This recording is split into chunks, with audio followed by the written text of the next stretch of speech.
there's a deemed list which is as a protocol which is followed, and I'm absolutely sure everything is in order. Transporting them out of the tunnel would be a challenge, and I'm sure they've kept that in place.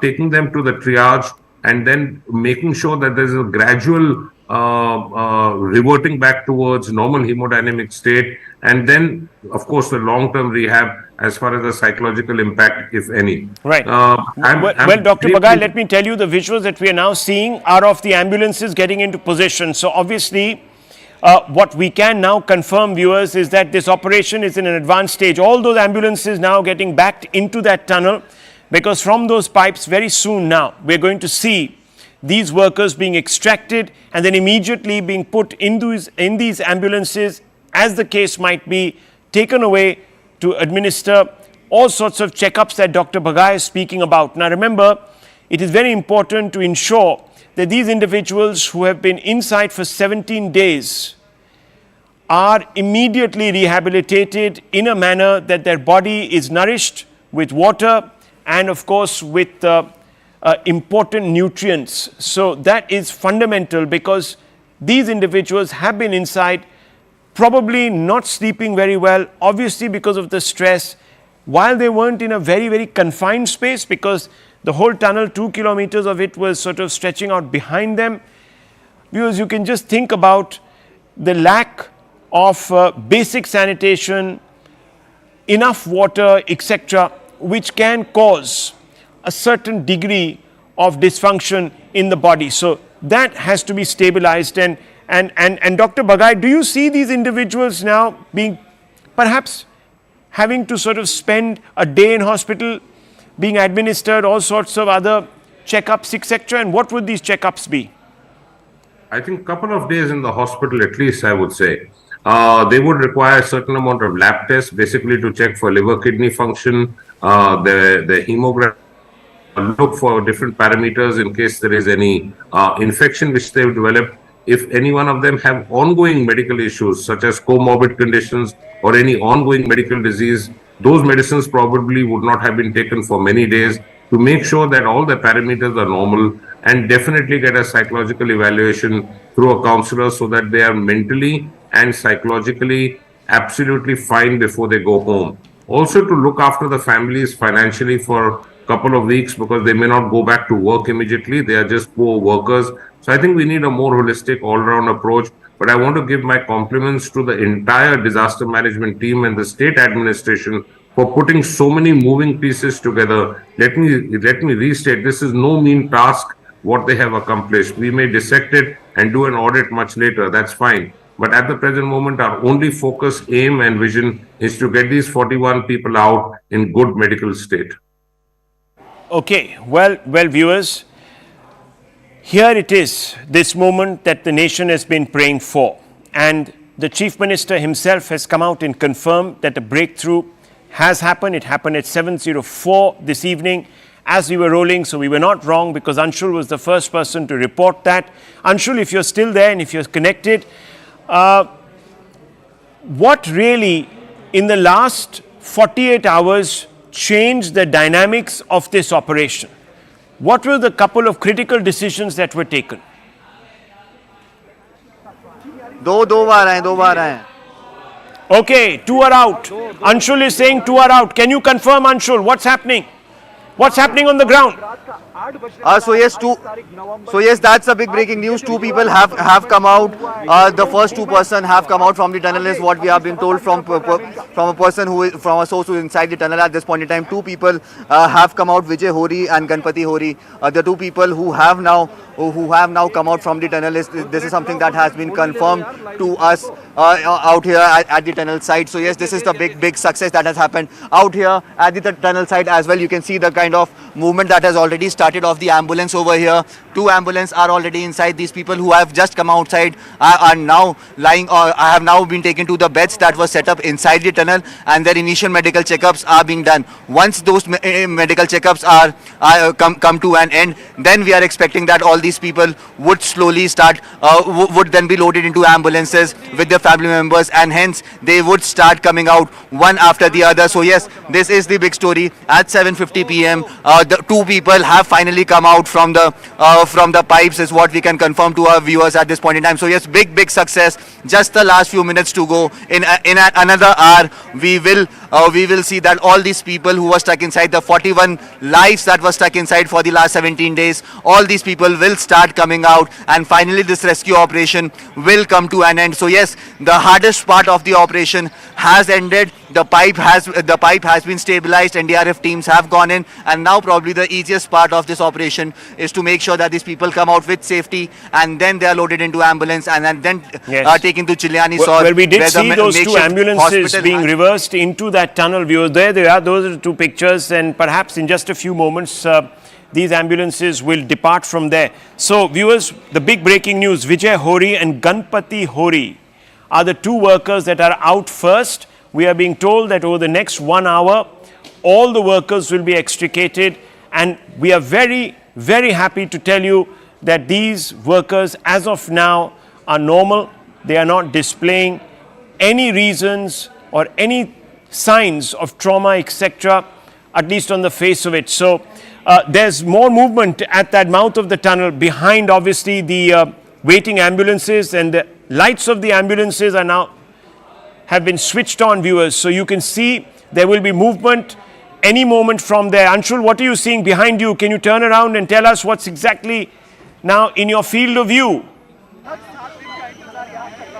So all the ambulances that were placed over here have been activated. All these ambulances are now one by one reversing into the tunnel, which means that more and more people have slowly started to come out. This is the third ambulance that has in fact gone inside at this point in time. Two people who already have been taken out.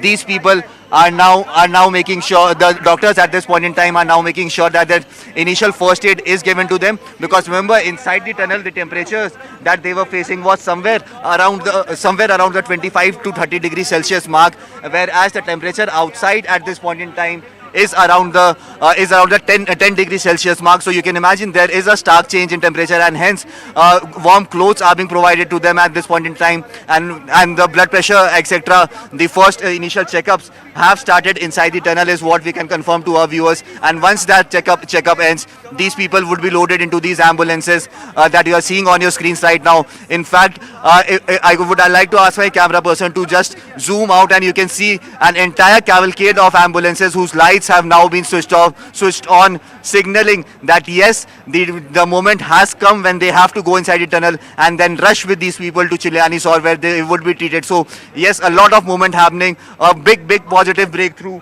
positive news that we are bringing to our viewers, that finally the first two persons have started to come out. Initial first aid is now being given to them. Warm clothes has now been handed over to them, and the family members of these people have also been asked to come very close to the tunnel, because remember, these people were not allowed to go inside the tunnel because of the terrain of the tunnel and the risk that it had posed. Now finally the family members have started going inside the tunnel as well, and the first two people have finally been taken down, is what we can break to our viewers at this point in time. So yes, the initial first aid, and then we are expecting these people to be rushed to Chiliani Sor, which is 35 kilometers away from this location. Talk us through, Anshul, the last 24 hours, the more critical period, because we know that the individuals that were brought in differ in their rescue technique from what was used earlier. So can you talk us through this rat drilling technique? So yes, the last 24 hours has definitely proven to be a silver lining in this entire operation. Initially, the state-of-the-art American auger machine was used, but the manner in which that machine got stuck into the debris, that actually pushed the entire operation back by at least 60 hours. And post that, finally the decision was taken that no longer any machines would be used. In fact, the rat hole mining technique will be used, in which miners would be sent inside the tunnel, and they would be taking out the debris manually with small tools, and that eventually proved out to be the exact and correct method through which this operation became successful. So yes, In fact, what we are now being told that the third person has also been taken Okay, out. third person we can out. break this at this point in time. Third person. The third Okay, person big has breaking now. news coming in from the third ground. person has The also third now been person taken out. rescued. Zaka, this is a great success, it appears. Oh, it's huge. It's absolutely huge, not least for these people who've been stuck there for the last 17 days. Remember, they fell into this tunnel on Diwali day, and for the last 17 days, they've been praying. The entire nation has been praying with them. We can now break for you that one more worker has been rescued. 3 workers have now been rescued. Ganpati Hore and Vijay Hore have been identified as the first 2. We'll go across to Anshul, my colleague, who's also been there for the last 2 weeks or so now, covering every twist and turn in this story. But really, what a moment this is for the families of these 41 workers who've been stuck inside this tunnel for the better part of the last 2 weeks plus. You're seeing the first pictures of the ambulances taking these workers to the nearest hospital, which is about 30 odd kilometers away. Those who require minor treatment will be treated there. There are some cases who could be serious cases who will then be airlifted from there to a better hospital facility. But this is a huge moment in this story, which the entire nation has been gripped by for the better part of the last 17 days. You can see those live pictures of ambulances carrying the workers. The first 3 workers have been rescued. Vijay Hore and Ganpati Hore, our brothers, are the first 2 who've been rescued. A third worker has just been pulled out from the tunnel just moments ago. Anshul is there with us, and he's been there covering this story, every twist and turn of this story for the better part of the last 17 days. Anshul, give us more details. Now a third worker has been pulled out. Do we know the identity, and what kind of initial treatment, medical treatment, are these workers being given?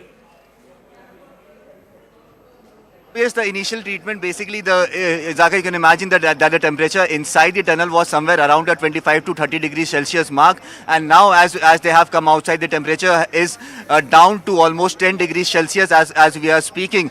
So yes, initially warm clothes have been provided to them, and also the initial medical checkups are being done. In just a matter of seconds, we are expecting the first ambulance to actually come out from inside the tunnel. If I would ask my camera person to zoom out of the frame, and you can actually see that the entire cavalcade of ambulances is absolutely ready. The message has been given to them. The message is clear that people have started coming out, and one by one these ambulances are being reversed into the tunnel to that exact spot where the initial medical treatment is being given to them. Now, what is this initial medical treatment? Initially, some medicines and ORS is being provided to them, along with warm clothes and warm water that has been given to them. And now things like blood pressure is being checked, just to make sure, because the excitement you can sense, Zaka, the excitement that you can feel, that there is definitely a lot of excitement amongst the people as they have finally come out of the tunnel after the 17 days, and hence their blood pressure is being stabilized. And once that process ends, then these ambulance that you are seeing on your screens right now,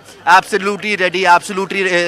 Chandran जी एक लोग आया जी। कहाँ से है जी? उन लोग अभी ambulance में चढ़ाया, हम लोग देख के आ गया। एम्बुलेंस में चढ़ा दिया ये पता नहीं है जी। हम चढ़ा दिया ना जी, एम्बुलेंस में चढ़ा दिया। हाँ जी। क्या था, कितने साल का है वो लड़का और क्या नाम है उसका? जी। हम पास में जाने, प्लीज पास में जाने की नहीं देता है। हम लोग 50 फीट दूर में देखा। सर आपने जो देखा तो क्या वो कैसा? बिल्कुल अच्छा कंडीशन में। अच्छा कंडीशन? बिल्कुल। सर एज क्या होगी लगभग? जो मेरा भी 25-27 होगा बस एक निकला है जी। हाँ, अभी इसका बाद लाइन से आएगा ना जी। एक एम्बुलेंस में एक आया। हाँ जी। कहाँ का है जी? ये पता नहीं है। और एम्बुलेंस में बिठा दिया सर? जी। Okay, thank you. So one of the NDRF workers there are giving details to the reporters who are present there. We can now confirm that 3 workers have been pulled out from this tunnel.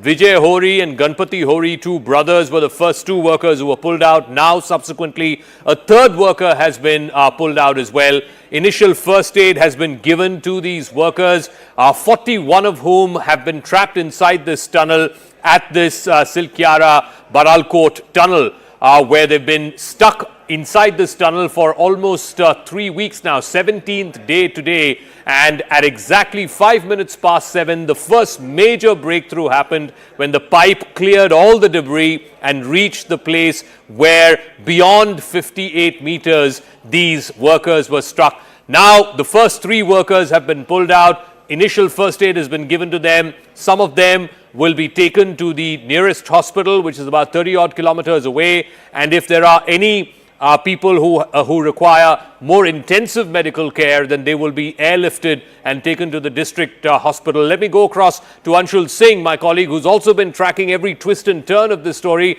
Anshul, so these three people who have been pulled out, these three workers we can now confirm have been pulled out. What is it that doctors will be looking for? Obviously, these workers have spent the better part of the last 17 days in temperatures which are much lower than outside temperatures. Their vision needs to adjust to daylight. What are things that the doctors will be looking for as they stabilize these workers? And then if some of them need further intensive medical care, then where will they be taken to?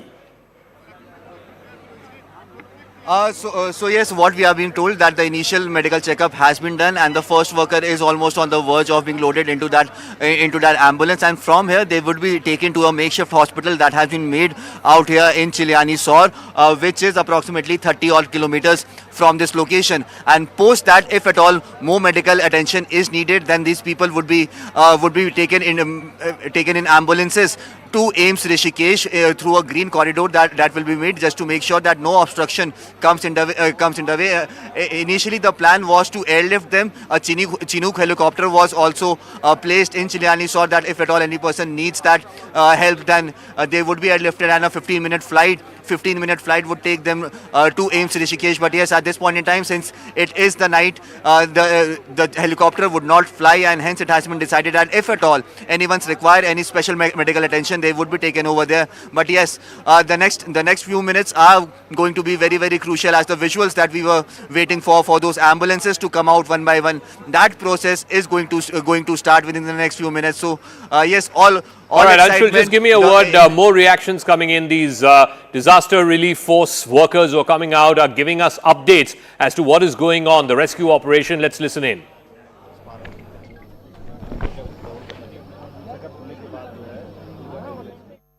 हमारे नागरिकों के लिए भगवान से दुआ करो और भगवान ने वो लोगों की दुआ कबूल कर ली और सफलता के रूप में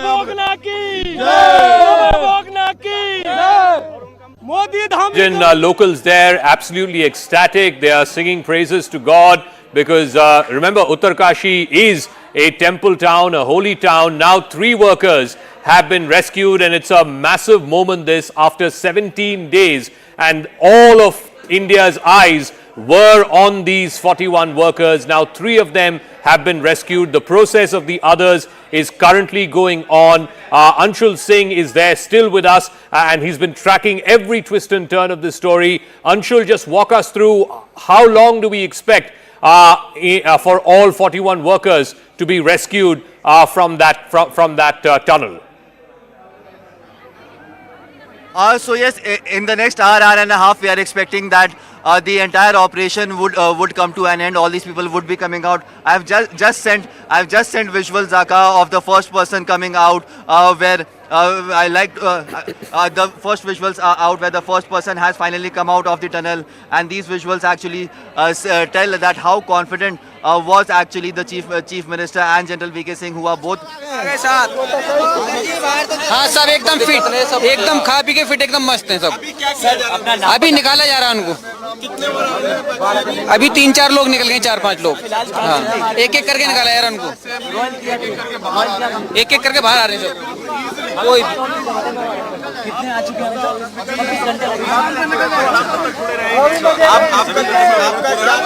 मेरा नाम है फिरोज. हमारा सुरंग बनाने को निकालने का, रास्ता बनाने का काम था हमारा. हाँ, हमें 26 घंटे लगे हैं पूरे. 26 घंटे में जी. आपने क्या रेड माइनिंग की थी? आज से हाँ सब 12 लोग. अच्छा. और कितना अभी जो है, इसमें से कितने लोग आ गए हैं? 7 लोग आ गए अंकल जी. अभी कितनी देर तक आप लोग करते रहे काम? हम तो कंटिन्यू करते रहे, दिन और रात करा हमने 26 घंटे तक. हाँ, सोने का कोई वो नहीं लिया हमने बिल्कुल भी. जब तक कंटिन्यू चलाया 26 घंटे काम, जब तक हमने आराम नहीं लिया. क्या नाम क्या है आपका? सौरभ. कहाँ से आए हो? दिल्ली से. All right, rat miners, and spare a thought for them. They were digging by hand the last 10 meters or so were dug by hand over the last 24 hours because the metal debris had been stuck in that pipeline, and the only way they could reach the trapped workers was by digging through hand. Rat mining, which is an outlawed practice here in India by the National Green Tribunal. Now I can confirm that 5 workers are out. 5 workers are out of the 41. 36 still remain inside, but the people there are extremely hopeful that they can get all of them out in the next couple of hours. We have more reactions of the SDRF and NDRF personnel who are involved in this rescue operation. वो बहुत ज्यादा उन लोगों उसने time हमारा waste किया। अच्छा उस जगह हाँ उसी वजह से ऑगर भी थोड़ा वो हो गया था। अगर वो चीजें ना आती तो शायद ऑगर बहुत पहले काम कर देता, बट वो मैनुअली काम जरूरी था, तो मैनुअली हम लोगों ने सब कुछ कर दिया वहाँ पे। कितने लोगों की टीम थी सर 12 लोगों की टीम थी हमारी। कितना टाइम लगा इसको? हमें अप्रोक्स 26 आवर लगे। 26 आवर्स हमने इनको बाहर निकाल लिया जी। बहुत ज्यादा मेहनत करी हमारे लड़कों ने, बहुत ही ज्यादा मशीनरी वर्क है। और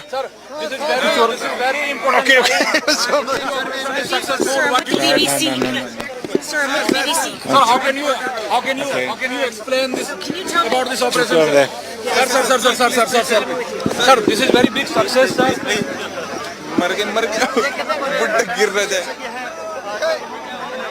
All right, so the first pictures of those who've been rescued. Now we can confirm to you that 5 workers have been rescued out of the 41. 5 of them have been taken out of the tunnel. Initial medical checkup is going on, after which they will be taken to the hospital. But what a moment this is, not just for those 41 workers, not just for their families who've been waiting anxiously with bated breath for any news, any good news of their loved ones, but the entire nation was hooked on to what was happening there in Uttarakashi, praying with the families, praying with the concerned loved ones for the well-being of these 41 workers. And today, 17 days since the workers were first trapped. Remember, they were first trapped on Diwali day. 17 days since then, they are now being pulled out one after another. First 5 workers have now been pulled out. A remaining 36 are being pulled out right now. Let's listen in to more reactions coming in. Out already, and they're coming out gradually now. All the member of rescue team is very happy, sir, including CM. Yes. And you, sir, and you, sir. Yes. Sir, from the first day I am taking your bite. That's why I want to. You can speak something. The 5 workers have been pulled out. This is a massive moment, not just in this story, not just for those workers who were stuck there for the better part of almost 3 weeks now. 17 days they've been stuck there. And these are the first pictures from inside. You can see how the workers are being pulled out, and clearly what a moment this is. Pushkar Dhami, the Chief Minister, has been there for the better part of the last week or so. General VK Singh, you can see him in the pictures as well. These are the first pictures of those workers who've been rescued from this tunnel. They've been trapped there for the last 17 days. Now we can confirm that 5 workers have been pulled out. This is a massive testimony to the hard work, to the patience. Really, they were tested to the very hilt. Over the last 24 hours, they were digging manually by hand. These rat miners who were brought in from Bihar and Jharkhand, they were digging by hand because they couldn't dig through machines anymore. The auger machine had broken. The drill of the auger machine had broken. Those drill bits had to be removed manually by hand, and the rest of the debris, about 8 to 10 meters, had to be dug by hand. So for the last 26 hours, hand digging was happening there, and finally they have found success. They have found the trapped workers. 5 of the 41 have been rescued, and we're given to understand that in the next couple of hours, the remaining 36 will be rescued as well. Let me go across to Sudhir Krishna, former Urban Secretary, who's joining us. Raghav Chandra is former Chairman of the NHAI. Mr. Chandra, all right, Mr. Sudhir Krishna is there with us on the line now. Mr. Sudhir Krishna, this is a story that everyone in the country from Kashmir to Kanyakumari has been following. What are your thoughts as we see these pictures? This was a historic rescue operation, and I'm pleased to inform our viewers that all 41 workers are in reasonable health. and that all 41 will be rescued over the next couple of hours. 5 have already been rescued. What are your thoughts as you see these pictures? I think it's a moment of great happiness, satisfaction and pride also. Happiness and satisfaction about the safe retrieval of the trapped miners, and also a pride in the sense that our agencies worked hard, whether it is NDRF or whether it is other agencies, state and local and national agencies, they worked hard. So to that extent, it is really a matter of satisfaction and pride. But having said that, I think there's a lot more that we have to see just beyond this rescuing operation. Why this whole thing happened, why the situation happened, and whether it can happen again, and how to avoid this situation happening. There are a lot of issues here, Yeah. And, it also gave us a feeling that our country has respect for life, because end to end the whole country was concerned about the trapped persons. On the other hand, when we see that almost 1.5 lakh people die every year in road accident, one starts feeling that whether we really value life.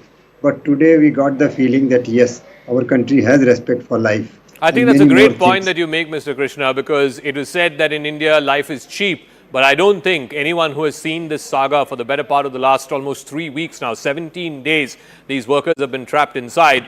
No one will say that in India life comes cheap. They've moved heaven and earth to bring these workers back. Yes, of course, they faced all kinds of hurdles. The machine drilling met with this hurdle of the auger bit, the auger drill being broken. It was broken into many multiple pieces. They could not retrieve that by another machine. They had to then pull it out by hand.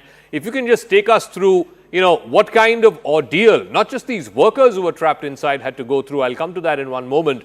But the rescue operation itself, there were experts who were flown in from the United States, experts who were flown in from Australia, and they were overseeing this operation. Multiple agencies were involved in it, and clearly they finally found this major success, and particularly in the last 26 hours when these rat miners had to be brought in from Bihar and Jharkhand, and they had to literally rummage through the debris with their bare hands to cover the last 10 meters or so.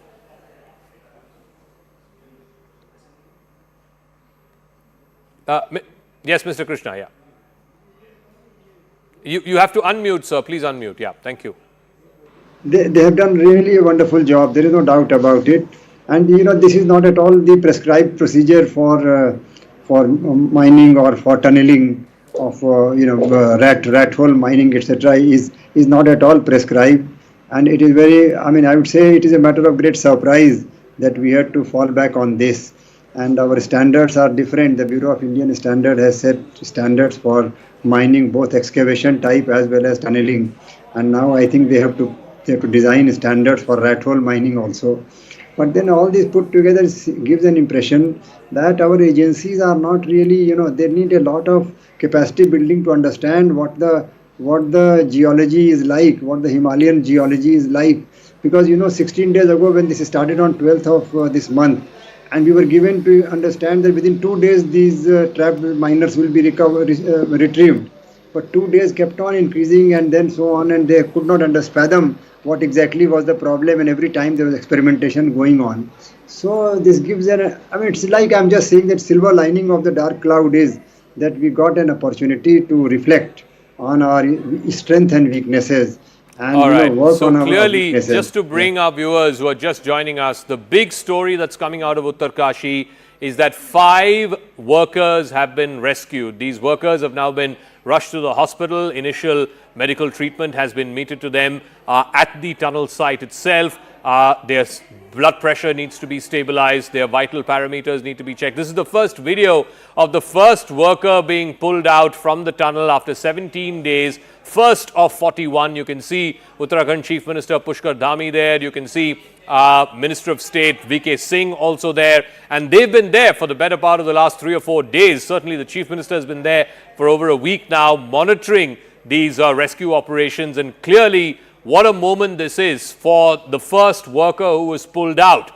from this tunnel. They've been stuck there for the last 17 days. They're a disparate group of people. They were building this tunnel at the Silkyara village.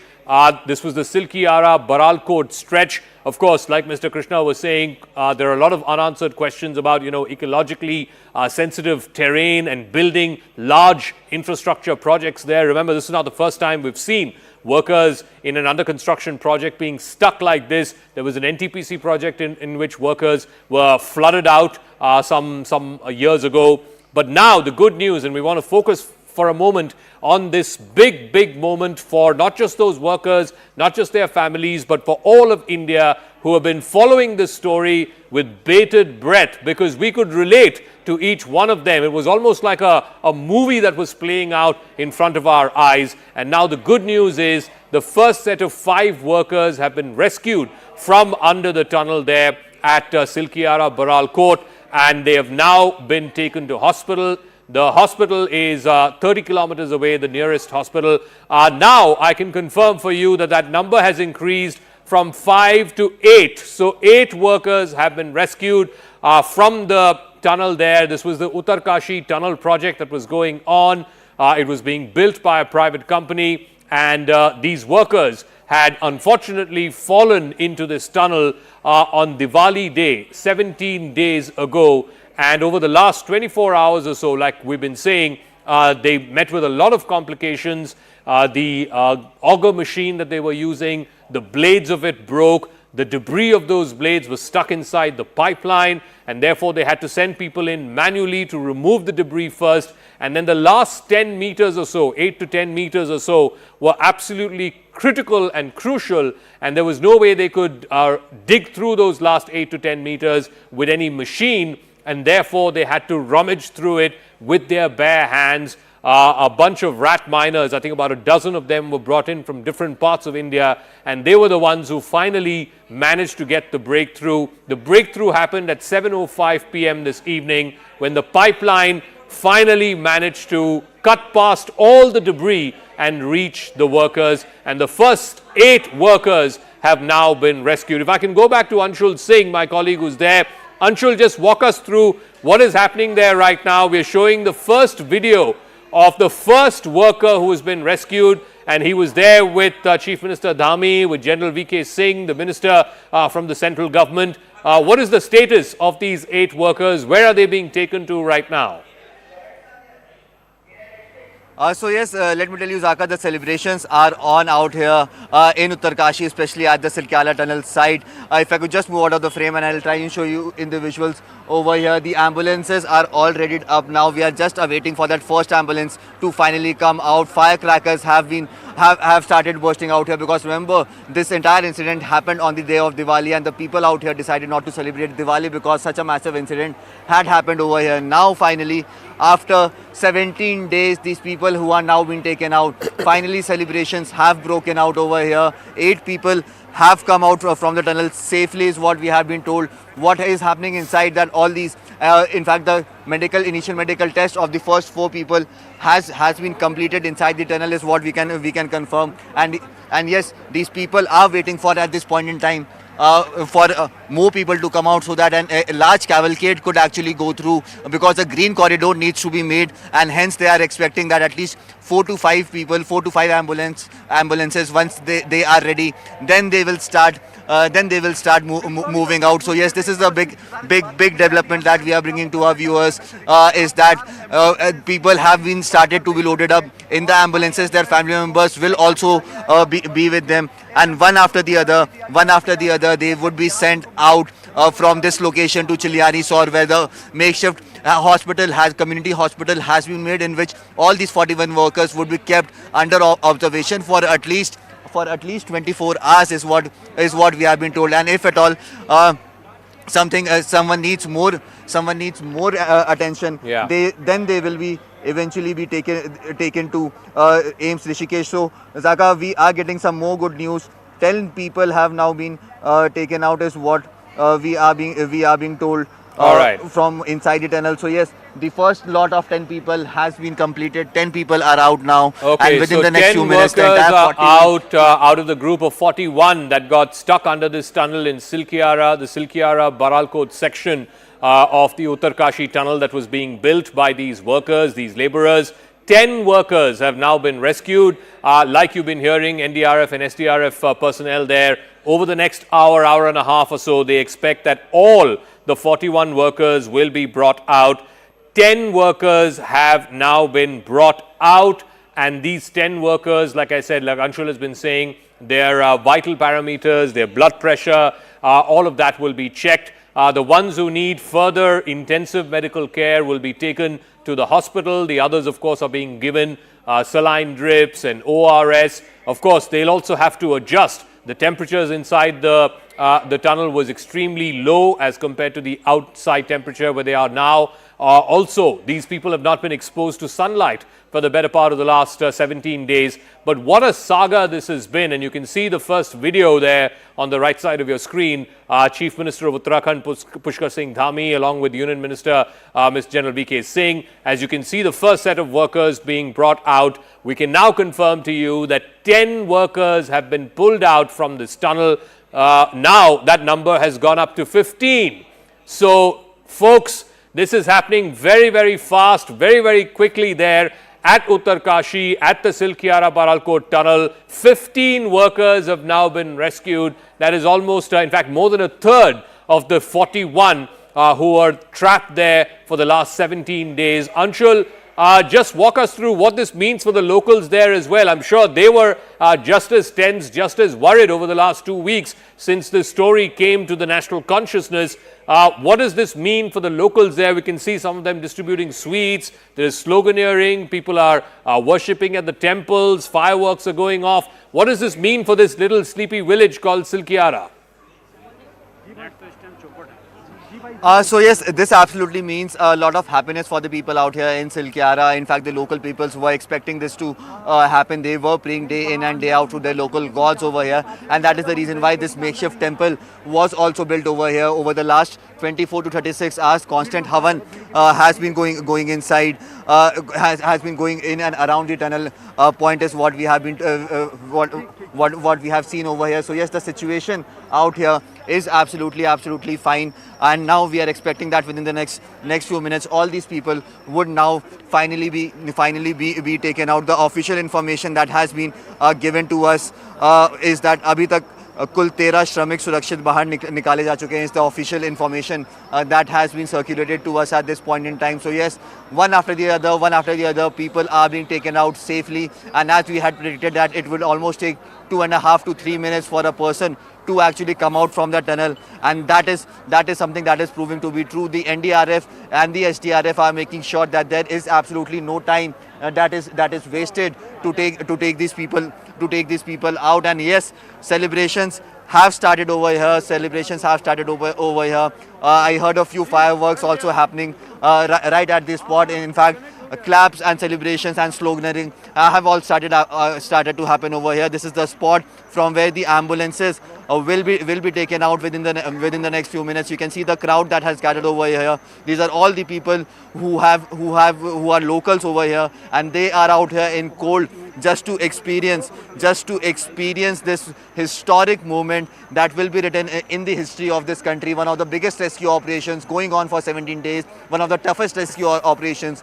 One after the other, hurdles came, solutions were found, new hurdles came, new solutions were found. Now finally we are reporting what in fact we wanted to report for the last many days. Finally these people are out. 13 people have already come out. In fact, the rescuers are now confident that within the next hour or so, each and every person would be taken out. So this is the big piece of positive news that the entire country was waiting to hear for the last 17 days, and that is what is happening at this point in time. History is being made, and we are a part of this history now. Not just for those 41 who've been trapped. Like I said, the entire nation was watching this with bated breath, following every twist and turn. They hit metal barriers; those had to be broken.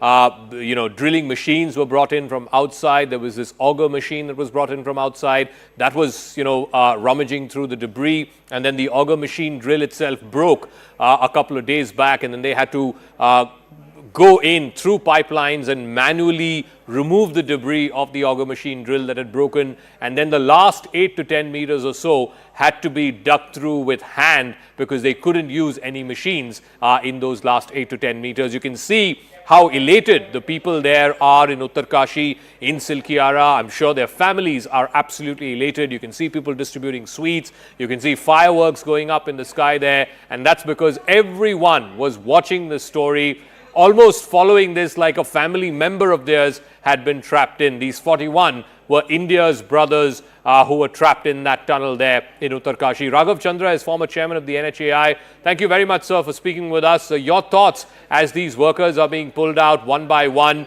Clearly, they are relieved to be out. We all are relieved that they are all out.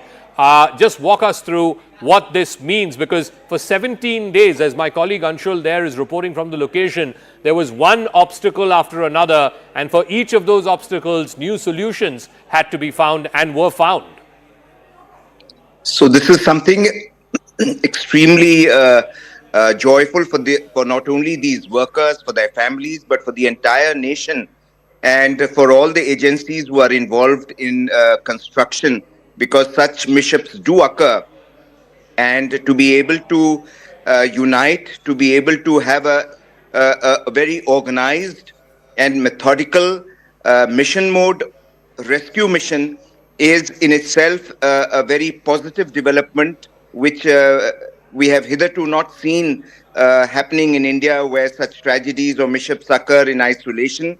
But here the entire nation got together. So not only from the optics part of it, but also from the professionalism which was displayed in conducting this entire operation, calling in foreign experts, using the best possible techniques, and to be able to get it done. That is a very, very happy, very joyful, very satisfying, very relieving, and also a moment of great jubilation for everybody who's connected with the construction sector or has been connected with the construction sector. Just talk us through, there used to be a time when it was said that life in India is cheap. I mean, the often cited statistic is more than 1 lakh people die in road accidents. But these 41 workers, like I said, it was not just the fact that, the rescue teams were brought in from different cities. There was one American who was sort of overseeing it. There was an Australian national who was brought in. The entire country sort of came together following these developments. Our various agencies, the NDRF, SDRF were strongly involved in this rescue operation. But the fact that, the system went out of its way, it pulled out all stops to ensure the safety and to ensure that these 41 were rescued hale and hearty, alive and well. Talk us through that and why that's a change from years past. You see, in the past, we've had, we've heard of the Latur tragedy, the Chasnala tragedy, and various other such mishaps where people have lost their lives in large numbers because the systems for safety, the systems for rescue were not so developed. But this is the sign of a nation which is advancing towards becoming a developed country, that every such mishap or every such ordeal is taken seriously, not only by the agency which is actively involved in conducting that operation, but by the entire nation. And whether it is the media or whether it is the civil administration, the army or the NGOs, everyone in a single in a unitary step, they echoed that, the first target should be to rescue the workers and to get them out before further post-mortem or analysis is done on anything like this. And so it's a very, very positive augury for all of us that we are being more evolved in our approach towards such matters. And disaster management is taking an important part of our official and administrative thinking. And hopefully this will set standards, apart from taking remedial steps, which must indeed be taken, and investigations, blah, blah, etc. But we must also learn from this that we must set in place systems for operations and rescues, and we should have solid SOP prepared after this. You make a very valid point. All right, Anshul Singh, my colleague, has an update, so let me go across to him. Anshul, so 15 workers rescued is the last figure that we have. What further details can you share with us from Ground Zero? So yes, the official information that we have at this point in time, 13 workers have been taken out, and at this point in time, the pilot vehicle is now trying to clear this route through which the ambulances will be taken out. You can see in these visuals that how the operation has just now started. A green corridor is being made right here to make sure that when the movement of ambulances start, that happens in a free manner and there is no obstruction that is present over there. The crowd that you are seeing that have gathered over here, this is the crowd of local people. In fact, announcements are being made for people to move aside. And what we are being told at this point in time, that as the people started coming out, Bharat Mata Ki Jai was some of the slogans that were raised inside the tunnel as well. You can imagine the kind of hard work that has gone inside from at least 15 different companies that were working over here round the clock. More than 1,000 workers deployed on the ground, making sure that this entire rescue operation becomes a success, and that is becoming a reality now. All that hard work that has been put in over the last 17 days, that is becoming a reality now. Now this area is now being cleared of people so that a green corridor could be made, and the ambulances that would then be taken out, these ambulances are taken out without any obstruction at this point in time, because the main focus of the rescuers is to make sure that all these people are taken to safety at the earliest, and through the green corridor that has been made over here. So yes, a lot of developments happening with every passing minute, and we are expecting that within the next half an hour, this entire operation would come to an end, and each and every person who is inside the tunnel would eventually come out. Of course, and that's the word that we're getting, that in the next hour or so, all of them will be accounted for and all of them will be brought out. I'm also joined by Mr. B.S. Singla. He's a former CGM of NHAI. As we look at these pictures, and there's moments of joy there in Silkyara. People are celebrating, sweets are being distributed, fireworks are going off. Obviously, the entire nation has been praying for the well-being of these 41 workers. Walk us through, what are the lessons that we should be learning from such large infrastructure projects, Mr. Singla, because questions will need to be asked. Maybe not today, but certainly when the dust settles on this, questions need to be asked about these large infrastructure projects in ecologically sensitive zones that are being built. What are the safeguards and the checks and balances that need to be put in place so that a situation like this can be avoided in the future?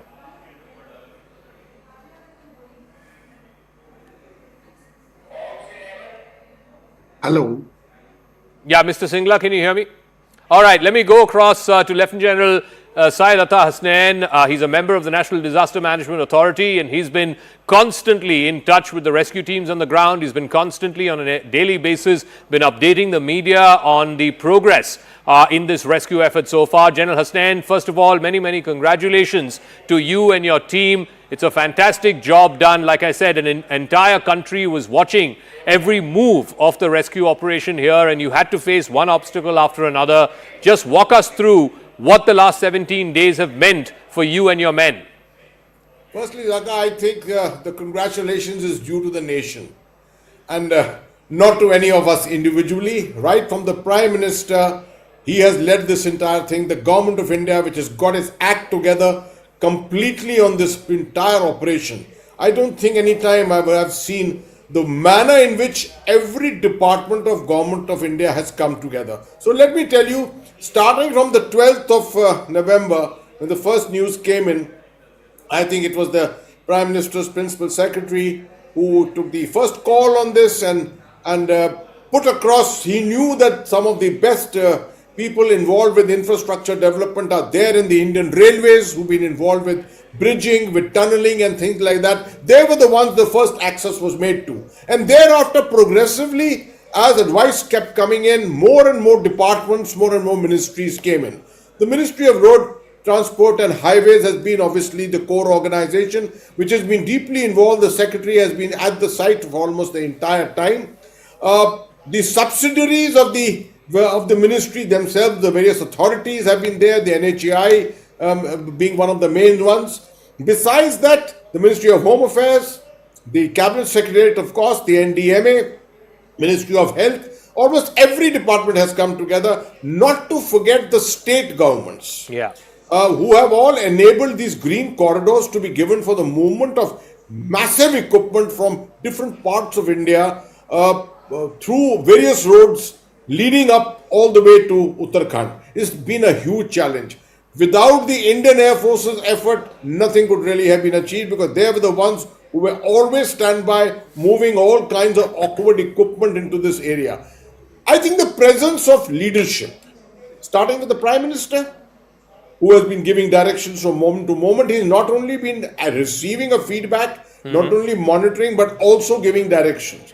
Along with him, the Prime Minister's office, the PMO, led by the Principal Secretary to the Prime Minister, who has taken it upon himself to physically visit the site, speak to the workers, take a full feedback of every option which was being exercised in this entire operation. All this has been done there. The Minister of State for Road Transport and Highways, General V.K. Singh, who's camped there. Now, his presence, for example, made all the difference, because decisions could be taken on the spot. And if additional resources were required, they could be whistled up. For example, the Magna cutter and the laser cutter, etc. At night, who would think of going to a particular agency and organizing its move of all that within the next 12 hours? All this was possible because the decision makers were at the right place at the right time. The communications were very good. DOT, lots of things to the Department of Telecom for being able to strengthen the communications at the spot. It was very, very weak in the beginning, was subsequently built up. And then, of course, the NDRF, the Army engineers who have been there right through. And I think you cannot forget the rat miners. Very indiscreet kind of term, but look at the manner of risk that they are capable of taking. Going through this tunnel, going and doing the last 10 meters of tunneling with a manual effort, cutting, removing iron, steel implements in the middle, and then finally getting the breakthrough. So walk us through the challenges effort, that will be the last word I will say is for the media. This effort could not have been possible without the media putting across the right picture, the right story, the right expectation to the people of India. It was not unrealistic at any stage. General Hussain, could you walk us through the various obstacles that you had to face, this rescue effort had to face over the last 2 weeks, whether it was encountering metal obstacles for which special plasma cutters had to be brought in, and then of course, like you said, over the last 26-30 hours or so, you had got to a point where, because the auger had broken and it had to be manually cleared out, and then the last 10 meters or so had to be manually dug in. Just walk us through the various obstacles that you and your team faced and how you overcame that in the last 2 weeks. See, Rakam, what was happening was that in the beginning, perhaps, people were having unrealistic expectations that this mission, this operation is going to get over in a jiffy. Slowly, I think it was through the efforts of the higher leadership that it was made evident to people that this was for the long haul. And that's where the media came in very, very handy. Second thing was a very fine decision taken that we will use multiple options, bring in simultaneity into the whole operation. Now, it's easier said than done. For example, if you go to do top drilling, you got to have a road to be able to take the drills on top. The BRO came in and immediately started doing this. Similarly, there were many others who were involved in these kind of preparatory efforts to make sure that the equipment came at the right place. When the first option started getting exercised to the horizontal drilling probe which was taking place from the Silkyara side, everyone was very hopeful. In fact, in the beginning, there were unexpected, unrealistic expectations that we will break through on this first day itself. But subsequently, we realized that the auger had its limitations. And then came the problem that we really didn't have any other options to go horizontally. Someone then obviously thought about this kind of a thing, how to first of all get the auger out. That was the biggest technical obstacle in our way. Getting the Magna cutters and plasma cutters, etc. An effort was made in, the technicians went in, brought us all these things out. Throughout the operation, I think one of the major lessons learned was that there were lines open with lots and lots of recommendations, lots and lots of approaches being made to offer services, offer talent, etc. My telephone was flooded completely. Lots and lots of things. There were people who had a lot of experience, who were volunteers to go there on the spot. For example, there's General Harpal Singh of the ex-DG Border Roads, who's there on the spot.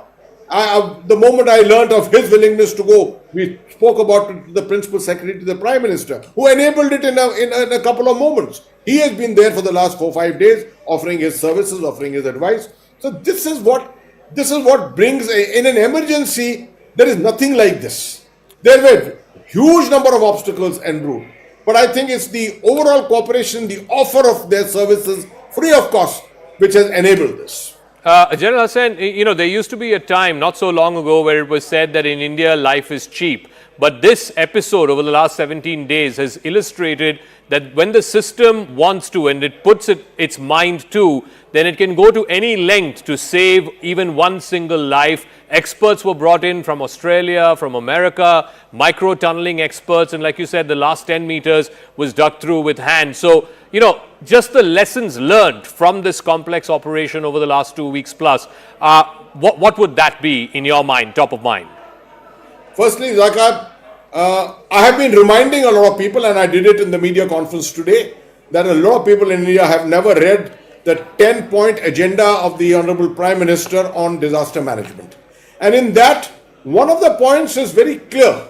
Every operation, every disaster management opportunity like this must not be without the lessons learned.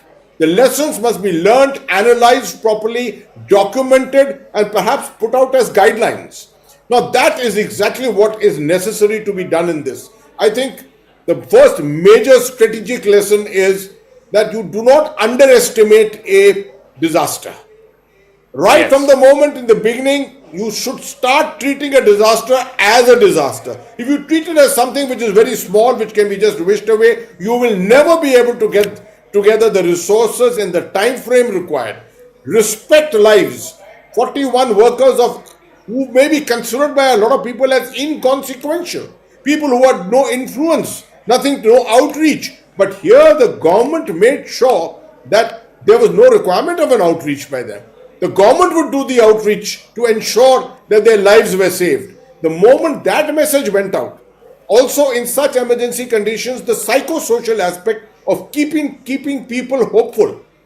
The relatives were brought there, the district administration got its act together, the state government got its act together, the health department got its act together, and you found almost everyone who was required was there. The DOT put in a line in time, line communication was put up by the NDRF of the Uttarakhand government, and you found people talking. And the workers were talking to their relatives away from the site, away in Jharkhand and Odisha. Now, if a government is seen to go to that extent to make sure welfare is looked at, welfare is respected, lives are respected, obviously it makes a huge difference to those who are working and who are at equal risk. As much risk as the people who are inside who are to be saved. General Hasnan, I want to thank you and congratulate you and your team. We're also now getting the breaking news that all 41 workers have now been rescued. It's a huge moment of relief, a huge moment of pride indeed, that all 41 workers have now been rescued from the tunnel there in Uttarakashi, where they were trapped for the better part of the last 17 days. Finally, we can all collectively heave a huge sigh of relief, because it's not just these 41 or their family members. The entire nation was praying for these 41 workers, and now we can confirm to you that all 41 workers who were trapped in this tunnel in Silkyara in Uttarakhand have now been rescued. Anshul Singh is breaking this story for us. Anshul, just walk us through the details that you now have from official sources. So Zaka, finally it has officially been confirmed that all the 41 workers who were stuck inside for the last 17 days are finally out. The moment that we were waiting for has finally come. 5 ambulances have been taken out from the Silkyara tunnel and have been rushed towards the Chinali Sor, where the location is for the initial checkup of these entire people. And if I could just show you in the visuals over here inside the tunnel, The more ambulances have now started coming out. Within the next few minutes, all these ambulances would be taken to Chilyani Sor, where they will be kept under observation for the next 24 to 48 hours. So yes, that is the news that we were hoping to hear for the last 17 days, and that has finally been proven true. One after the other, the ambulances are being brought out. The manner in which the NDRF and the SDRF has been able to complete this work in such record time, that is something that is very, very commendable, because remember, this entire operation started just an hour ago, and in just an hour's time, we have been able to take out all the 41 workers who were stuck inside for the last 17 days. Celebrations have broken out over here, sloganings have started over here.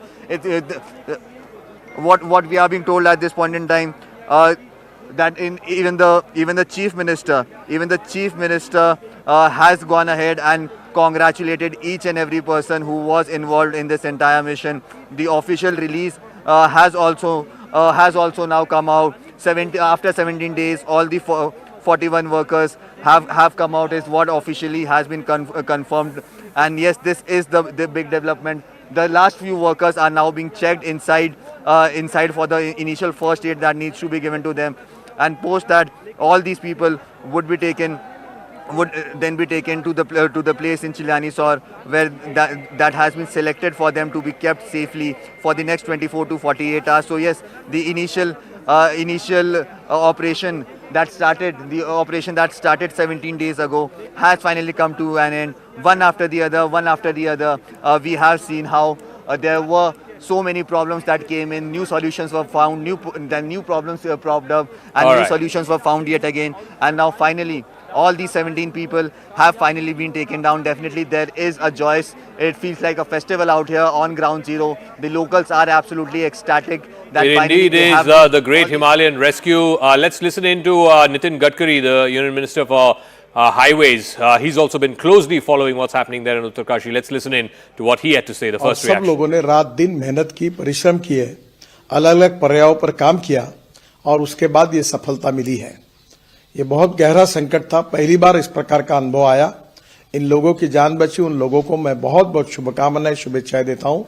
और इसमें जान बचाने में जिन भारत सरकार की एजेंसियों ने और राज्य सरकार की एजेंसियों ने और सभी हमारे इंजीनियर्स थे, रात दिन अपने जोखिम लेकर जो काम किया है, उन सबको भी बहुत धन्यवाद देता हूं, उनके आभार व्यक्त करता हूं। ये घटना ने भी हमको सीखने के लिए बहुत कुछ मिला है।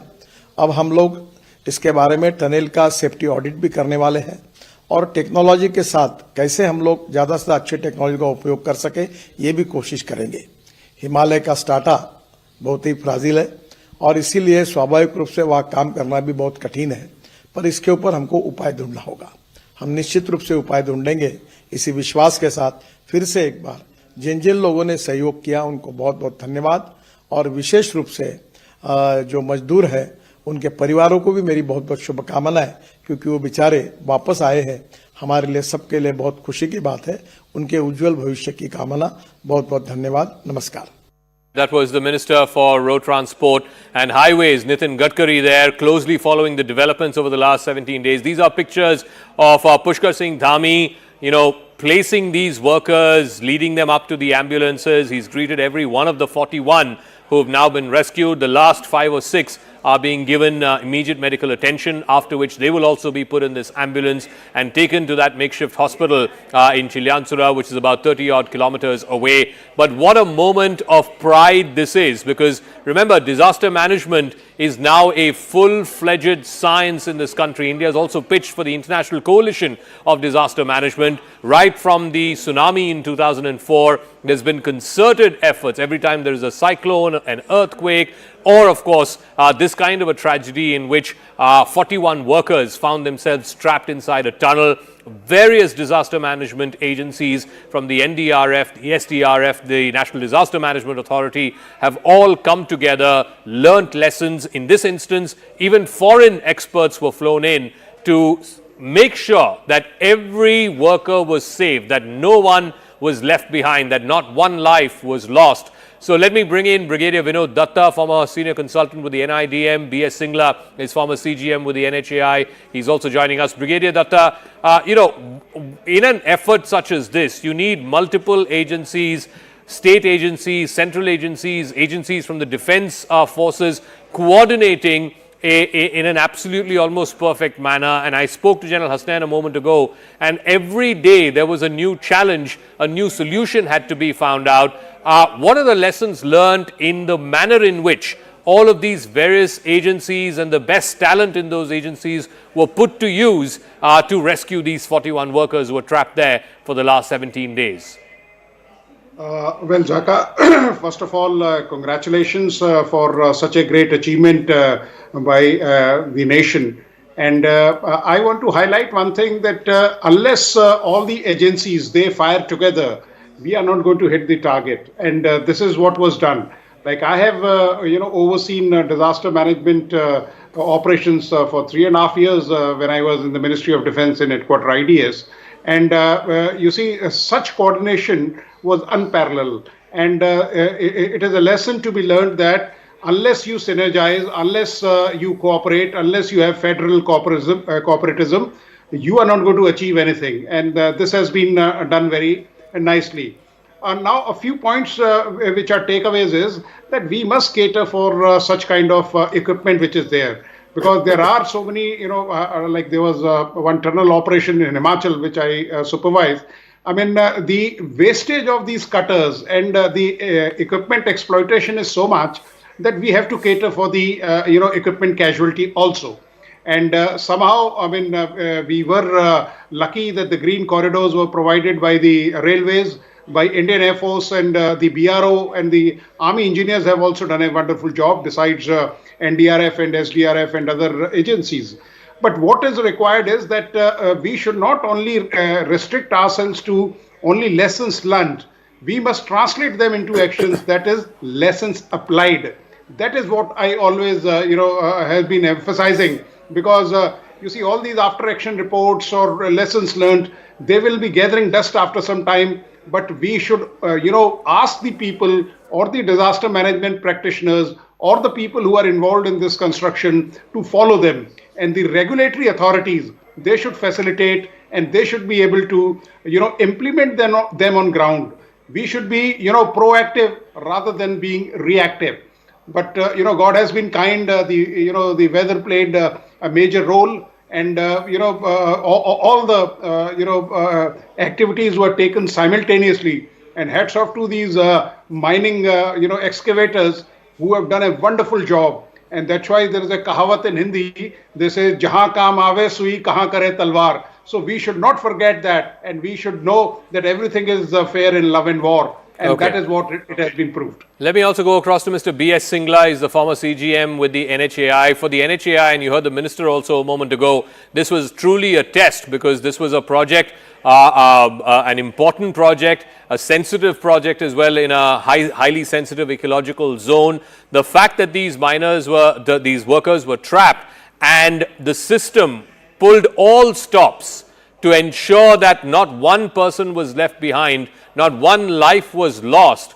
What signal does that send out? You have workers who are coming from different states. In this instance itself, out of those 41, there were people from Jharkhand, from Bihar, from Assam, from Bengal, all of whom were trapped inside. It's almost like a national effort that went in to try and rescue these people. What are your thoughts, as this was a crucial test for the NHAI as well?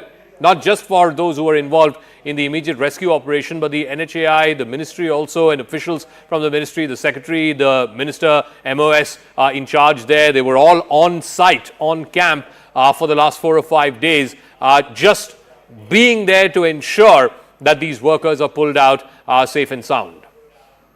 First of all, I congratulate the entire team who has worked on this rescue operations. I will focus on why this failure occurred, what are the reasons, and how we can avoid such kind of operation in future, such kind of failures.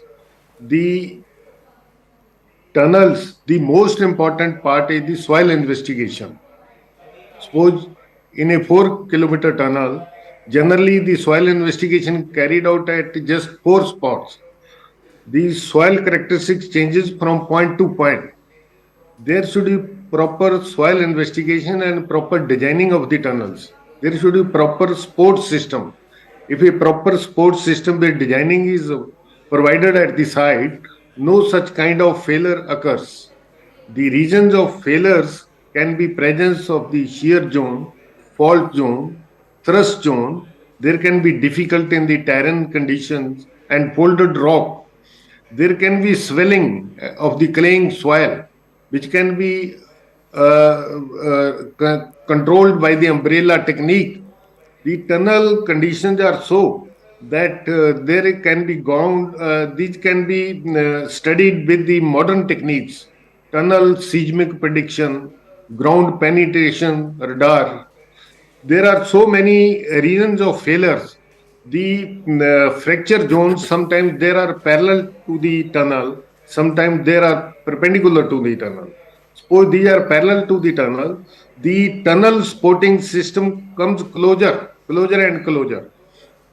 When we go for blasting, there can be heaves. Okay, Mr. Singla, I'm sorry to interrupt, but I think we've just got another piece of breaking news. Prime Minister Modi has just spoken to the Uttarakhand Chief Minister, Mr. Pushkar Singh Dhami, who, of course, was camped there for the better part of the last week or so. The last 17 days, these 41 workers were trapped inside.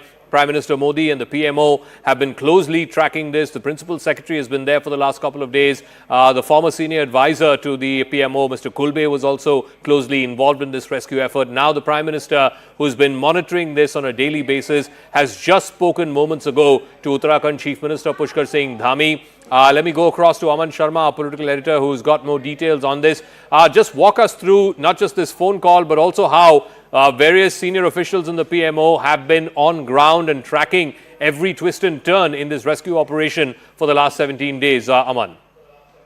Yes, Zaka. So obviously it's a very, very well coordinated operation, though it took 17 days, but the government did not give up its resolve. In fact, the Prime Minister has just spoken to Uttarakhand CM Pushkar Dhami, taken an update on the rescue efforts, taken an update on the health of the workers who all have been rescued, asked him about whether they are being taken to the medical facility. All care should be taken of them. The Prime Minister has asked the CM. He has also tweeted out how it is a great moment that everybody has been rescued safely, securely. He said that I want to salute the courage and the patience of all the 41 laborers who were stuck inside for 17 long days. And he said it's a moment of great relief that after a long wait, everybody has been rescued safely. And what government sources also tell us, Zaka, that how the entire effort was, coordinated right from the top. The Prime Minister was in constant touch with not just the CM, but other stakeholders as well. He had deputed 3 top officials, the Principal Secretary to the Prime Minister, Mr. P.K. Mishra, who's also one of the country's foremost disaster management experts, former Army Chief and now Union Minister V.K. Singh, who has become sort of an expert, handling such crises in the past. Union Home Secretary Ajay Bhalla, who was playing a key role in coordinating the rescue efforts. All 3 were sent to the Silkyara tunnel site to give some vital tips to the rescuers to monitor the effort. Also, how some strategic thinking was employed in the whole process. They were close to 16 to 17 agencies involved in this entire rescue effort, from the PMO to the NDRF to the SDRF, the State Chief Minister's Office, all these agencies. Be it in the Indian Air Force, the BRO, everybody's worked together in this, international drilling experts, rescue agencies, and even the local rat mining laborers, whom many had forgotten about, all were brought together to play a very key role in getting in. Also, government officials telling us this explains the whole of the government getting into a mission mode. This is like a whole of government approach, doing all possible help which can be provided for a mission focused strategy. Everything has been employed in it so that the government's response was swift, efficient, effective, and most importantly also, Zaka, the PM's direct and personal involvement in such crisis management. He was in direct touch with the stakeholders, sent his trusted aides and ministers to the ground. That helps in the rescue effort, that helps in the direction, that ensures there is no confusion and there is quicker decision making. And all of that has contributed in coming together in what we are seeing, this successful evacuation, rescue of these 41 laborers after 17 long days from the Silkyara tunnel, Zaka. The Prime Minister has also just tweeted moments ago, and I want to read some portions of it. The success of the rescue operation of our labourer brothers in Uttarakashi is something that makes everyone emotional. I want to say to our friends who were trapped in that tunnel that your courage and patience is inspiring the entire nation. I wish you all well and good health. It's a matter of great satisfaction that after a long wait, these folks can now meet their loved ones. The patience and courage of these families, which they've shown in this challenging time, is also something that needs to be appreciated. I also salute the spirit of all the people associated with this rescue operation. Their bravery and determination has given a new lease of life to our labourer brothers who were trapped there for the last 17 days.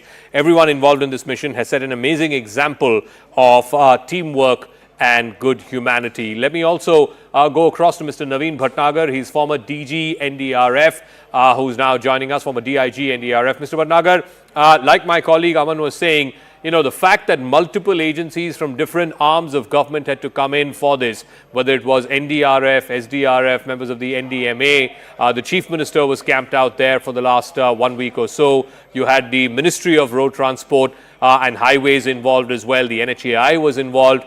The railways were making green corridors for these plasma cutters and specialized metal cutters that were being brought in from different states. The Indian Air Force was flying in specialized equipment as well. When you have such multiple agencies having to come together, the entire system has to pull its weight. That's when you taste success. Just walk us through how difficult that is for all of these different agencies to come together for this stellar rescue effort that we've seen, which has finally ended in success. It has ended in fruition with all 41 workers now being rescued. Yeah, so it's a combined and collective effort by all the agencies. Nobody can take the advantage that I have done. No, it's a collective effort which was done by all the departments, including PM, PMO, CM and other secretariat and all the people, all the forces including NDRF, SDRF, Army, Navy, Air Force, everybody was the experts of all the departments are involved in this thing. Even then, whenever we found that somebody is expert in this operation, so he was called from abroad also. Yeah. So all the people from entire area, including the abroad also. So everybody is giving his contribution, and due to that effort, due to their efforts, now we succeeded. Now our flagship is very high, and we have escaped. We have taken out the 41 workers from a dangerous place where it was almost 16 to 17 days. Really a miracle, you can say is a miracle. And all the efforts came to rescue them. Even then, we can say that God also was involved in this thing. Yeah. God gave us the power, the way also, and including all the people who were involved in this nearby area and all these things. Now see, at many times we felt that how the rescue will come, how we will go ahead. So, but we got the this thing way and means, and accordingly the work was done. In the last moment, one obstacle came and it was also removed. And now third obstacle was that pipe was very high, on very high. So it was very difficult to take out the workers through pipe to come this side. Yeah. So immediately this platform was prepared. Platform was prepared on both the sides. So after that it was succeeded. And because lot of mud and concrete and other things were there in the pipe, so all things were removed, and well in time. I'll appreciate and I'll salute to all the Indian people who involved in this thing. Okay. Even then Mandir, Pujari, your Gurdwara and all these things, all the people Let played. me let me also bring in Dr. S.K. Singh. Including He's a your- geologist. Anup Nautiyal is an environmentalist. Dr. S.K. Singh, clearly, now is a moment for everyone to heave a huge sigh of relief. The entire country was watching very closely the twists and turns, the kind of obstacles that the rescuers had to face. You know, metal obstacles came in their way. They had to get special cutters that had to be brought in from Hyderabad and other different places. Once they got through that, then the auger machine, the auger drilling machine that they were using, that broke. Then they had to manually send in people to clear that debris. And then the final 8 to 10 meters or so, which had to be manually dug by hand by these rat miners who were brought in from Jharkhand and Bihar. Just walk us through, you know, yes, lessons have to be learned, questions have to be asked, but the manner in which over the last 2 weeks plus, over the last 17 days, every challenge, every obstacle that was thrown at the rescue team, they came up with a solution for it, and they kept pushing hard. Neither did they lose hope, and to credit the workers also, the 41 workers, neither did they lose their high spirits, neither did they lose hope. They always knew that help was at hand. It was just a matter of time. It had to be done right because of the sensitive nature of the ecology there. Just walk us through what you saw over the last 17 days in this rescue effort. Yes, please allow me to walk that long as you talked. Yes, it is a great sigh of relief. And being a geologist, and for all the geologists, we know it was next to impossible. I am sorry to say that in some other channel when I was there, it was being said that we failed there, then after 2 days we failed. No, every day we succeeded, and all is well that ends well. It was such a situation in layman's language कि निकलने का कोई रास्ता नहीं था. Had we gone for a drilling from the top, the vibration of drilling would have made the mountain collapse. Had we gone from the drilling from the edit side, same level, the same thing would happen because the Himalaya is a restless mountain, youngest mountain, still growing, still active. You know that 2 plates are there. So everything was done to perfection to rescue them, because any other option would have, panicky or situation like that. So there was a perfect coordination, and as one of my panelists said that the God was there. Yes, God was there in 2 things also. There was no rainfall in last 17 days. There was no problem of groundwater seepage, which is a very frequent problem. So everything, worked with time in place. And I tell you, one must thing I complained, that the geologist whose area is earth and mountains and even oceans, where you are going to put on a structure like tunnel or dam or anything, you must give importance to geologists so that this time of collapse never happens. Okay, Anup Nautiyal is also joining us. He's an environmental activist. Yes, of course, I think the point made by Mr. Singh is well taken, that questions need to and will be asked. But today, as you see these pictures of these 41 workers being brought in, being rescued from this tunnel, and now all of them are being taken into hospital. From whatever pictures we can see, all of them seem to be in reasonable health. Now you can see Mr. Dhami and Mr. General V.K. Singh leaving the site, which means all 41 workers have been accounted for. All 41 workers have been rescued. You can see them leaving the site. Remember, these two have been there on camp. At site for the better part of the last week. Certainly, the Chief Minister had moved to this place. There was a makeshift temporary CMO that was set up at this place in Uttarakashi in Silkyara village. This was the Silkyara Baralkot section, the tunnel that was being built for the NHAI by a private company. And on Diwali day, look at the events that played out. On Diwali day, on the 12th of November, these 41 workers, as they were working there, the tunnel that they were working in collapsed, and they got stuck there for the last 17 days. And like I said, the entire nation has been following every twist and turn of this story. So let me bring in Anup Nautiyal. Before we get to the questions that need to be asked and will be asked, just what does a moment such as this mean, not just for those 41 workers? I believe Mr. Dhami and General Singh will be giving a soundbite to the media as well. We'll cut across to that as and when we get those first pictures. Mr. Nautiyal, just what does this mean? What saga we have seen of these workers over the last 17 days? Just encapsulate your thoughts for us, please.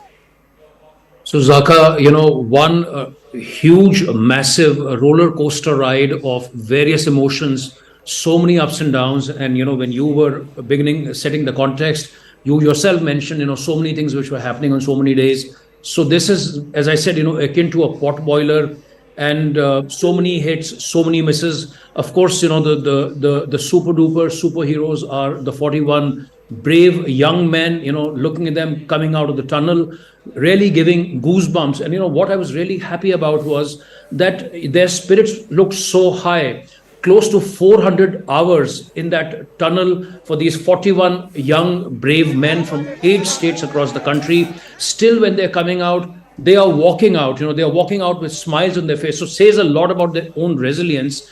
And of course, these dates of 12th November to 28th November 2023 are going to be forever etched in the conscience and in the turbulent, fragile history of Uttarakhand. So, we have several landmark dates. 16th and 17th of June 2013, when the infamous Kedarnath and the tragic Kedarnath tragedy took place.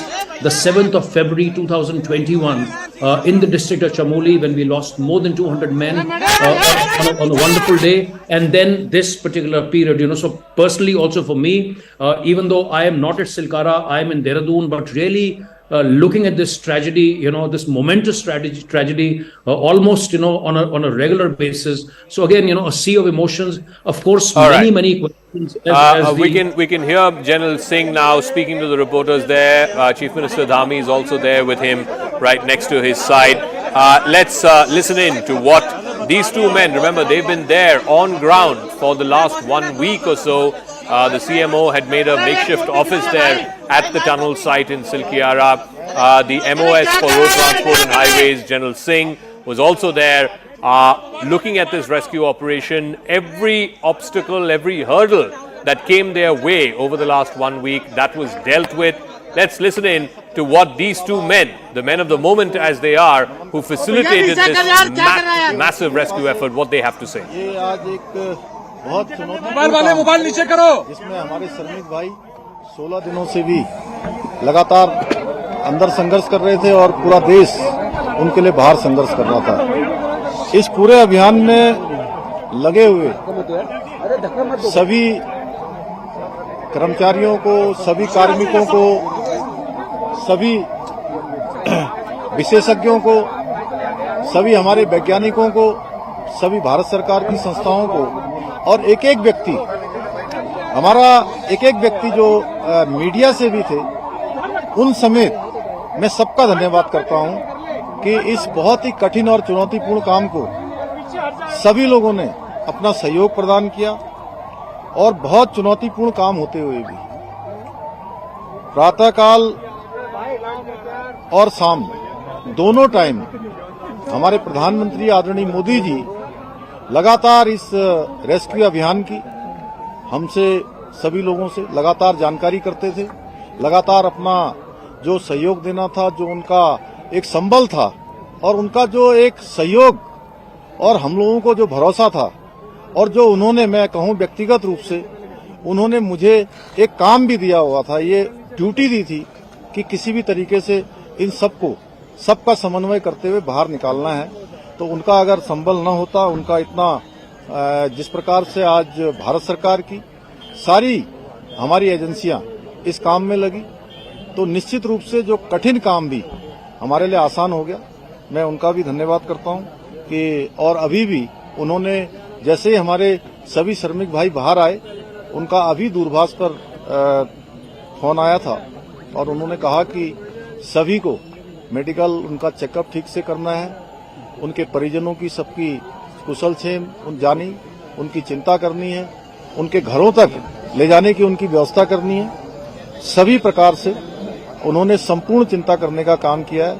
हमारे और भी सभी लोग इस काम में लगे हुए थे और विशेषकर से उत्तराखंड के हमारे सभी देवी देवताओं का भी मैं उनको भी नमन करता हूं कि उन्होंने बहुत काम किया। हमारे राष्ट्रीय जो सड़क परिवहन मंत्रालय है, उसमें आदरणीय गडकरी जी भी बीच में आए, उन्होंने भी यहाँ पर हर तरीके से इसको देखा। और हमारे जनरल बीके सिंह जी, इनका मैं विशेष रूप से सबकी तरफ से और उत्तराखंड वासियों की तरफ से इनका मैं धन्यवाद इसलिए करता हूं कि एक कैंप बनाकर लगातार यहां पर रहे और एक दिन भी इन्होंने यहां से कभी ये नहीं सोचा कि मैं यहां से कहीं बाहर जाऊं और इस कठिन काम को लोगों को लगातार संबल प्रदान करने का काम, उनको प्रोत्साहन करने का काम और पूरा हमारा जहां सभी एजेंसियां लगी हुई थी वहीं पीएमओ के भी सभी अधिकारी अपने अपने तरीके से इस पूरे अभियान को अपना सहयोग प्रदान कर रहे थे, योगदान प्रदान कर रहे थे। आगे आने वाले समय में हम ये जो जितने भी हमारे इस प्रकार के टनल उत्तराखंड के अंदर चल रहे हैं उन सभी की समीक्षा भी करेंगे और वैसे तो भारत सरकार ने इसमें सेफ्टी ऑडिट कर दिया है जिससे आगे निकट भविष्य में हमको इस प्रकार की किसी परेशानियों का सामना न करना पड़े। मैं सभी श्रमिक भाइयों को उनके उज्जवल भविष्य के लिए, उज्जवल जीवन के लिए मैं उनको सबको शुभकामनाएं देता हूं, उनके परिजनों को भी उनको भी शुभकामनाएं देता हूं और लगातार इतना कठिन चुनौतीपूर्ण काम जिसमें आपने देखा कि ऑगर मशीन मंगाई गई और पहले इंदौर से मंगाई गई, हैदराबाद से मंगाई गई और जिस प्रकार से मशीन बार बार अंदर टूट जा रही थी, जिस प्रकार से फंस जा रही थी, वहां पर गडर आ जा रहे थे, तमाम हार्ड रॉक आ जा रही थी, उसके कारण से वो बार बार रुक रही थी। लेकिन जो हमारे दिल्ली जल बोर्ड के और गोरखपुर से जो नीचे जाकर मैनुअल माइनिंग करने वाले थे उन सभी का भी मैं अपनी ओर से धन्यवाद भी करता हूं, उनका मैं अभिनंदन करना चाहता हूं। मैं सभी से एक से अभी मिला हूं और उन मजदूर भाइयों से भी मिला हूं जो बाहर निकल कर आए हैं। सभी लोगों ने कहा कि हमको हर संभव कभी भी अंदर किसी प्रकार की परेशानी नहीं हुई। निश्चित रूप से ये हम लोगों के लिए एक बहुत सुकून वाली बात है कि इतना बड़ा एक आपदा आने के बाद भी सारे लोग जो है सकुशल बाहर निकल पाए।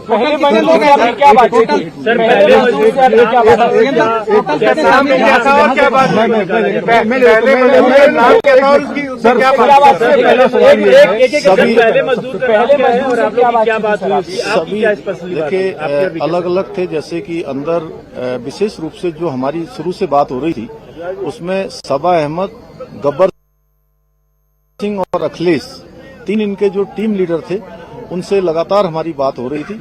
उसके बाद आने वाले सभी लोगों से लगातार बात हुई है। सभी पूरे देश भर के जितने भी मजदूर भाई उसके अंदर थे सभी ने स्वयं ही आकर, चूंकि उनके लिए बहुत ही भावुक क्षण था, लेकिन उसके बावजूद भी उन्होंने कहा कि हमको किसी परेशानी का कोई सामना नहीं।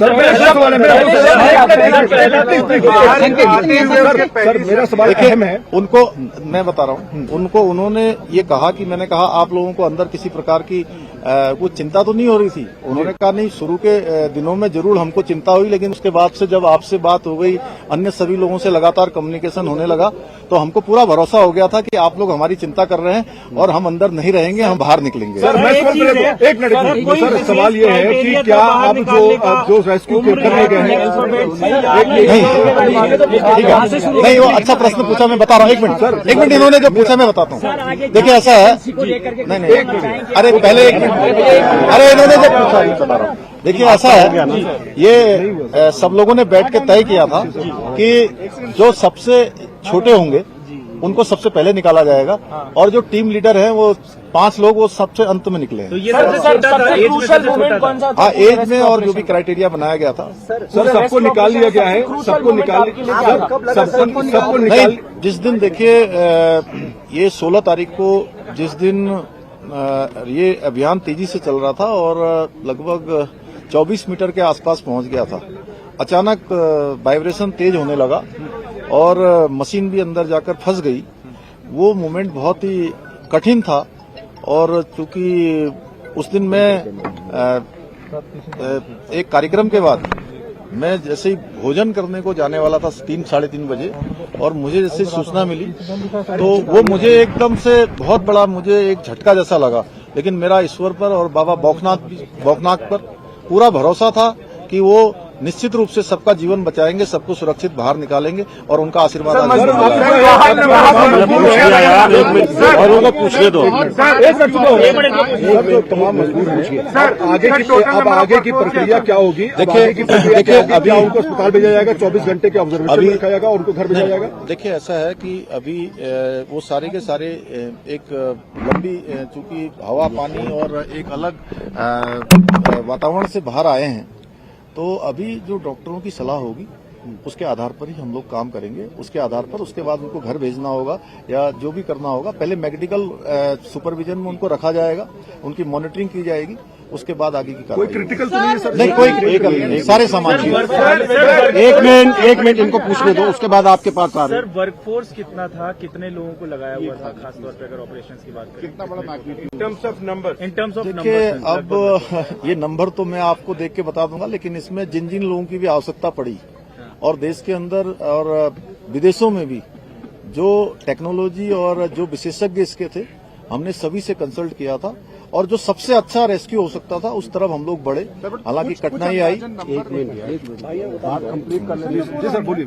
जी सर तो वो अभी एस्टिमेट लगाना मुश्किल है, वो आपको बता देंगे अलग से। और जितने भी लोग लगे यहाँ पे कौन थे? आप थे? आपका हो गया। आप भी बाबा बागनाथ के मंदिर में गए, वीके सिंह भी बाबा बागनाथ के मंदिर में गए। गांव वालों का कहना है कि जब तक मंदिर नहीं बनेगा हम आगे काम नहीं होने देंगे। क्या सरकार वो पहले ही हम लोगों ने तय कर लिया है कि मंदिर वहाँ पर बनेगा, बाबा बागनाथ की कृपा से। गाँव वालों से पूछने से पहले ही वो डिसाइड हो गया। वो डिसाइड हो गया ऑलरेडी। सो मोटो हम लोगों ने लिया। एक मिनट बाबा, एक मिनट। इस पूरी कड़ी में रैट माइनर्स की भूमिका कितनी अहम थी? वो अंतिम पड़ाव में आए और पूरा ये आपने शायद मैंने जो सबसे पहले बीच में बोला था, आपने शायद उसको ध्यान नहीं दिया। वो उनकी बहुत बड़ी भूमिका थी। दिल्ली जल बोर्ड से भी आए थे, गोरखपुर से भी आए हुए थे। उन लोगों ने मैनुअली जाकर जो काम किया वो बहुत निर्णायक इस पूरे अभियान को निर्णय तक पहुंचाने का काम उन्होंने भी किया है। सर मजदूरों के लिए किसी राहत राशि का ऐलान किया गया, कोई समर्थन राशि उनके लिए? राहत राशि इम्पोर्टेंट है। नहीं, सभी सर समर्थन राशि, राहत राशि। प्रधानमंत्री जी ने ट्वीट किया है, फर्स्ट डे से लास्ट दिन तक वो चुनावी व्यवस्था के बावजूद इस पर मॉनिटरिंग करते रहे। उनकी संवेदनाएं पूरे देश ने देखी है, क्या कहेंगे? मैंने आपको वो शुरुआत में ही कहा था कि माननीय प्रधानमंत्री जी का अगर इतना विशेष इस पर अभियान पर ध्यान नहीं होता, विशेष उनका जोर नहीं होता, तो इतना कठिन चुनौतीपूर्ण अभियान इस तरीके से पूर्ण करना आसान नहीं होता। और उन्होंने और अभी भी उनका कितना ध्यान है कि प्रातःकाल जब वो चुनाव अभियान में निकलते होंगे,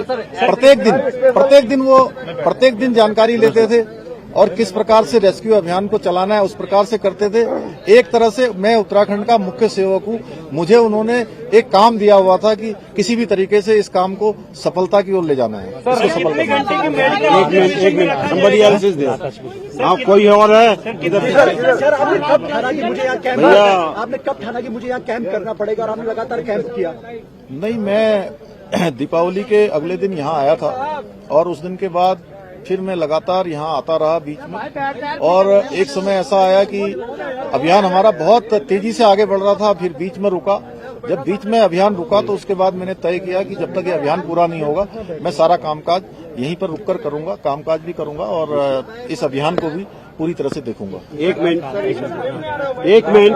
नहीं, राहत राशि के लिए देखिए, राहत राशि के लिए हमने अभी सभी श्रमिक भाइयों के लिए अपने उत्तराखंड राज्य की तरफ से 1-1 लाख रुपए की जो है व्यवस्था की है। 1-1 लाख रुपए की जो है कल हम उनको सभी को चेक सौंपेंगे और भी जो सहायता होगी वो करेंगे। और NHI DCL जिसमें वो सभी लोग काम करते हैं उनसे भी हम अनुरोध करेंगे कि उस हमारे इन श्रमिक भाइयों को जो 41 हैं उनको जो है कुछ दिनों के लिए 15 दिन 20 दिन या 1 महीने के लिए सवेतन उनको जो है उनके घर जाने के लिए और रहने की जो है अनुमति दे दें। धन्यवाद सर। कितने घंटे की एक मिनट इनको पूछ लेने दे भाई। ऑपरेशन था उसका मैग्नीट्यूड हम समझना चाह रहे थे sir, may be in terms of the cost जो भी लगी या वर्कर, और दूसरा क्या एयरलिफ्ट करने की बात आ रही है, नॉट फॉर मेडिकल बट घर जाने के लिए? अभी देखिए, सबसे पहले अभी सभी लोग बिल्कुल जो भी अभी चेकअप हुआ है आने के बाद उनका ब्लड प्रेशर चेक हुआ है, अन्य जो भी जरूरी जो शुरुआती जो लक्षण होते हैं वो किसी प्रकार के किसी भी कमजोरी के या किसी थकावट के किसी बुखार के कोई भी लक्षण उनके अंदर नहीं है। सारे के सारे स्वस्थ हैं। और इतना बताऊं कि जब उनके लिए अंदर स्ट्रेचर की व्यवस्था की थी कि वो स्ट्रेचर से आए, उसमें स्ट्रेचर पे नहीं आए, सारे लोग क्रॉलिंग करके आए हैं। तो वो सब स्वस्थ हैं और अच्छे तरीके से थे। इसलिए पहला सवाल जो मेरा था, हाँ, एक मुझे हम लोग को मैग्नीट्यूड समझा दीजिए, कितना बड़ा ऑपरेशन था, may be in terms of कितना कॉस्ट आया या फिर इन टर्म्स ऑफ कितना वर्क? अब देखिए, अभी तो पहले कॉस्ट को देखते कि हम लोग पहले उनके जीवन को सुरक्षित बचाते या उनको बाहर निकालते। हमारी पहली प्राथमिकता थी कि कॉस्ट कितनी भी लगे। हमारे प्रधानमंत्री जी ने कहा था कि किसी भी कीमत पर सबको सुरक्षित बाहर निकालना, ये हमारी प्राथमिकता थी। धन्यवाद। Pushkar Singh Dhami, the Uttarakhand Chief Minister, along with MOS, Highways and Transport, General VK Singh. Remember, these two men had been camped out there at Uttarakashi, overseeing this rescue operation. And one of the things that he said was that when the drill bit broke in the last 24 to 48 hours, the auger machine broke, that was a huge setback. But even that, the rescue team found a solution for it. They manually went in, cleared the debris of that machine, and then in the last 24 to 26 hours or so, the rat miners who were brought in from Gorakhpur, from Jharkhand, who manually then dug through the rest of the debris to get to these 41 trapped workers, all of whom have now been taken to hospital. And the Chief Minister also confirming that all of them seem to be in good health. Primary medical checkup has been done of all of them. Their blood pressure, their vital parameters are all fine. Their spirits are very high. You can see some of them smiling as they come out and as they greet the Chief Minister and the MOS for Highways and Transport. Let me go back to our guests who are still with us. And like I said, this is a big moment for every Indian who's been watching this, not just for those workers or their families who've been tracking every twist and turn of the story, but for all of us, because we were praying with those families, we were praying for the good life and the good health of these 41 workers and the fact that they be rescued safe and sound. And that has finally happened today after 17 long days. Dr. S.K. Singh, geologist, is with us. Naveen Bhatnagar, former DG of the NDRF. Anup Nautiyal, environmental activist, is also there with us. Mr. Nautiyal, you heard from Chief Minister Dhami and from Minister General VK Singh. Just the fact that so many different agencies had to be brought in and a coordinated approach had to be taken, because otherwise this would not have been possible, whether it was State Disaster Relief Authority, the Central Disaster Relief Authority, the Chief Minister's Office, the PMO, different sections of the Army and the Air Force were also involved. General Singh is just speaking. Just a moment. Yeah. मैंने पहले दिन जब आप लोगों से बात की थी, मैंने एक ही चीज कही थी, हमारा एक ही लक्ष्य है, इनको सेफ निकालना। उसको देखते हुए हमारे देश में या विदेश में जिस भी चीज की हमको जरूरत थी, वो प्रधानमंत्री जी के मार्गदर्शन से वो हमको मिली। कोई ऐसी चीज नहीं है, जितने साधन जुटाए गए हैं, इतने साधन किसी और ऑपरेशन के अंदर नहीं जुटे होंगे। दूसरी चीज, सब चीजों के अंदर बहुत अच्छा कोऑर्डिनेशन। सर, हिंदुस्तान का सबसे बड़ा ऑपरेशन कहेंगे इसको? हिंदुस्तान का सबसे बड़ा ऑपरेशन कह सकते हैं, टनल ऑपरेशन अब तक का। ऐसा है कि जहां तक टनल के ऑपरेशन में इतने लोग फंसे थे, उनको निकालने के लिए जो चीज चाहिए थी, हर एक चीज की जरूरत पड़ती है। ये कहना कि ये बड़ा या छोटा वो नहीं होता। इस ऑपरेशन के लिए जो चीज चाहिए होती है वो पूरी हमने इकट्ठी की। सर, विदेश देश में भी आपने लगातार यहाँ रुककर वो ताकत दिखाई। एक तरीके से आप अब मोदी सरकार के हनुमान माने जाते हैं, जहां होते हैं वहां ऑपरेशन। आज हनुमान जी का दिन है। सर, प्रधानमंत्री जी ने लगातार इस ऑपरेशन में भूमिका निभाई। एक सवाल, प्रधानमंत्री की भूमिका और जिस तरह संवेदनशीलता रही इस पूरे ऑपरेशन में, क्या कहेंगे? प्रधानमंत्री जी का पूरा टाइम मार्गदर्शन था। सर, प्रधानमंत्री आपसे क्या इनपुट लेते रहे बार-बार? ये जो कुछ हो रहा था यहाँ पे, उसकी पूरी इनपुट उनको दी। All right, General VK Singh there saying that on day one he had told reporters that our only aim, our only goal is to ensure that all 41 workers are safely rescued from that tunnel where they were stuck in for the last 17 days, and that has today happened. All 41 have been rescued. All of them seem to be in good health and in good spirits, which is perhaps more important, because think about it, for 17 days you're stuck in a tunnel with debris. What do? You don't know if you will be rescued out. You don't know if you will die of suffocation. You don't know whether you'll be able to speak to your family, your loved ones. But they kept their spirits high. And you can see that even now as they have come out. In fact, the Chief Minister even mentioned that instead of using the stretchers that were put through the pipeline, all of them crawled up, indicating that they were in sound physical and mental condition. So let me go back to Anup Nautiyal. These pictures, this rescue effort, and I've been saying this since 2004, since the tsunami happened, India has been consistently leading disaster management efforts, whether it was the Uttarakhand flash floods that happened more than 10 years ago, the various earthquakes we have seen from time to time, and now, of course, this under-tunnel operation, which involved all kinds of complications. But finally, the good news and the big news is that all 41 are safe and all 41 have been accounted for. Absolutely, Zaka. And, there is a reason, of course, there's a very valid reason why Uttarakhand is called Dev Bhumi, the land of the gods. And this particular saga of fortitude, of resilience, coordination, whatnot, which lasted for the last 17 days, as we said, from the 12th till the 28th till today. Having so many elements, aspects of science, of spirituality, technology, coordination, so on and so forth, and a lot of pictures which will also remain etched for a long, long time. Of course, the rat miners recently, a temple itself, and it became quite viral yesterday when there was an image of Lord Shiva on the tunnel, outside the tunnel due to some water seepage. The first pictures, which emerged from the auger drill. So this is really, been, as I said, so many defining pictures.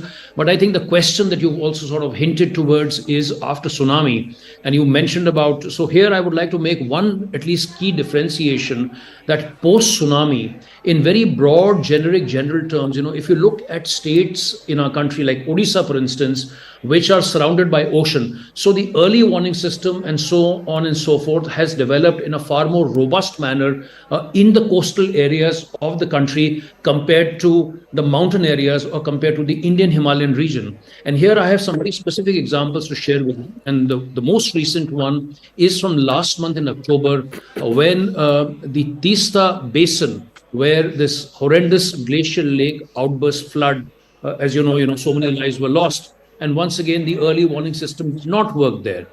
Even if we come back to Uttarakhand, the tragedy of February 2021 in the district of Chamoli, the Tapovan Vishnu Ghat Pariyojana, where more than 200 people died. Again, the early warning system did not work. Yeah. We have more than 1,000 glaciers in Uttarakhand and so many glaciers across the Indian Himalayan region, but very few glaciers are getting mapped.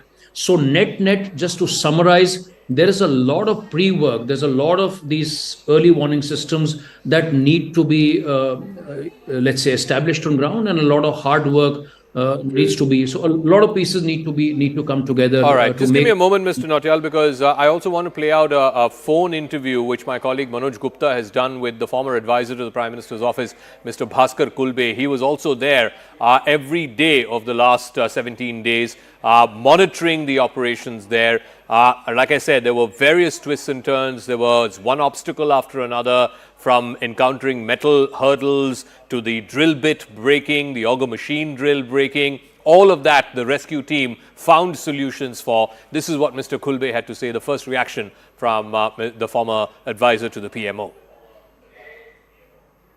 How you want to explain this?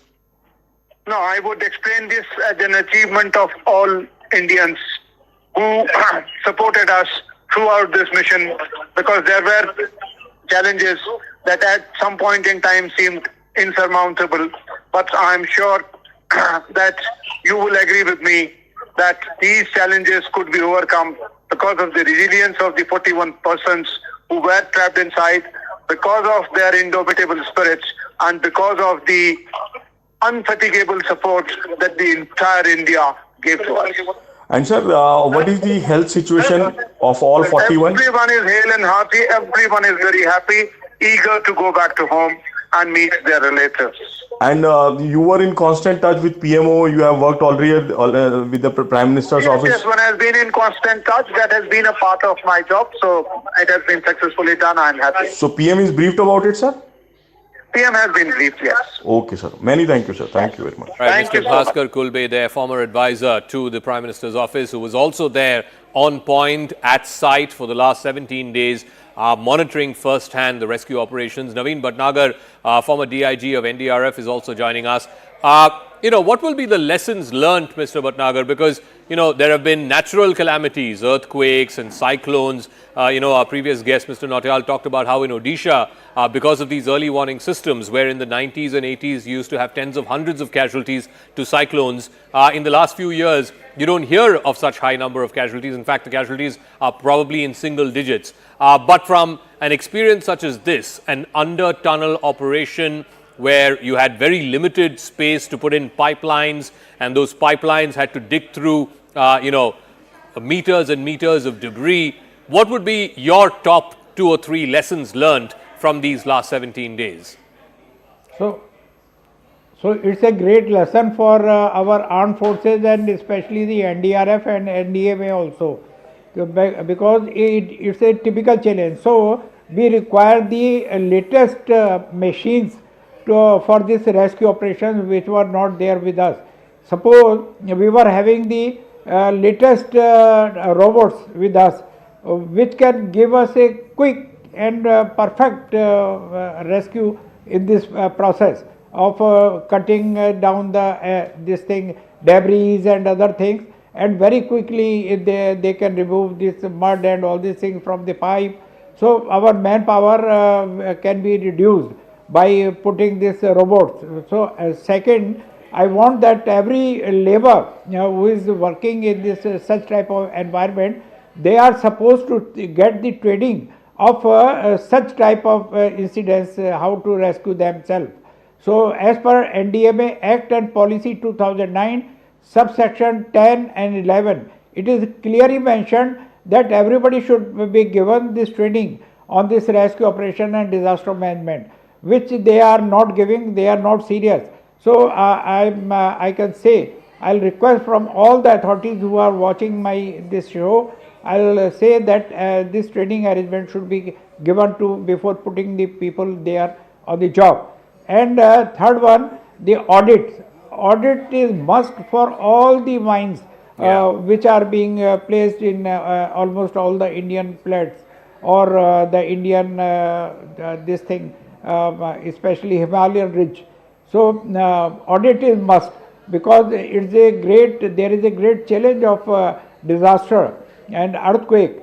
So for that to remove these problems, we should go ahead with these things.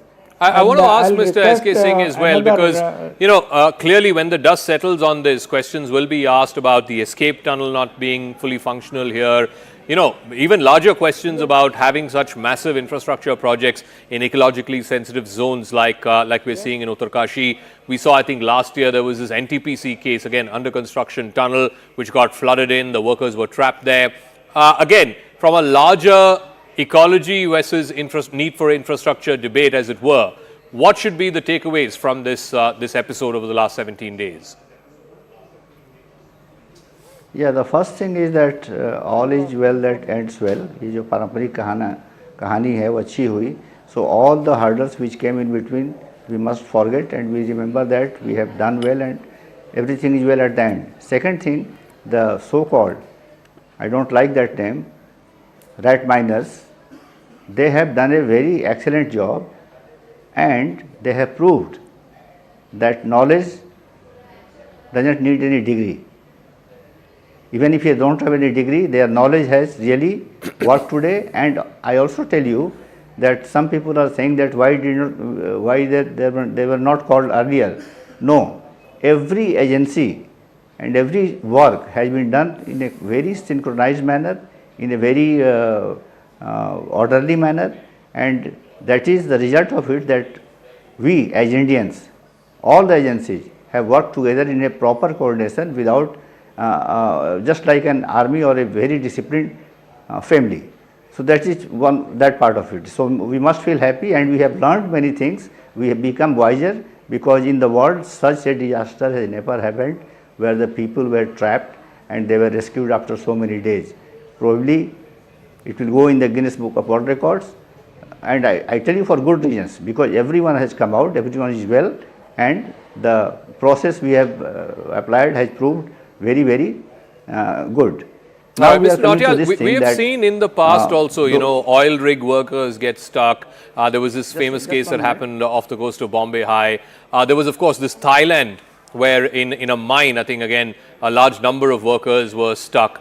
What are the precautions, particularly in sensitive areas like Uttarakhand, where there are multiple infrastructure projects? You have to balance out the need for having infrastructure because these are religious pilgrimage places, these are touristy places, and the state requires those tourists and those religious pilgrims for much of its economy. And at the same time, the ecological concerns also need to be kept in mind. If you could do a comparison as to, the efforts that we have seen in the past in other countries as well to try in similar situations where people had to be extracted, people had to be rescued out of, and what has happened in Uttarakhand over the last 17 days, how would you compare?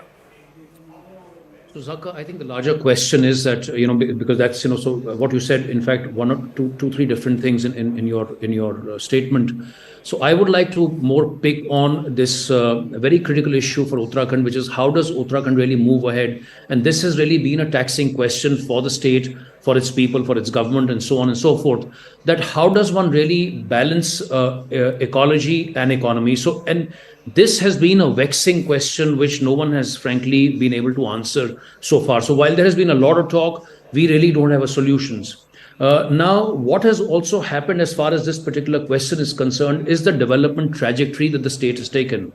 And largely the focus of the state, whose stated intent is to double its GSDP in the next 5 years. So currently Uttarakhand's GSDP is 2,75,000 crore. There is an external consultant, the state, like the rest of the country, wants to double its GDP. And somewhere or the other, this is my belief, that this is also some sort of a precursor to these large projects. So one thing which I wish to sort of highlight through your program is this philosophy of being small is beautiful. So instead of trying to increase the GDP only through these large 1.5 billion, 2 billion projects, could the state government look at more creative ways, more out of the box ways? For instance, to share one data point with you, as a state, our budget is about 70,000, 80,000 crore per annum.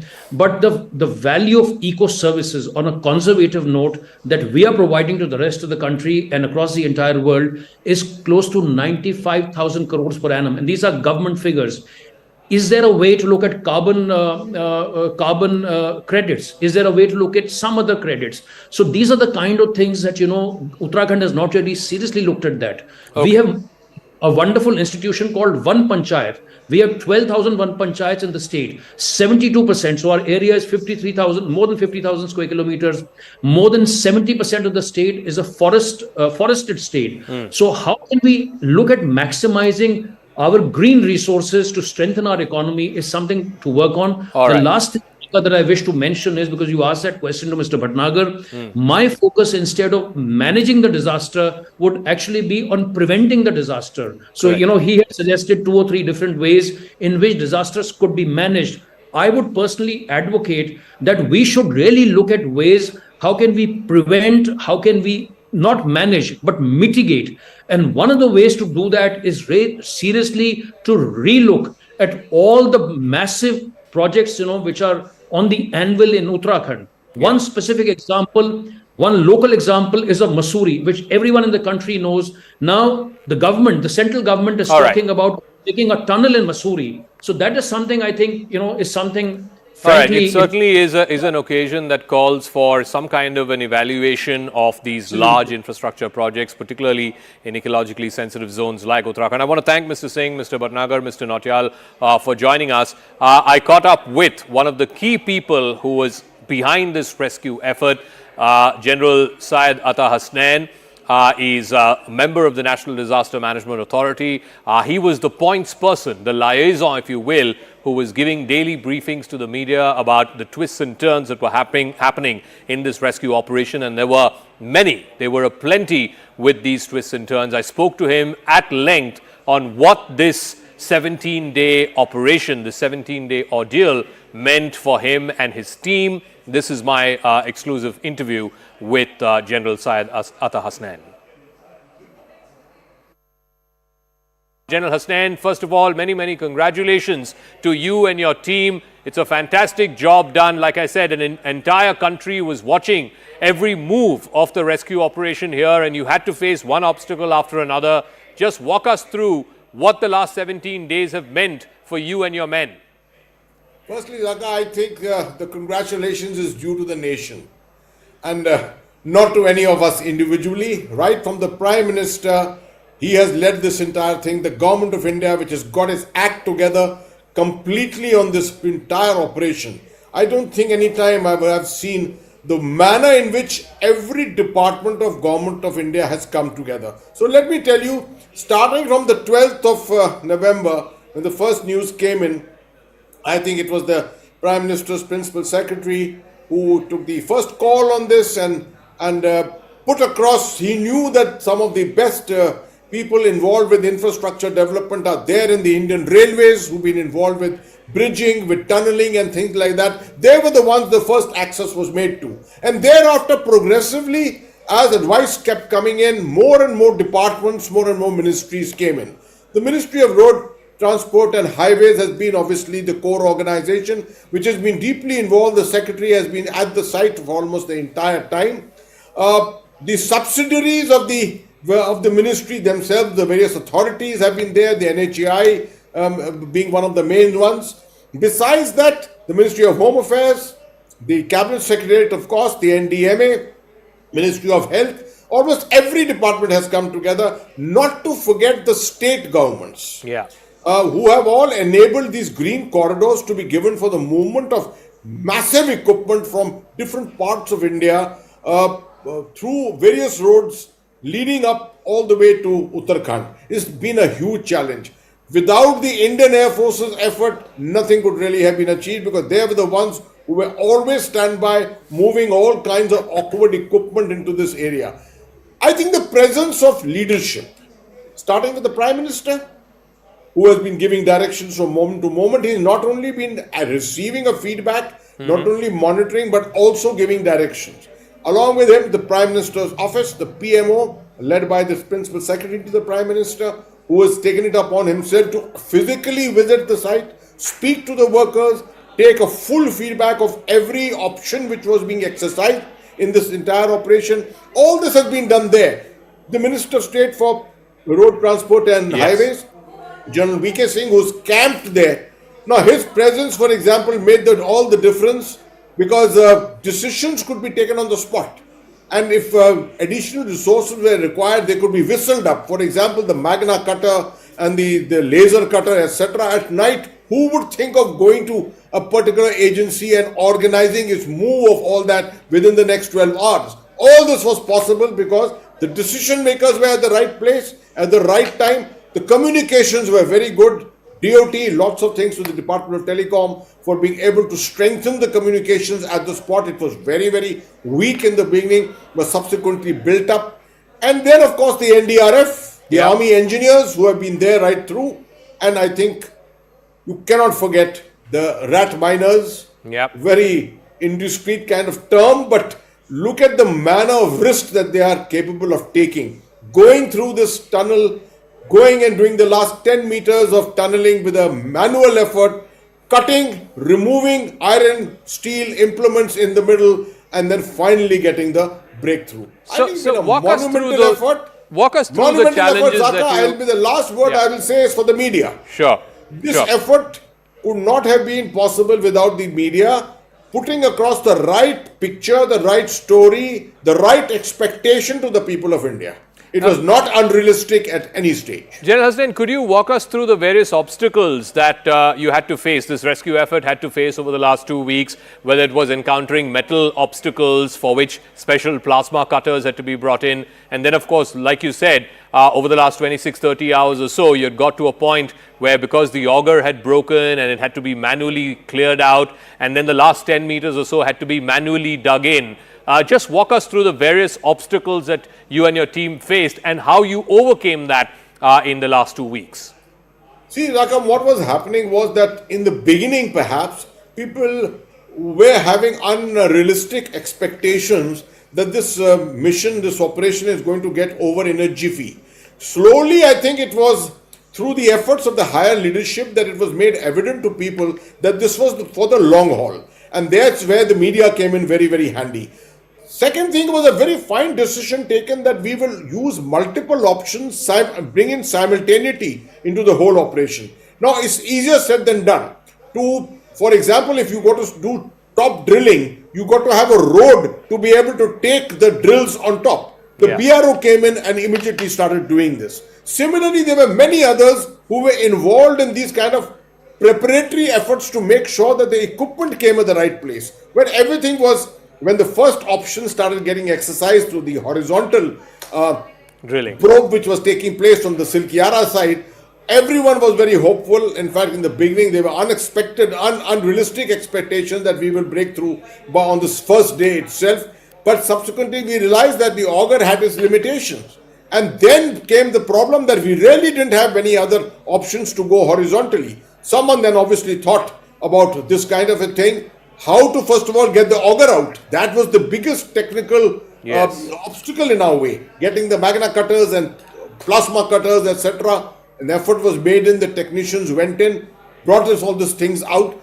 Throughout the operation, I think one of the major things, lessons learned, was that there were lines open with lots and lots of recommendations, lots and lots of approaches being made to offer services, offer talent, etc. My telephone was flooded completely. Lots and lots of things. There were people who had a lot of experience, who were volunteers to go there on the spot. For example, there's General Harpal Singh of the ex-DG Border Roads, who's there on the spot. The moment I learned of his willingness to go, we spoke about it to the Principal Secretary to the Prime Minister, who enabled it in a couple of moments. He has been there for the last 4-5 days, offering his services, offering his advice. So this is what brings, in an emergency, there is nothing like this. There were huge number of obstacles en route. But I think it's the overall cooperation, the offer of their services free of cost, which has enabled this.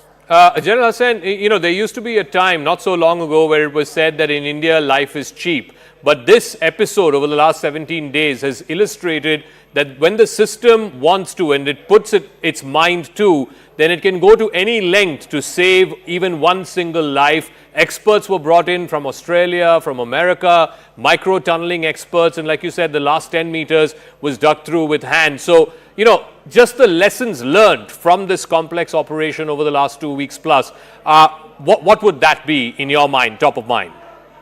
Firstly, Zaka, I have been reminding a lot of people, and I did it in the media conference today, that a lot of people in India have never read the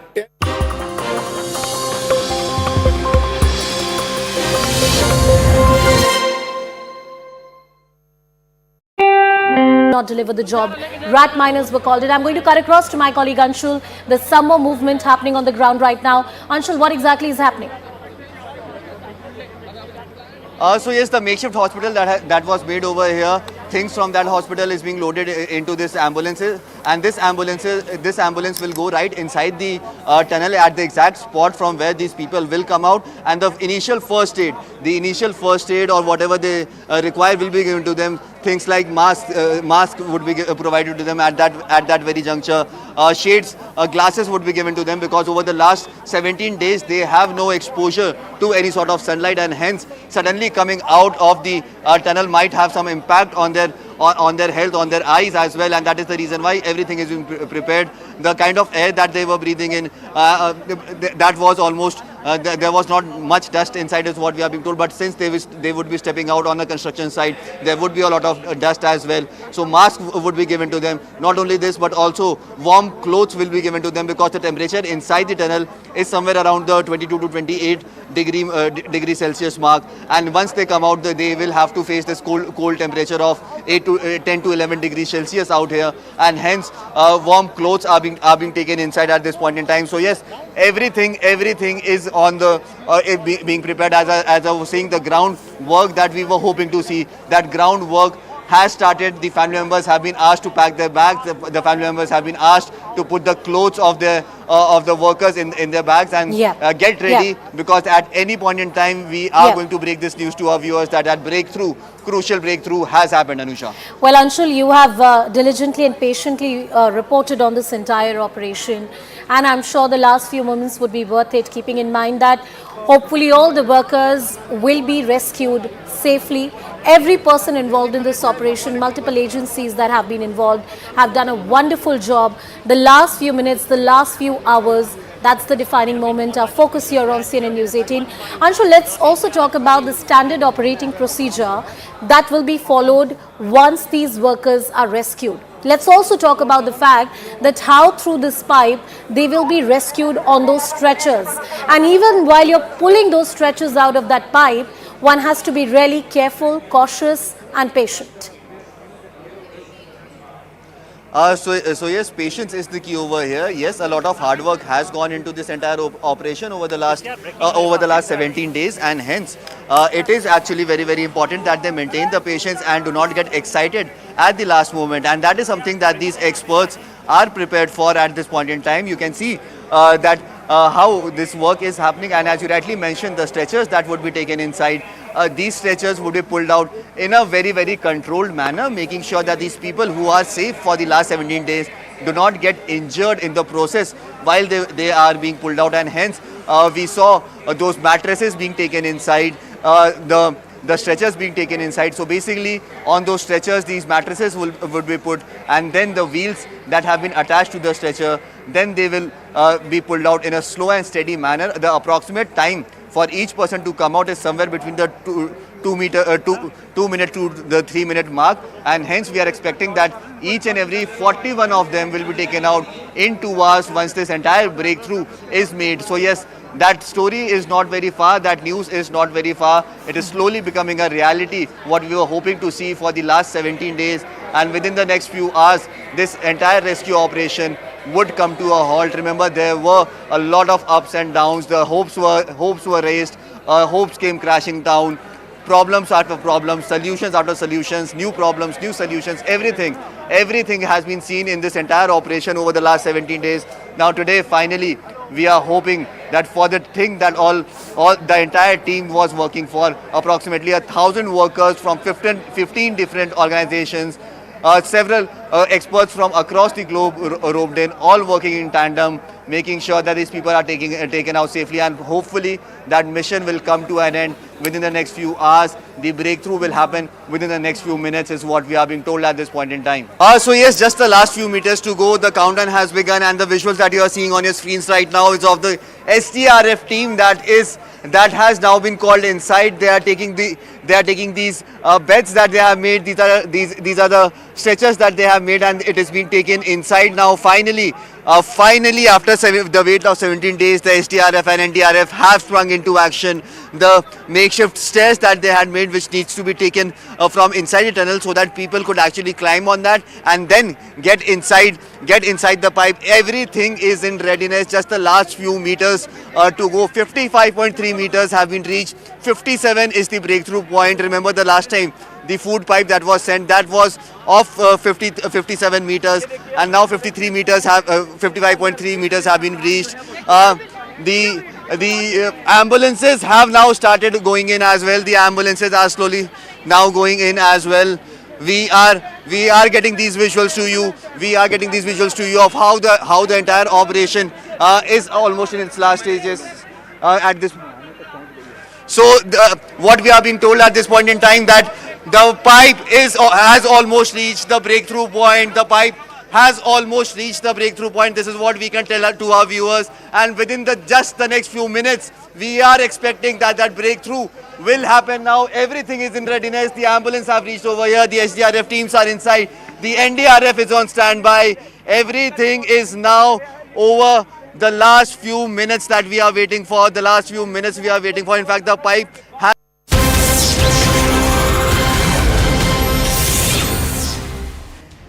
A billion prayers have been answered today. All the 41 workers who were trapped inside Uttarakhand Silkyara tunnel since 12th of November have been evacuated safely.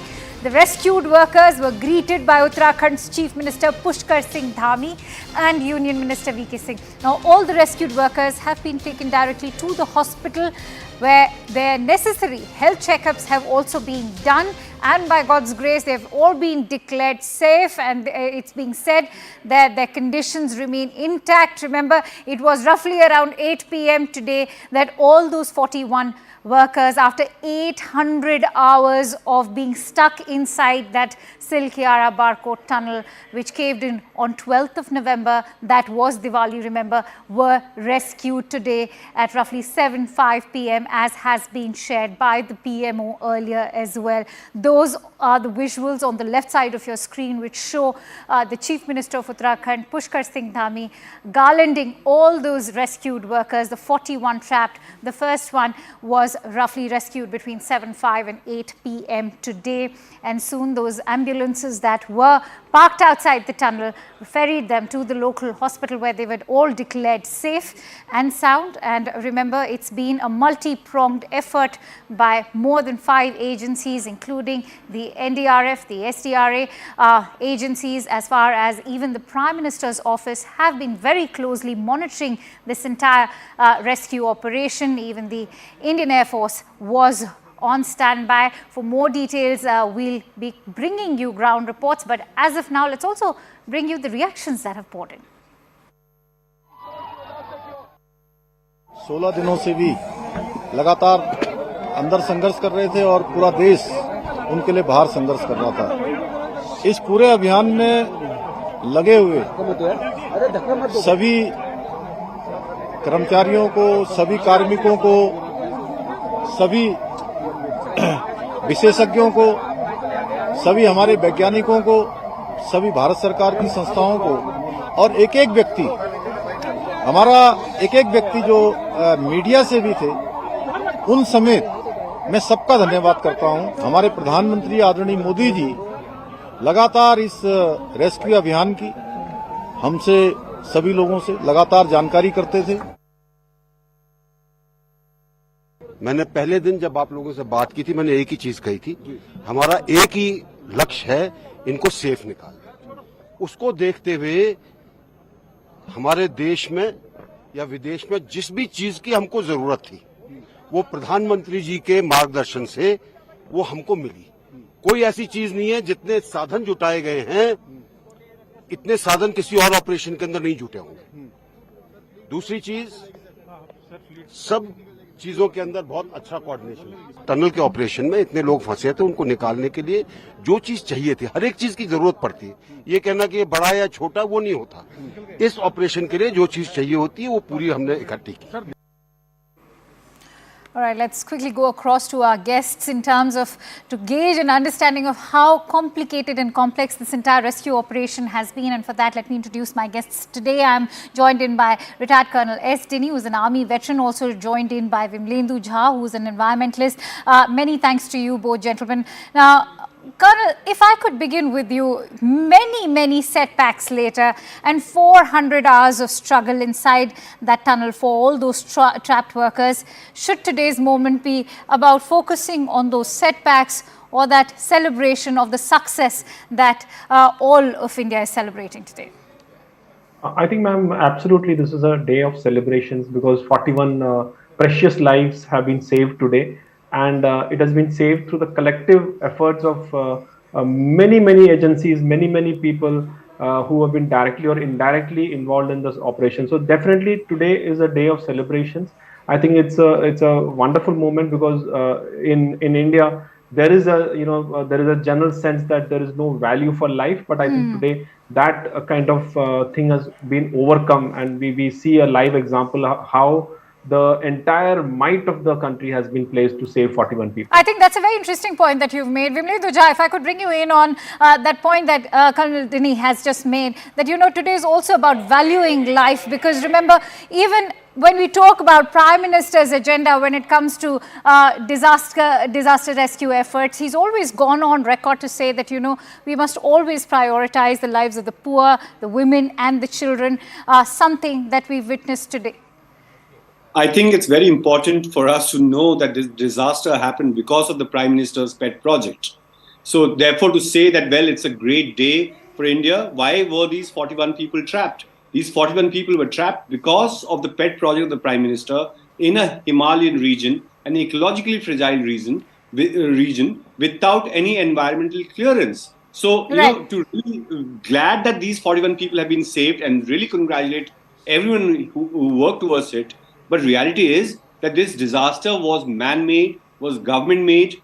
This kind of a project was imagined in Himalayan region, and therefore we need to think about that. No, that is an analysis which we will also not be an doing. analysis, it's the No, reality we need to is. introspect, and that analysis also has to be done by media, which is why we have you here to do that. On that note, Vimledu, I'm going to request you to continue staying with me. I'm also joined in by our correspondent Anshul Singh, who's reporting live from Ground Zero. He's been there since day one, ever since the disaster took place. Anshul, I'd like to hear from you. What is the condition of all those workers? We believe that they've all been taken to the hospital. What have the medical authorities said?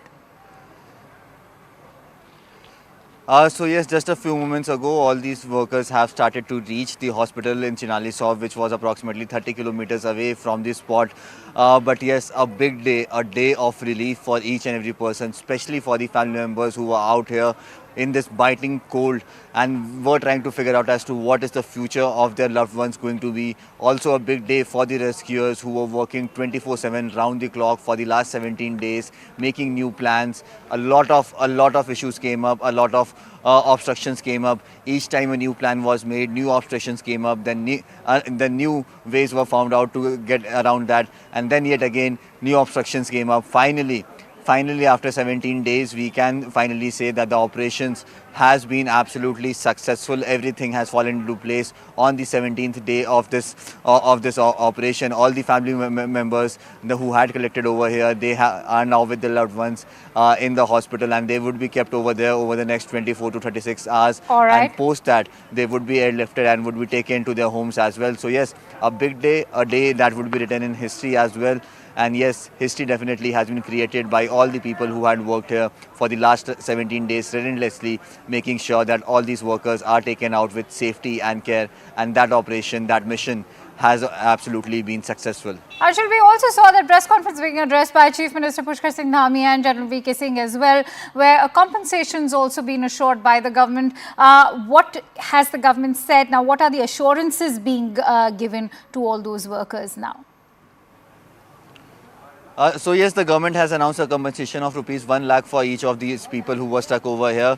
We are also expecting some more compensation to be announced from the respective state governments as well at this point in time. Remember, over the last 15 to 16 days, the officers from all these states, including Jharkhand, Uttar Pradesh, Odisha, they all were over here monitoring the entire rescue operations in front of their eyes, and they also have promised compensation. The amount of compensation would be announced tomorrow is what we are expecting at this point in time. But yes, compensation has been announced. But yes, what about the reasons for this entire collapse? What were the reasons for this entire collapse? What led to the delay in the rescue operations? There were many mistakes that were made during the rescue operations as well. All these questions will be asked. These questions have still not been answered. Initially, the government was saying that once the rescue operations end, then these answers would come up. So yes, now we will patiently wait for all these answers. Initially, for what was the reason behind this accident, who was responsible for this accident to happen at the first place. Secondly, why were there so many delays that happened? Could the rescuers have been more careful in making decisions? Because remember, on just 3 days ago, the ground penetrating radar, the reports of that radar that came in, and post that the auger machine was pushed in with full force, which meant that the machine got stuck inside the debris, and that delayed the operation yet again by at least 36 hours. So yes, a lot of mistakes have been made in the way. New learnings have been found. But yes, these questions needs to be answered, and we'll be seeking those answers from the governments as well. Absolutely. And when we talk about this entire rescue effort, Anshul, walk us through the way this entire operation was conducted. It's been a multi-pronged effort when we look at the number of agencies that assisted this entire operation, from the PMO to the NDRF, the SDRF, more than that, several agencies. And of course, we've seen how the Chief Minister himself was deployed there along with the MOS, General VK Singh as well. So yes, over the last 17 days, 15 agencies have been working round the clock to make sure that all these people are taken out safely, and more than 1,000 workers on the ground working day in and day out to make sure that this entire rescue operation becomes a massive success, and the results have come out today.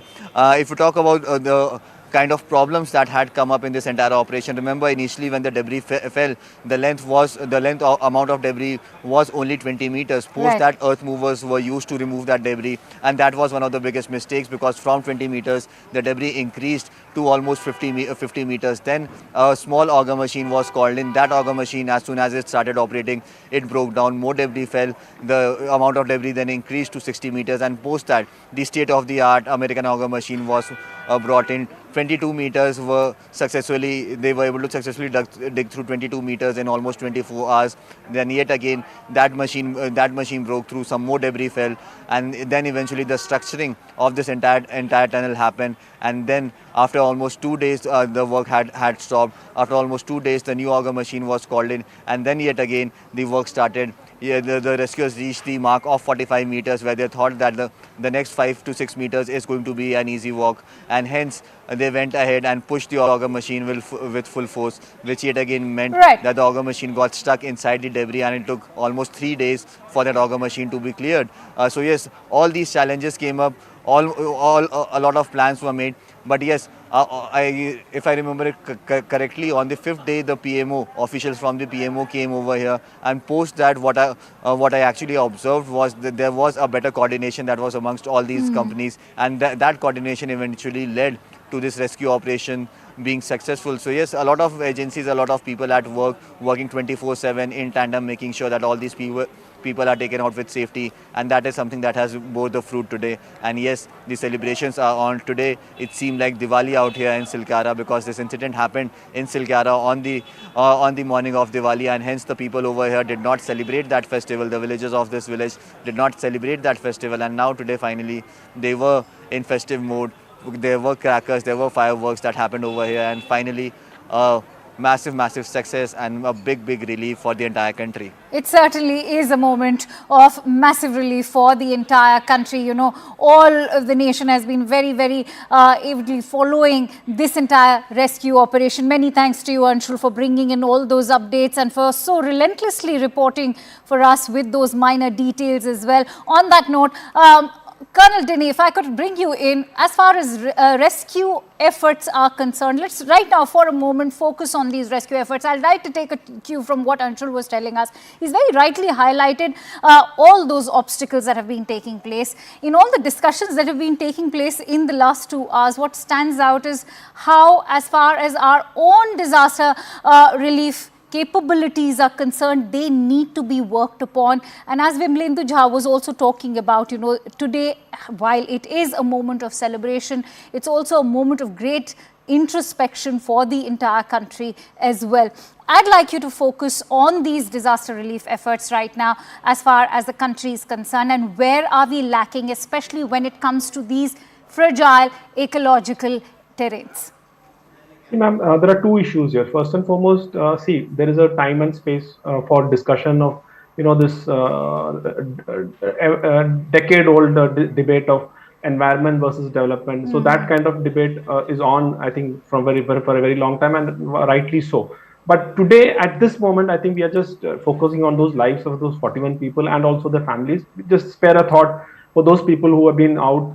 You know, if one of our family members would have been there, probably then we would feel a little more strongly about it. And of course, but Colonel, you know, this is also a point when one needs to introspect just in order to mitigate and prevent such disasters. Absolutely. I'm with you, ma'am. I'm with you that we need to introspect, and I think people will be doing that, and I think people are already doing that. See, I look at it in a slightly different manner, that for a person who's been monitoring these kind of you know, disaster management and such like things for some point of time, I find that there is a lot of improvement as far as disaster management, at least the post-disaster activities which are concerned. I do agree that a lot of things can be done before a disaster so that it is avoided completely. But after a disaster has happened, I think today what we see is in India, is in which there has been nothing which has been spared to save these 41 people. Like you name the resources. Air Force was used to bring in equipment. You had foreign experts coming in. You name the agency, they were doing it. So in a way, yes, of course, what Anshul was mentioning was initially there was an issue of coordination, which generally happens in such operations. But since the PMO office directly started getting involved, that also was sorted out in many ways.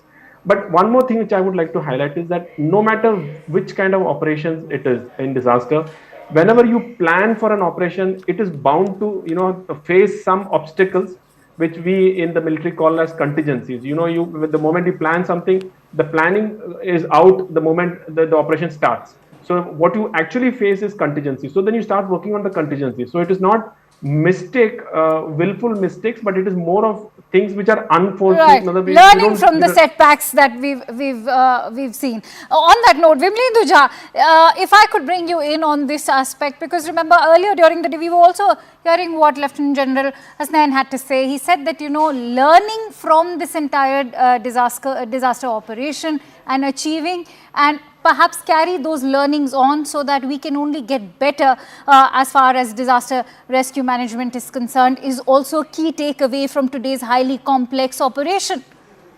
Absolutely. And therefore, I just want to remind Colonel Dini that disaster management is not about post-disaster, it's more about pre-disaster. So absolutely, I agree with you, Mr. Jha. I agree with you, completely agree with you. Can I finish? Yeah, sure. So therefore, what the might that you put behind after disaster is not of as much relevance as much as it is about preventing a disaster to happen. And when you talk about that's the basic principle of disaster management, if I'm sure you are a defense expert and you would know. And right now, and therefore, as much as we celebrate and rather than, getting overwhelmed with the celebration as a country, as a thinking citizen, as a thinking journalist, as a thinking defense expert, we all need to look at what led us to this. So whether this is the right moment or not a right moment, the fact that these 41 people were pushed to this kind of a tunnel, or the fact that this tunnel was pushed to an entire Himalayan ecology, or for that matter, Himalayan ecology was actually plundered for somebody's idea of development, we need to ask that, and therefore let's not get smoke screened with this idea of save, as in when the chief minister or the prime minister or whoever. This is, by the way, the creation of the government, and therefore there's no favor done by the government because these people were trapped by the government. So there's no favor done by the government by saving them. This is the least that they could have done. Vimlendu, I also want to know your stance on all of this, because are we also negating that infrastructural development should be completely brought to a screeching halt, or should there be greater precautions? Yes, give me a moment. I will delve deeper into that. Vimlendu, hold on to those thoughts. We will delve deeper into it. For now, let me also bring in a conversation with the former advisor to PMO, Bhaskar Khulbe, who was in talks with CNN News 18. Let's also listen into this conversation. Sir, this is a big achievement. How you want to explain this? No, I would explain this as an achievement of all Indians who supported us throughout this mission, because there were challenges that at some point in time seemed insurmountable. But I'm sure that you will agree with me that these challenges could be overcome because of the resilience of the 41 persons who were trapped inside, because of their indomitable spirits, and because of the unfatigable support that the entire India gave to us. And sir, what is the health situation of all 41? Everyone is hale and hearty, everyone is very happy, eager to go back to home and meet their relatives. And you were in constant touch with PMO, you have worked already with the Prime Minister's office? Yes, one has been in constant touch. That has been a part of my job, so it has been successfully done. I am happy. So PM is briefed about it, sir? PM has been briefed, yes. Okay, sir. Many thank you, sir. Thank you very much. All right, Vivledu, I quickly come back to you since we were discussing that. Do you think that the Silkyara tunnel should now become a touchstone when it comes to sort of weighing in on the kind of risk that is attached when you operate as far as infrastructural projects are concerned in these extremely fragile Himalayan terrains? We've already seen how roads are washed away, dams are being breached, but are we not learning our lesson? Exactly. So therefore, infrastructure is important, but infrastructure where and of what capacity, and does the region have the capacity to carry that infrastructure, right? As in this 1 year, just 2023, I will not even talk about 2013 when, half of Uttarakhand got washed away because of Kedarnath disaster. But 2023 alone started with Joshimath sinking. We actually had the entire, during monsoon of Himachal, we had Sikkim flooding, and now we have this tunnel collapse. And therefore, we need to understand that what's the carrying capacity of the Himalayas. You want to build roads, but where do you want to build roads? I want to lift weight, but if I don't have the carrying capacity to lift that weight, why should I be, I would die if that weight is put on me. And that's exactly what is actually happening to the Himalayan ecology. Himalayan ecology is very fragile. There's no sense of geology or geography or environment that was taken into consideration. And by the way, your viewers should know that there was no environmental impact assessment. Yes, I was about to come to that.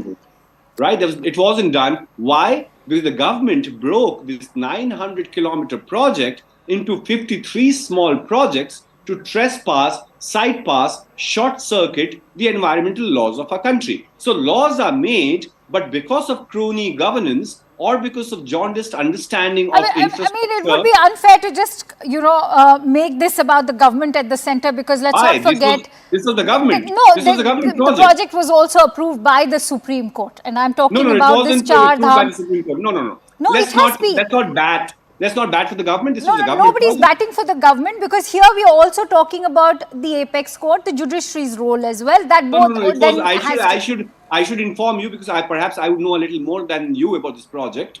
That this project was conceived in 2016, 2018, 2019, when it went to the Supreme Court. This project was converted into a national security project, wherefore the road broadening was allowed, and therefore Supreme Court didn't have a say. And by the way, the Forest Act that is there currently says that till 100 kilometers, you can clear the forest. So almost 600 hectares of forest has been cleared. So let's not blame the Supreme Court, because this is completely a pet project of the government, where government in its own wisdom or lack of it allowed this kind of plundering to happen in the Himalayas in terms of this project or the rail project or many other projects. So therefore, let's not, it's only wise and fair that on a night like this, when we have somehow saved these 41 people, do justice to them and the lives of many, that why are these projects even conceived? This is not about infrastructure. This is not about, we're not talking about mobility. We're saying that if the Himalayas doesn't have the carrying capacity, why allow these projects to happen there? By avoiding and sidetracking all the environmental laws of the country. And that's exactly what has happened. By the Supreme Court, I don't know if you know about this, Ravi Chopra... Vivledu, the very classic argument that is given over here is connectivity to various pilgrimage sites, whether it is Yamunotri, it's Gangotri, or Kedarnath, Badrinath. We all know that, there's now a rush to visit all these religious sites. And I'm also going to talk about that, but it's important for me to also keep playing out all the reactions that are coming in. CNN News 18 brings you a conversation with one of the rescued workers named Vishal. Let's also listen in to what his experience has been like. विशाल जी नमस्कार। सबसे पहले तो आपको बहुत बहुत बधाई हो, आपने 17 दिन के बाद आप निकले हैं। तो आप पहली चीज जो देश की जनता से या उत्तराखंड सरकार से, अपने परिवार से जो बोलना चाह रहे हो, जो पहली चीज है वो आप क्या बोलना चाहेंगे? पहला आपका रिएक्शन।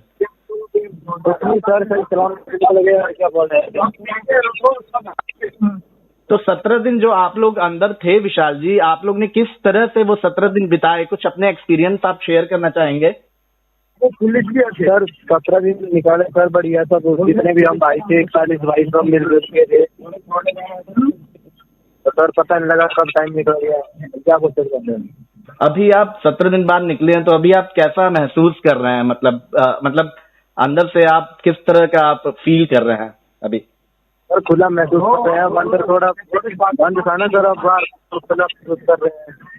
चलिए विशाल जी, आपको बहुत बहुत शुभकामनाएं, आपको और आपके परिवार दोनों को बहुत बहुत शुभकामनाएं। मैं squadron infra and mining limited का CEO हूँ। सर कितना मुश्किल था ये रेस्क्यू ऑपरेशन? आप लोगों की टीम लगी हुई थी, आर्टिफिशियल इंटेलिजेंस के थ्रू आप लोग भी मदद कर रहे थे रेस्क्यू टीम। इट वाज मुश्किल ही नहीं था, एक वॉर था ये, एंड वॉर फॉर ह्यूमैनिटी। वो हम इतना 41 जनों को इनफैक्ट उसको बचाने का हमारा मेन मिशन था। वो ऐसा mission we are glad to be part of it. And उसमें हमारा जो क्या है, जब हमको मिला, सब लोग एक क्राइसिस है, सब लोग अपना अपना क्या टेक्नोलॉजी लेके आए, बट हम तो बहुत खुशी की बात है कि हम एकदम value we could add lot of value is to this rescue mission, and we used to give feedback और आगे safety of the rescue team and entire thing was there. So I think this is my team. I think Asif, you can give your views on what you feel. Yeah. बिल्कुल। इससे पहले sir मेरा आपसे सवाल ये है कि आपने किस तरह से रेस्क्यू टीम को जो है मदद की, आप लोगों का क्या काम था, ये बताइए। अच्छा, हम लोग एक्चुअली ड्रोन उड़ाते हैं या फिर स्कैनिंग करते हैं वो इन इनएक्सेसिबल एरियाज, एंड उसमें क्या है, हम मॉनिटरिंग करते हैं अगर वो इसका कन्वर्जेंस एंड उसका अभी इसका मेन थिंग अपना वो रेस्क्यू ऑपरेशन जो अंदर चल रहा है और अंदर का 41 लोग हमको बाहर सेफली निकालना है, तो उनका सुरक्षता, उनका भी कितना जल्द मीन सीमलेस बिना रुके हुए कंटिन्यूसली कैसे करना है, उसका हम डाटा कलेक्ट करके ऊपर में भी अपना वो वर्टिकल ड्रिल चल रहा था, तो उसके लिए जो भी है हम वो सब we were giving a support, पूरा support to the entire team, and then this time what happened is technology was very powerful, give them बहुत पावरफुल डेटा दिया, तो उसकी वजह से एक डिसीजन मेकिंग क्या होता है,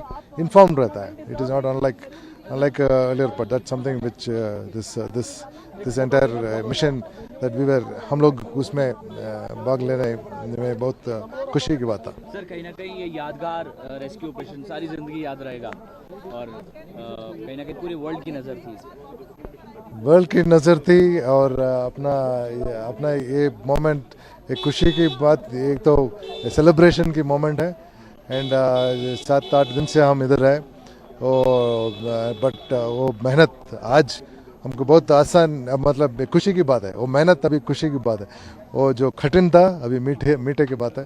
सो उसके बहुत खुशी है हमारा टीम और सभी team. All right, we'll be very closely tracking all the latest details coming in from the Silkyara tunnel. Remember, all those 41 have been rescued. We'll be bringing you all the latest updates. Stay tuned. But for now, it's time to slip into a quick break.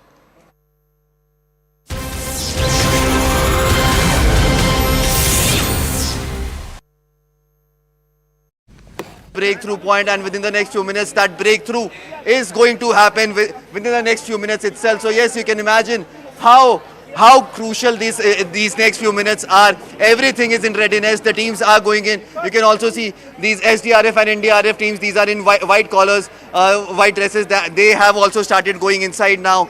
So yes, this is the big update that we are being told. In fact, the army is also now going inside. Remember, the army was called in for the engineering purposes of that rat hole mining that was happening, and now the sappers are also going in. The team battalion of sappers is also, Madras sappers is also going in. Yes. The third ambulance is also in its way inside the tunnel. So yes, we are just waiting for that last few minutes. The pipe has almost reached the breakthrough point is what we are being told, and within the next few minutes officially the officials will come on record and say this. But yes, what sources have confirmed to CNN News 18 at this point in time that we have reached the breakthrough point, and it is just the last few meters, not even meters, it is the last few inches that needs to be drilled through manually. Post that breakthrough will happen, and once that breakthrough will happen, what is the process forward? The pipes are being welded, and these pipes will be pushed in, and once this pushing in process happens, we can officially tell our viewers that finally this entire operation would come to an end, where the breakthrough will happen and the pipe would reach at least 3 meters inside the location where these people are stuck. So yes, Everything is in readiness. The 4th ambulance has also been called in. The ambulances, one after the other. Remember, 41 ambulances have been prepared over here. One after the other, one after the other. The ambulances are going inside. So yes, we are just expecting that the breakthrough will happen, and post that it will take some time for the pipe to be pushed through, and then another 2 hours for all these people to come out. Everything is in readiness, everything is prepared, and probably the time that we were waiting for is about to become a reality. Is about to become a reality. May Mother Nature be kind, and may this operation be successful in the next few minutes, Anshul, as you were pointing out. International experts will tell you that by the sheer number of days it has taken, it is one of the longest rescue operation when it comes to a cave rescue or a tunnel rescue of this nature. The Thai cave rescue that we saw a couple of years ago, the German rescue operation of 2014, the kind of technology, patience and perseverance that this operation particularly tested of the authorities is something that will be an example for the times to come. Fortunately, there was no knee-jerk reaction. None of the rescuers so far have been hurt in this operation, which is usually the case in rescue operation, which has happened earlier as well. If you look at most of the rescue operations that have gone on, 41 workers who are trapped inside for about 16 to 17 days there. We've been counting down. There was an American auger machine that was called in. The machine could drill through a huge part of that tunnel, but at the last minute, at the last segment, it could not deliver the job. Rat miners were called in. I'm going to cut across to my colleague Anshul. There's some more movement happening on the ground right now. Anshul, what exactly is happening? So yes, the makeshift hospital that was made over here, things from that hospital is being loaded into this ambulances, and this ambulance will go right inside the tunnel at the exact spot from where these people will come out, and the initial first aid or whatever they require will be given to them. Things like mask would be provided to them at that very juncture. Shades, glasses would be given to them, because over the last 17 days they have no exposure to any sort of sunlight, and hence suddenly coming out of the tunnel might have some impact on their health, on their eyes as well, and that is the reason why everything is being prepared. The kind of air that they were breathing in, that was almost, there was not much dust inside is what we are being told, but since they would be stepping out on the construction site, there would be a lot of dust as well. So masks would be given to them. Not only this, but also warm clothes will be given to them, because the temperature inside the tunnel is somewhere around the 22 to 28 degree Celsius mark, and once they come out, they will have to face this cold temperature of 10 to 11 degrees Celsius out here, and hence warm clothes are being taken inside at this point in time. So yes, everything is on the being prepared. As I was saying, the ground work that we were hoping to see, that ground work has started. The family members have been asked to pack their bags. The family members have been asked to put the clothes of the workers in their bags and get ready, because at any point in time we are going to break this news to our viewers that crucial breakthrough has happened, Anusha. Well, Anshul, you have diligently and patiently reported on this entire operation, and I'm sure the last few moments would be worth it, keeping in mind that hopefully all the workers will be rescued safely. Every person involved in this operation, multiple agencies that have been involved, have done a wonderful job. The last few minutes, the last few hours, that's the defining moment. Our focus here on CNN News 18.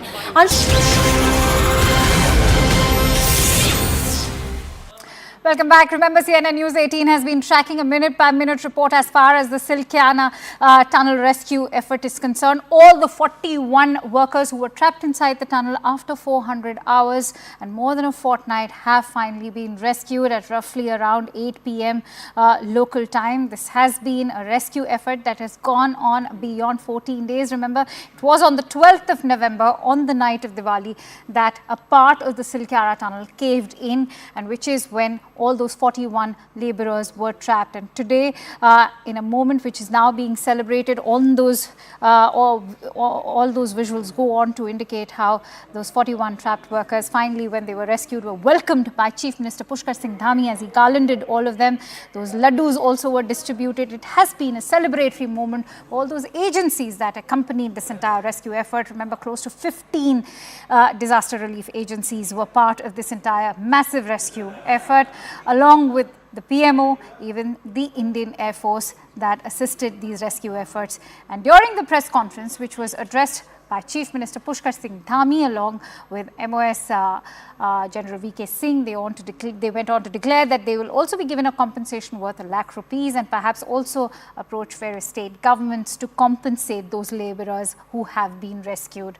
Pushkar Singh Dhami also went on to indicate that these labourers who were stuck in that tunnel for over 14 days will now be going back home to spend time with their family and perhaps even get close to a month of a sabbatical, and they'll also be compensated with ₹1 lakh. Now, at the same time, this is also a moment which is being taken to analyze how infrastructural development in ecologically sensitive areas like the Himalayan terrain can be improved.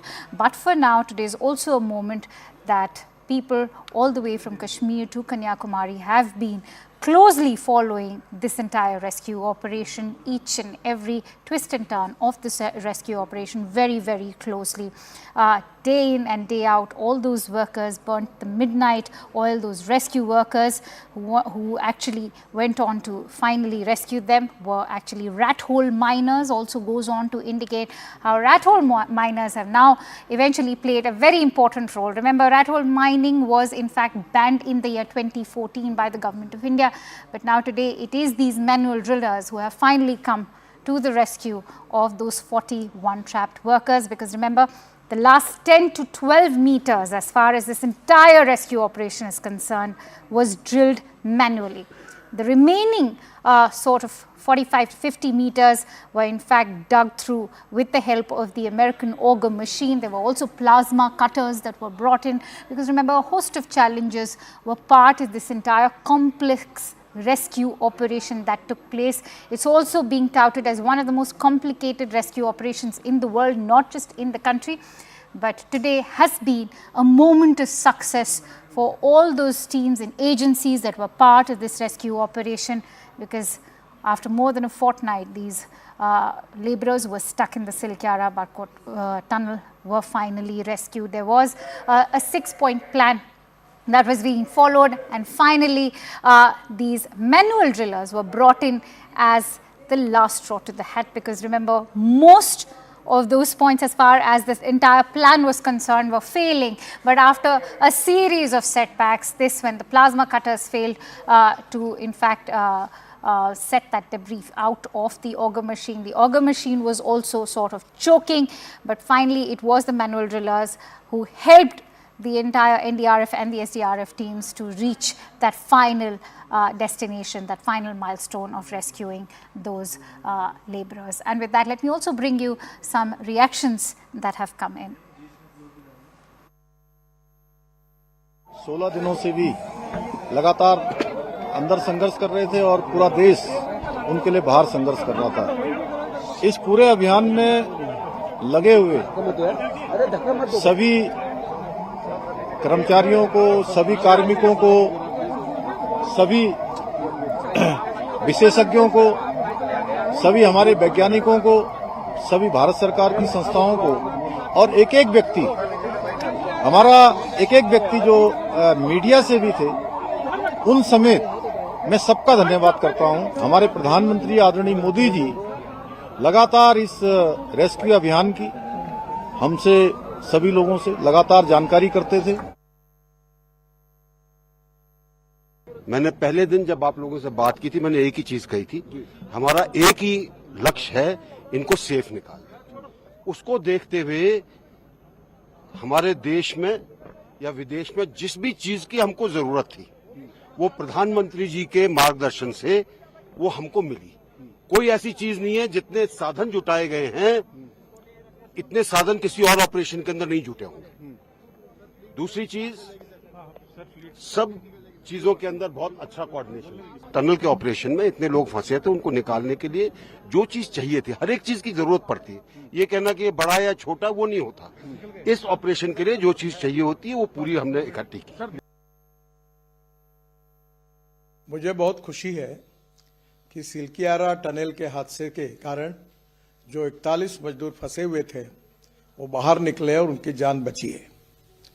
सभी एजेंसियों ने, विशेष रूप से PMO के मार्गदर्शन में, भारत सरकार की सब एजेंसीज, उत्तराखंड सरकार और वहां की स्थानिक जनता और सब लोगों ने रात दिन मेहनत की, परिश्रम किए, अलग अलग पर्यायों पर काम किया और उसके बाद ये सफलता मिली है।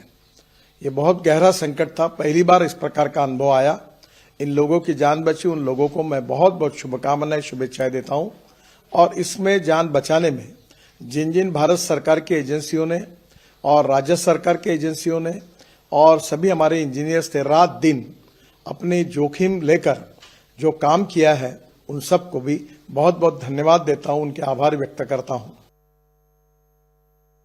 देखिए, 41 ट्रैप्ड पर्सन्स को निकालना ही अपने आप में एक चुनौती थी और ये एक जॉइंट ऑपरेशन था। जो लास्ट इंटरवेंशन था वो जॉइंट ऑपरेशन था NDRF और SDRF का, मगर मैं कहूँगा कि ये अकेला सिर्फ NDRF SDRF का नहीं था, बहुत सारी एजेंसीज इसमें लगी हुई थी। PMO, MHA, स्टेट एडमिनिस्ट्रेशन था, आर्मी थी, BRO थे, आपके जो NHIDCL है उनकी वर्कर्स थे, कंटिन्यूसली एंगेज थे ऑगर मशीन को फिक्स करने में, और बेसिकली उन्होंने प्लेटफॉर्म बनाया हमारे जाने के लिए। तो ये एक बहुत बड़ा समन्वय था, एक बेहतरीन समन्वय था, जिस कारण ये ऑपरेशन संभव हो पाया। सर, क्या कुछ इनोवेशंस आप लोगों ने की, नए नए आप लोगों ने तरीके अपनाकर वो चीज़ें बनाई, ट्रॉली बनाई, क्या क्या बनाया सर? देखिए, जब से ये ऑपरेशन हुआ था तो कई सिचुएशंस एक उभर रहे थे कि किस तरह की सिचुएशन हो सकती है और क्या मॉड्यूलेशन हम कर सकते हैं, क्योंकि कन्फाइंड स्पेस में भी जाना है और कुछ सिचुएशन हमारे खिलाफ भी जा रही थी। तो इस तरह से कि कुछ रोप रेस्क्यू किस तरह से करेंगे उसकी टेक्निक्स बनाई गई, लैडर्स को कैसे हम यूज़ करेंगे उसका इम्प्रोवाइजेशन किया गया। जो स्ट्रेचर्स थे उसमें व्हील्स लगाए गए ताकि उनको जब वर्कर्स को रेस्क्यू करेंगे तो उनको जल्दी से और सेफली, आराम से, बिना कष्ट दिए हुए उनको लाया जा सके। इस तरह से जो मक है और जो डबरी जो था उनको भी निकालना था, तो उसके लिए भी कुछ ट्रॉलीज वगैरह बनाई गई। तो इस तरह से कई तरह के इनोवेशंस किए गए जो कामयाब हुए, सभी कामयाब हुए। सर, जब आपके जो जवान हैं दूसरी तरफ गए तो उनका किस तरह से कॉन्फिडेंस था और किस तरह से सामने वालों का जो वर्कर्स थे उनका कॉन्फिडेंस बिल्ड किया गया और कैसे वो लोग खुश हुए? देखिए, टीमों की बांट हुई पहले और इनकी रिहर्सल हो गई। जॉइंट ऑपरेशन था, मैंने पहले बताया, SDRF और NDRF का, और पूरी ब्रीफिंग की गई। हमारे साथ कमांडेंट मिस्टर सुदेश दराल हैं, 15 बटालियन वाहिनी, यहाँ पर इन्होंने ये ऑपरेशन को अंजाम दिया है। और पूरी ब्रीफिंग के साथ छोटी छोटी चीज़ों का ख्याल रखते हुए क्या सिचुएशंस हो सकती है और किस तरह से कार्रवाई करेंगे, उन सबको पूरी तरह से प्लान किया गया, अप्रिशिएट किया गया। और इसके साथ ही जो है ये आप देख रहे हैं कि एक सक्सेसफुल ऑपरेशन किया जा सका। कितने लगभग संख्या अगर बताना चाहें, कितने? Personally, I did not want to show that kind of a concern to the nation when I was holding the responsibility of bringing information to the nation as such. Yes, there were moments when I was a little dismayed myself, but I kept that under curbs. The best face had to be projected to the nation through the media, and I compliment the Indian media. I compliment the Indian media for the sense of maturity, the ability in which they could present these news. I don't think the media in India has ever displayed this kind of a propensity towards utter maturity. It's been absolutely a marvelous moment for all of us, and therefore I think a huge thanks is due to the media also. महत्वपूर्ण ये operation था, कितना मुश्किल था, हालांकि NDRF के लिए कुछ मुश्किल नहीं होता है। नहीं, बिल्कुल हमारे जवान इस तरह की सिचुएशन से हमेशा रूबरू होने के लिए तैयार रहते हैं। जैसा आपने देखा, ये भारत के इतिहास में बहुत ही अपना बड़ा ऑपरेशन ये था और हमारे जवानों ने पहले दिन से ही इसको विभिन्न सिचुएशनों को देखते हुए उसकी तैयारियां की थी और हमारे ऑफिसर्स उसके साथ में दिन रात अलग अलग सिचुएशन के हिसाब से हम लोग प्रैक्टिस कर रहे थे और आखिरकार हमने उन अपने श्रमिक भाइयों के पास पहुंचकर उनको सकुशल निकालकर हमने भारतवर्ष के लोगों को दिखा दिया कि NDRF जो है कर्मठ फोर्स है और हमने उसी कार्य को ठीक प्रकार से किया। सर, लोगों की संख्या काफ़ी ज़्यादा थी, 41 लोग थे, पूरी दुनिया की कहीं ना कहीं नज़र थी। तो जब आप लोगों की टीम यहाँ पर पहुँची, खासकर आपकी टीम जब यहाँ पर पहुँची, तो क्या मेंटली प्रेशर था कि आखिर कैसे निकालेंगे और पूरी प्लानिंग कैसे? बिल्कुल बहुत प्रेशर था, कई तरह की सिचुएशन एमर्ज हुई हैं, इसमें साथ में आई हमारे सामने और पहले दिन से ही हमने एक ब्रेनस्टॉर्मिंग हमारा होता रहा और हमने अलग अलग सिचुएशन से रूबरू होने के लिए विभिन्न प्रकार की तैयारी की, जैसे रोप रेस्क्यू की, ड्रिल की, अलग अलग इनोवेशंस की, अलग अलग इक्विपमेंट बनाए। स्ट्रेचर आपने देखा होगा, व्हील चेयर के साथ में स्ट्रेचर का उपयोग किया गया, ट्रॉलीज बनाई गई तो ये सारी चीज़ें उन सिचुएशन को मद्देनज़र रखते हुए हम लोगों ने बनाई ताकि उन श्रमिकों को सकुशल हम लोग निकाल सकें। और बहुत जो टिपिकल कंडीशंस थी ये आप सभी लोगों ने पिछले 18 दिन में आप यहाँ देखा, तो उसको हमने बड़े अच्छे तरीके से बड़ी अच्छी प्लानिंग के तहत जो है उसको हमने अंजाम दिया। Thank you. All right, so as you heard, various heads of these agencies who were accompanying these entire rescue operations have gone on to talk about the nitty-gritties and those minor details of the entire framework that was designed as far as this entire rescue operation that went on beyond 2 weeks is concerned. There was a lot that was planned. There were, in fact, a 5-point plan that was prepared to rescue all those 41 trapped workers. But in the 6th point, as far as the entire rescue plan was concerned, was the involvement of the manual drillers who were finally brought in from Delhi, even Jhansi, who were involved in this entire operation. All those manual drillers, remember, dug over 10 meters as far as this entire rescue operation is concerned. And on the importance of these manual drillers, let me bring in our correspondent Anshul, who's been reporting from ground zero for us. Anshul, we were just informing our viewers about the relevance and the importance of the manual drillers to this entire operation, because remember, over 10 meters in this entire debris that was dug out was the role that these manual drillers played, or the rat hole miners as they are called. Take us through how much was achieved by them, what was the kind of effort put in by them? So massive efforts by the rat hole miners, or the miners that were specially called in from various parts of the country, and the speed at which they did this entire work, at the speed at which they completed the entire operation, is something that absolutely needs to be commended. Because you see, in 26 hours they were able to dig through 10 meters of debris so quickly and in such a safe manner. Just imagine going inside an 800 millimeter diameter pipe, lying down, and then taking out the debris from their hands itself, one by one, for 26 hours straight.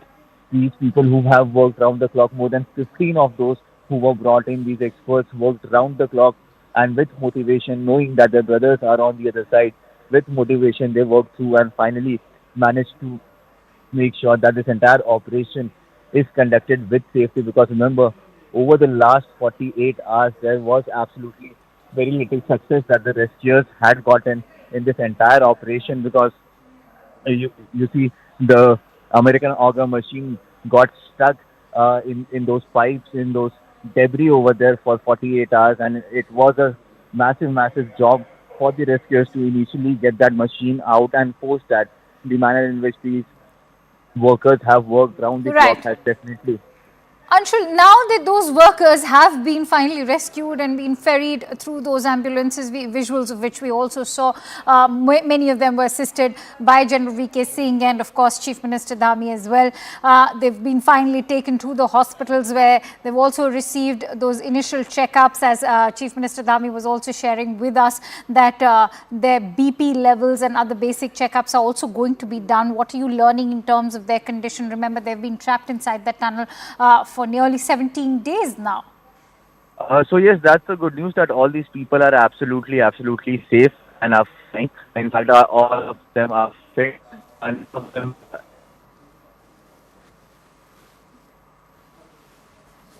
All right, we seem to have lost that audio connection with Anshul, but we'll try and reconnect with him. He's been bringing us a minute-by-minute update of that entire rescue effort, which began on 12th of November. And as we all know, today is the 28th. This is one rescue op which has now reached nearly 17 days. But of course, one that has ended on a jubilant note, on a celebratory note. As Anshul was also highlighting earlier during the broadcast, that this is a moment of great celebration, of jubilation, of excitement. It almost seems like Diwali is finally being celebrated in the sleepy little village of Silkyara, where this entire tunnel was being constructed. Remember, it was on the night of Diwali that those 41 workers got trapped because a part of the Silkyara tunnel got caved in. It's also important to highlight that the Silkyara tunnel is part of the Char Dham project by the central government, which is aimed at connecting various pilgrimage sites, be it that of Yamunotri, Gangotri, Badrinath, Kedarnath as well. The idea is to also allow maximum tourists to come and visit those pilgrimage sites, due to which extra tunnels are being constructed. Various roads, the highways are also being broadened. That, of course, as several ecologists and environmentologists also believe, that is the reason why these tunnels are now caving in, why landslides are taking place. But that, of course, is going to be analysed, as has also been highlighted by Union Minister Nitin Gadkari. But for now, let's also play out those reactions of the family members as they reunited with those trapped labourers, and here's playing out those reactions of the family members. नमस्कार जी, मैं उर्मिला विशाल की mummy Himachal से बोल रही हूँ। मैं उत्तराखंड और हिमाचल सरकार से बहुत खुश हूँ, उनका बहुत धन्यवाद करती हूँ। जो मेरा बेटा आज 18 दिन के बाद जंग जीत के घर वापिस आ रहा है, जिन्होंने इस कार्य में बहुत सहायता की, मदद की, मैं उन सभी का बहुत बहुत धन्यवाद करती हूँ। 11 बजे बड़ी खुशी मनाने ला रही भैया, सारे बच्चे बाहर हुए, इतना सोचा से आसरा जेड़ी आत्मा अंदर लिया, सारी बड़ी भारी खुशी हुई भाई, आज ने इतना बोली था इन्हें भाई बाहर करते हुए बच्चे। हाँ जी, आज से बड़ी खुशी मना रही, और इतने लोग का धन्यवाद सीधे आए रहे दूरा दूरा थे, तीन दिन निकालने लाए रहे सारे बच्चे, सारी उम्र राजी रोग जा रहे ना। ये बोला से बड़े दुखी थे, सीता परमात्मा जो पता से बिस्तरे सूते की ऐसे बाहर आंडे की कैथी ऐसे मेरा ये परिवार हमारे रोकना और कुछ रोकना है, जाओ आपू पेगी लंबी ता भाई परिवार नहीं हुआ कबर, नहीं होना कबर है। तो यो भी छोटी बहू हुई, एक छोटी बहू हो रही, पोतरी और जाओ बैठी, इतना किस जाने गल। आओ ठीक आओ, कल हम ठीक है ना, देखो एम्बुलेंस में आन बैठे हैं, हम दवा जा रहे हैं, बताते हैं जांच ऊँच कर रही हैं, फिर बात सकते हैं, बात करेंगे। तो अब कितनी खुशी है? हमको बहुत खुशी है, हमारा लड़का वहाँ से ने बाहर निकलेगा, सुरंग से ने बहुत अच्छी है। तो किस तरीके से आज घर पे आपने दीपावली मनाई है? हम आज दीपावली बना रहे, उस दीपावली दिन यही बात सुनने को मिली, तो कहाँ दीपावली दीपक जलाना, कुछ नहीं जला रहा, ना प्रसाद चढ़ाया, कुछ नहीं। आज आपने दीपावली मनाई? आज हम दीपावली। मिठाई भी एक दूसरे खिलाई क्या? हाँ, मिठाई भी खिलाई, प्रसाद भी बांटा।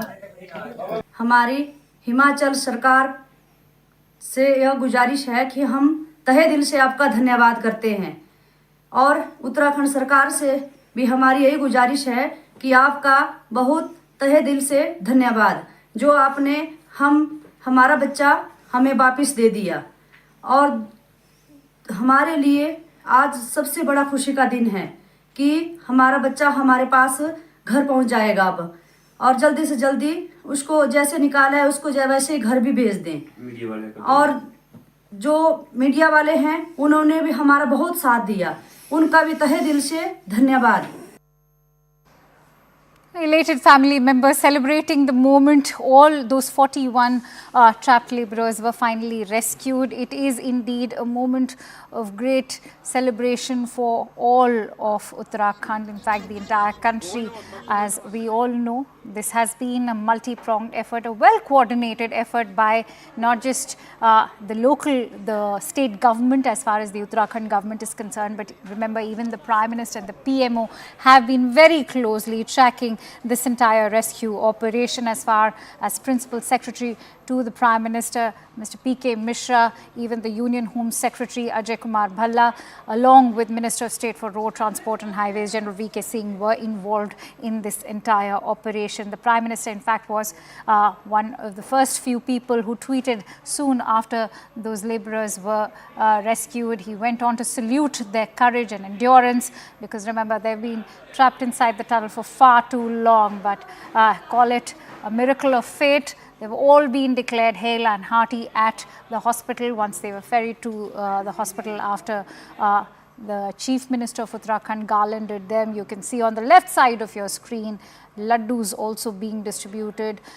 It did seem like Diwali was finally celebrated in the sleepy village of Silkyara, as Anshul was telling us that it was on the night of Diwali that all those workers got trapped inside the cave. So it really did not, as far as that entire festival is concerned, could not be celebrated. And today, finally, all those family members are taking a moment to celebrate the return of all those who were trapped inside that tunnel.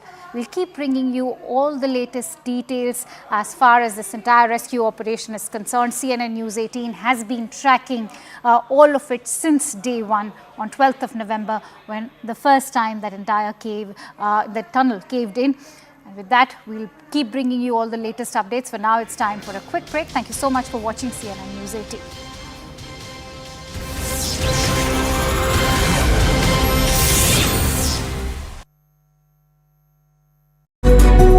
About the standard operating procedure that will be followed once these workers are rescued. Let's also talk about the fact that how through this pipe they will be rescued on those stretchers.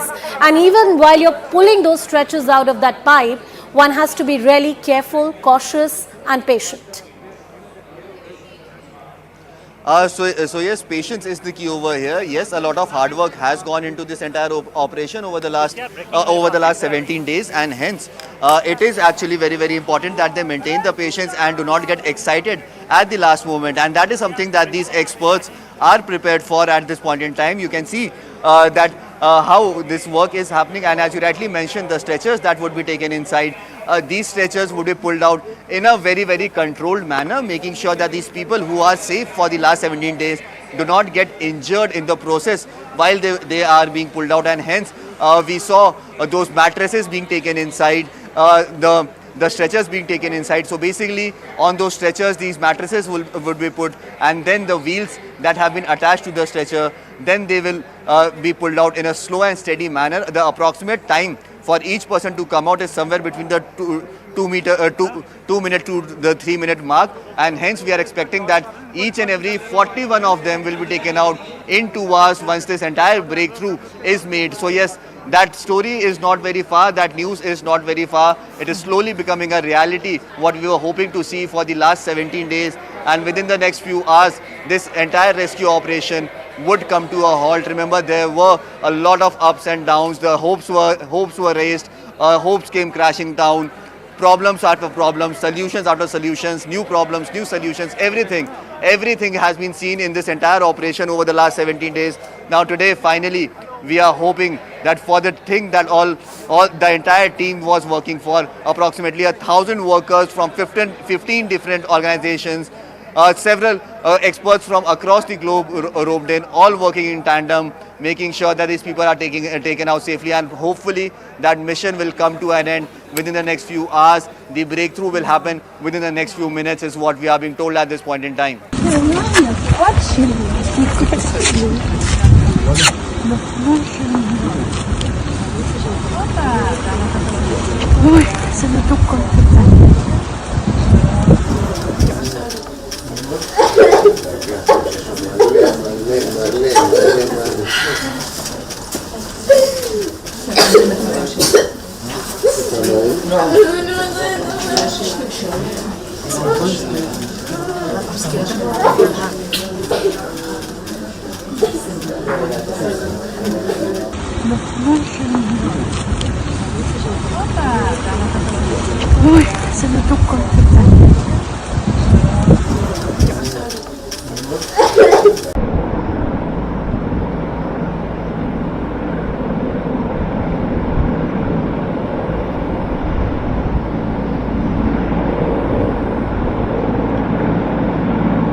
ואת ארז המקסים בן ה-12, חזרו אלינו.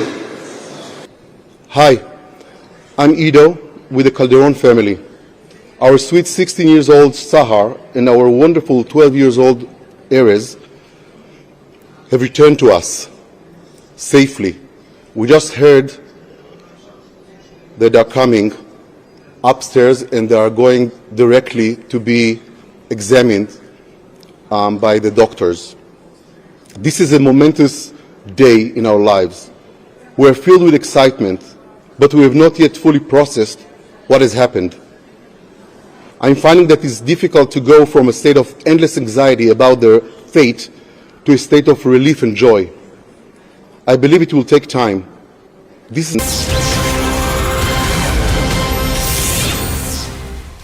A very warm welcome. You're watching CNN News 18. I'm Akanksha Swaroop, and today 1 billion prayers have been answered. All the 41 workers who were trapped inside Uttarakhand Silkyara tunnel since 12th of November have been evacuated safely. These rescued workers were greeted by Uttarakhand's Chief Minister Pushkar Singh Dhami and even Union Minister VK Singh. All the rescued workers have been taken directly to a hospital at Chinialasore, where their necessary health checkups have also been done. Remember, this was a highly complex operation that's gone on for 17 days for over 400 hours. The Prime Minister has also tweeted congratulating all those rescued workers, also saluting their courage and endurance. CNN News 18 has been tracking this story very closely for you, and from Ground Zero, our correspondent Anshul sends you this report. The government has announced a compensation of rupees 1 lakh for each of these people who were stuck over here. We are also expecting some more compensation to be announced from the respective state governments as well at this point in time. Remember, over the last 15 to 16 days, the officers from all these states, including Jharkhand, Uttar Pradesh, Odisha, they all were over here monitoring the entire rescue operations in front of their eyes, and they also have promised compensation. The amount of compensation would be announced tomorrow is what we are expecting at this point in time. But yes, compensation has been announced. But yes, what about the reasons for this entire collapse? What were the reasons for this entire collapse? What led to the delay in the rescue operations? There were many mistakes that were made during the rescue operations as well. All these questions will be asked. These questions have still not been answered. Initially, the government was saying that once the rescue operations end, then these answers would come up. So yes, now we will patiently wait for all these answers. Initially, for what was the reason behind this accident, who was responsible for this accident to happen at the first place. Secondly, why were there so many delays that happened? Could the rescuers have been more careful in making decisions? Because remember, on just 3 days ago, the ground penetrating radar, the reports of that radar that came in, and post that the auger machine was pushed in with full force, which meant that the machine got stuck inside the debris, and that delayed the operation yet again by at least 36 hours. So yes, a lot of mistakes have been made in the way. New learnings have been found, but yes, these questions needs to be answered, and we'll be seeking those answers from the governments as well. Personally, I did not want to show that kind of a concern to the nation when I was holding the responsibility of bringing information to the nation as such. Yes, there were moments when I was a little dismayed myself, but I kept that under curbs. The best face had to be projected to the nation through the media, and I compliment the Indian media. I compliment the Indian media for the sense of maturity, the ability in which they could present these news. I don't think the media in India has ever displayed this kind of a propensity towards utter maturity. It's been absolutely a marvelous moment for all of us, and therefore I think a huge thanks is due to the media also. All right, so you heard what General Hassan had to say. He's gone on to also talk about how the learnings have also taken place during this entire complex operation. It is also a moment of celebration. At the same time, many are also calling it a moment of introspection. We'll delve deeper into that, what the Indian government can take away from this entire complex operation that lasted for beyond a fortnight. And for that, let me also bring in my guests today. I'm joined in by Major General A.K. Sivach, who's a defense expert, also joined in by Arya Ghosh, who's a national safety, security, aviation and avionics analyst. Many thanks to you, gentlemen, for joining in. Major General, if I could begin with you, how do you put into perspective, many are choosing to focus on the setbacks, whereas some who've been following each of the twists and turns of this entire complex operation are calling it a success. How would you like to place this into perspective for us, this entire rescue operation? Akansha, I will say, whatever ends well. And Yes. this is where, there is a ray of hope and there was a light beyond a tunnel. And I suppose that is what has happened in this. So this is a case of a success. I will feel that, any failure in between which has taken place is a stepping stone to success, and that's how we achieved. This was a complex problem. It wasn't a very easy problem, and it has been sorted out in a very time-bound manner. And I suppose the credit goes to the whole nation. The way the coordination has been taken by the PMO and thereafter all the agencies which were working, whether it is NDRF, whether it is Indian Army, whether it is the border roads, whether the state government agencies, all these were working in unison. And there was a proper planning which was done, 6-point plan was made. Whatever you plan will not succeed the way it is planned, it happens. Agur machine which was US, which was brought, which is the best, which is there, but that failed. And then plasma cutters were also being put.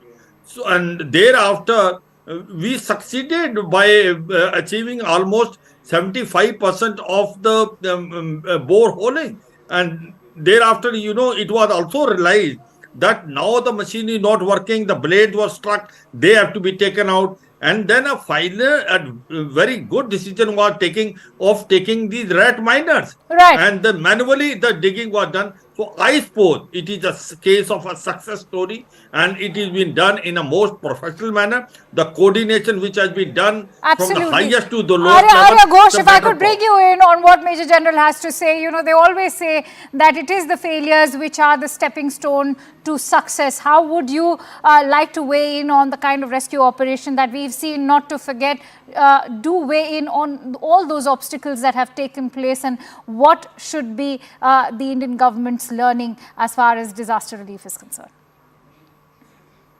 All right.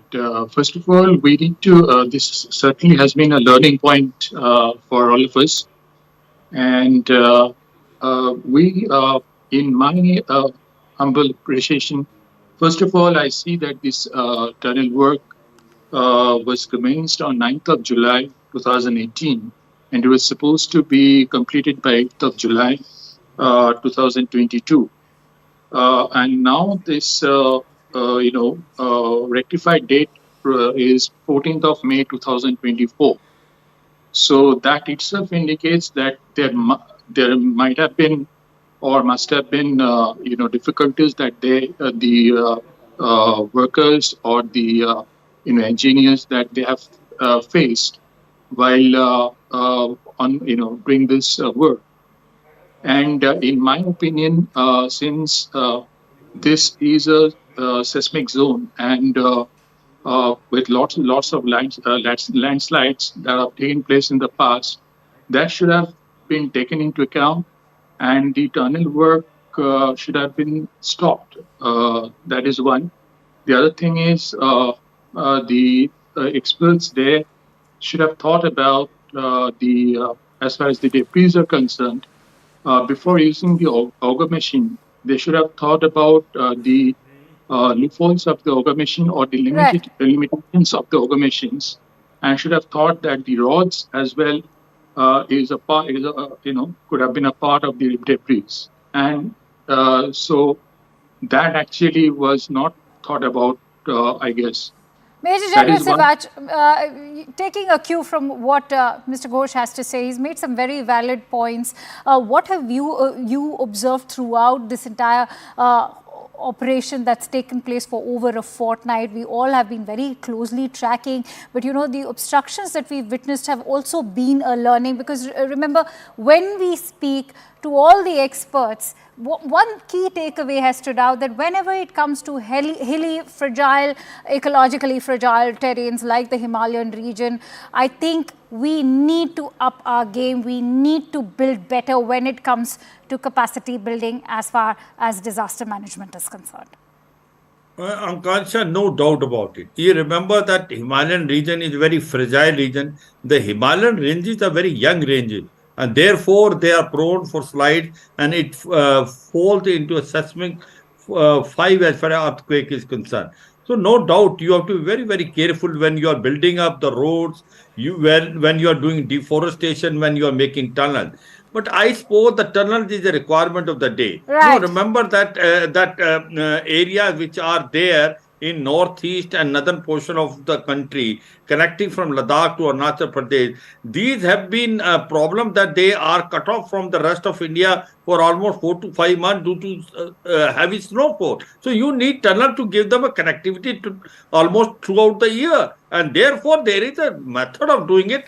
You see this Sela tunnel which is about to be completed, Jojila tunnel which is also in the last phase. You have seen a Rohtang tunnel, which Atal Bihari Vajpayee tunnel which was made. So the tunnels are requirement of the day. It is not only in India, it is all over the world taking place. This is an unfortunate incident taken place. Yes, there may be learning from that. There seemingly looks to be that safety tunnel was not made, which was to be made initially. As the minister has already announced that there is a requirement of carrying out a safety audit, and wherever these tunnels are coming, safety audit is requirement of the day. But by seeing that this incident has taken place on a particular tunnel, that all tunnels are cause of concern, I think that is overreacting. All we right. have to see Arya these are Ghosh, the requirements. you heard what Major General has to say. He's made a very, very pertinent point that, tunnels cannot be done away with, because, if you're talking about connectivity, especially when in a region like Uttarakhand, where the government is also aiming to connect these various pilgrimage sites,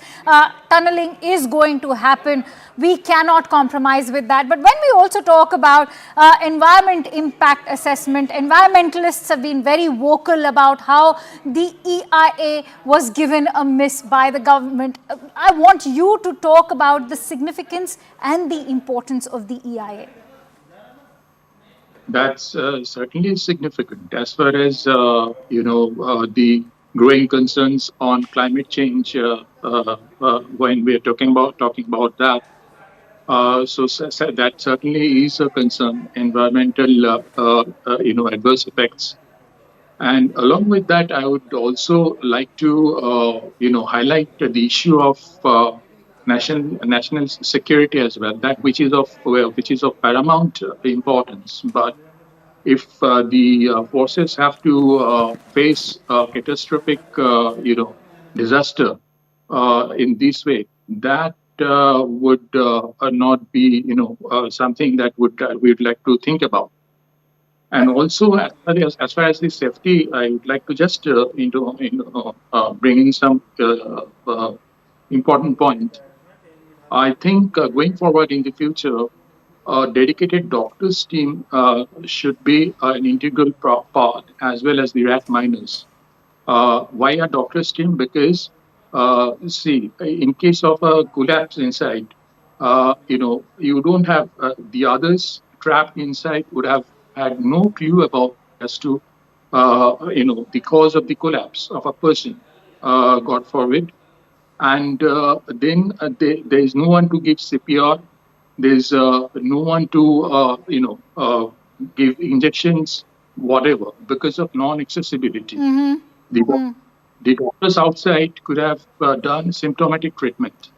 So that is as far as the safety of the workers are concerned. Sure, point taken. Major General Sivach, are we also saying that as far as infrastructural projects in the Himalayan region are concerned, there can be none? Because if there are the kind of environmental risks involved, what are we talking about? Because, on one hand, we also have the logical side saying that there are greater economic opportunities, there has to be connectivity, that has to be a focus. But as far as the environmental impact is concerned, many environmentalists are questioning and negating that side. So what are we saying? Kansha, there is no doubt. As far as the border area concerned, starting from northern border to northeast border, there is no doubt that you have to have a connectivity there, and for that you need roads, you need tunnels to come up. But at the same time, this is a requirement in twinfold. One is that this is a requirement for your security, right, because Chinese are making in a big way, and as well as Pakistan is also making. But the second thing is that by doing this, you are also bringing development to these areas. There is no doubt, these areas which are very close to the line of actual control. Now, in last 10 years, see the amount of development which has now come up. But certainly what we need to do is that we cannot play with the environment. So there is a desirability study, which are feasibility studies are carried I'm out. going Then to only request you you to do. continue. Stay with me. Forgive me for interrupting you there because we have some big breaking news coming in. We are also learning that Prime Minister Narendra Modi has just spoken to those rescued workers on the phone and also congratulated them for their endurance, their courage. Remember, he also tweeted a while ago congratulating those workers. But the latest big breaking story that we are bringing to you is that Prime Minister Narendra Modi has just spoken to the rescued workers. With more details, joining me right now on the phone line is Payal Mehta. Payal, share the details with us. Akanksha, what a huge sigh of relief that 41 workers have finally come out after a struggle of 17 days. And of course, after their initial checkup, their medical checkup and them being sent to the local hospital, the Prime Minister has now spoken to the workers and has understood from them what we are given to understand by way of Prime Minister's office telling us that yes, the Prime Minister checked with them about their well-being. He would have obviously wanted to know how these resident workers were able to stand this turmoil of 17 days, and obviously the fact that he would have given them yet another assurance that despite all of this, the entire country stood with them. The entire country continued to pray for their well-being. So that is something which we are given to understand is the conversation that Prime Minister really has had, and he's probably also learned from them of how they spent those 17 hours in hope that they would be rescued. So all of this conversation would have been part of the conversation the Prime Minister really had.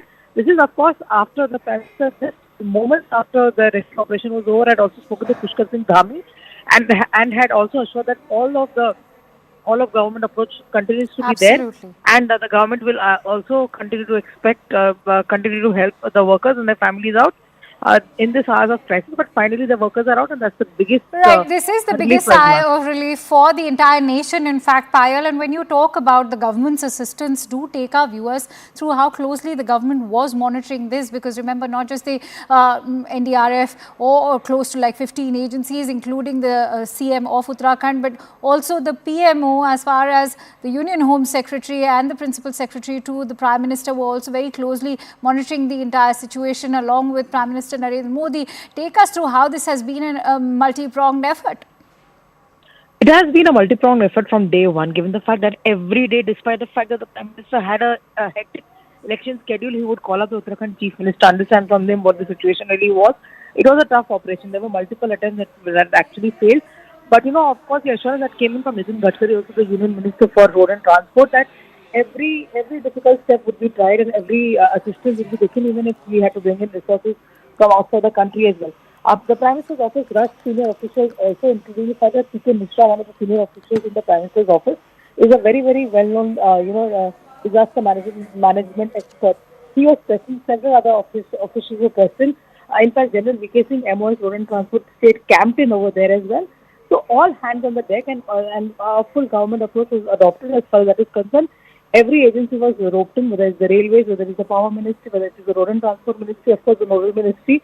So all of this was done to ensure that yes, there was no sort of lack of any effort as far as this rescue operation is concerned, because lives were of primary importance. The most important thing was to rescue all of them. And when one saw these workers crawling out of the tunnel, that was actually the sight that the country was going to behold. The silver lining absolutely was that sight. Many thanks to you, Payal Mehta, for bringing in all those details. Arya Ghosh, if I could bring you in on the rescue effort per se. We've talked about how mitigation is important, how focus on the environment is also very crucial. But let's talk about the rescue effort. Take a moment to also delve deep into that, because remember, now when these workers were taken to the hospital, they were declared hale and hearty. I want you to also focus on how important it was to provide that aid, the food supplies that were sent to them soon after, the government could in fact sort of gain access to those 41 workers who were trapped. The role of that aid that was sent to those workers, how handy has that proven to be today? Very important because of the reason that I have told earlier as well. As far as the inside environment is concerned, the workers health is of primary concern because of the reason that the place where they're trapped will have to, going forward in future as well, we'll have to keep this in mind that the place where workers might get trapped will have to be kept absolutely clean and hygienic, because even feces is a biohazard, and which contains different various bacteria and viruses. Unlike urine is not that kind of a biohazard. So those arrangements in GIST will have to be taken care of.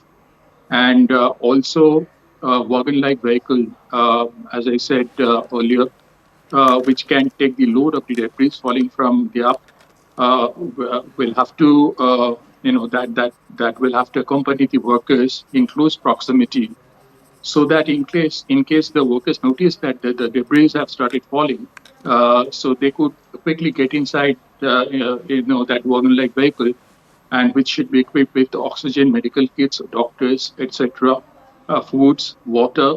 That is of vital importance, because every time you will not have a situation like Silkyara Barfoot Tunnel.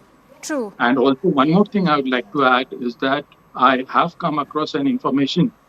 I don't know. I don't know the authenticity of it, but I've come across an information that there was a geological survey report submitted to the Ministry of Road and Highways, I guess. I'll just let you know that it was submitted to the Ministry of Road Transport and Highways before the commencement of this Silkyara Barcode Tunnel, that it may encounter weak rocks and adequate support structure needed to prop up the weak rocks. So this is a point of concern, which should have been thought about. Absolutely. And Arya Ghosh, that is something that's also been talked about by the Union Minister, Mr. Nitin Gadkari also. He said that this entire rescue operation has come as a reminder that better audits also need to be put into place, and perhaps these reports also need to be taken into consideration, so that so this entire operation no doubt has come with its set of learnings. But taking a cue from what Prime Minister had to say, I'm also going to bring in Major General Sivaj. Major General, when we talk about this entire rescue operation, let's also focus on that entire aspect, because I want to talk about the disaster risk reduction. The Prime Minister has been very vocal about how when it comes to disaster risk reduction, as far as his entire agenda is concerned, it should also include the lives of the poor households, the poor people, and there should be a learning, there should be key takeaways from entire rescue operation, something we've seen today. So put into perspective for us how important has this entire rescue operation has been in leading by an example when it comes to saving the lives of the common man. Very correct. Ankansha, the bottom line was the Prime Minister was himself monitoring the complete operation. And the basic point was that the workers which are trapped inside, they have to be brought hale and hearty, and they have to be rescued at the earliest. Now, having given this terms of reference, I suppose in this operation, what it stands out is the type of a cooperation coordination which is done from the highest level, that is from PMO to the district level. And all agencies which were there, whether it is NDMA, whether it is NDRF, whether it is Indian Defence Forces, right, there were close to 15 agencies. BRO, everything was coordinated. Another thing which is important in this is that there was a 6-point plan was made, and there was multi-pronged strategy. In the sense, if one failed, the other starts off. And certain times, simultaneously, you were starting the other option. So that has also paid. And mind you that we keep on saying that auger machine failed, then plasma cutter also failed. But remember, they have almost cut 47 meter, and it was only 10 meter which was left. And then the physical miner, that rat miner. All right, Major General Sivaj, I'm so sorry to interrupt you there. We are bringing those exclusive visuals. We are breaking these visuals of the first worker who was rescued as part of this entire rescue operation. All those 41 trapped workers were dug out today. But, today we are showing you these visuals of the first laborer who was rescued from the tunnel. As you can see, that moment of jubilation, excitement, elated forces accompanying that worker as he was also greeted by a very warm Chief Minister accompanied by General V.K. Singh over there. Also garlanding him was the Chief Minister Pushkar Singh Dhami. These are the exclusive visuals that we're bringing to you first on CNN News 18 of that first worker who was rescued from the Silkyara tunnel. Those visuals only go on to indicate the celebratory moment in the sleepy village of Silkyara, which is today taking a moment to celebrate this massive rescue operation that has gone on for 17 days with nearly 15 agencies who were involved, including the NDRF, the SDRF, let me also tell you the SGVNL, the ONGC, the RVNL, the NHIDCL and THDCL. They were all assigned specific responsibilities in this entire rescue operations to work collaboratively with occasional task adjustments that were also done for personal efficiency. And after a massive rescue operation that went on for nearly 17 days with all those workers who've spent close to 400 hours inside that tunnel that caved on 12th of November, we finally get the visuals of the first trapped worker who stepped out of the tunnel. For more details, in fact, let's try and get in a sense of perspective from our guests today. Let me go back to Major General Sivaj. Major General, please finish what you were saying, because, you know, there have been learnings as far as this entire rescue operation is concerned, because we can't forget the fact that it is only those setbacks that eventually led to this moment of success.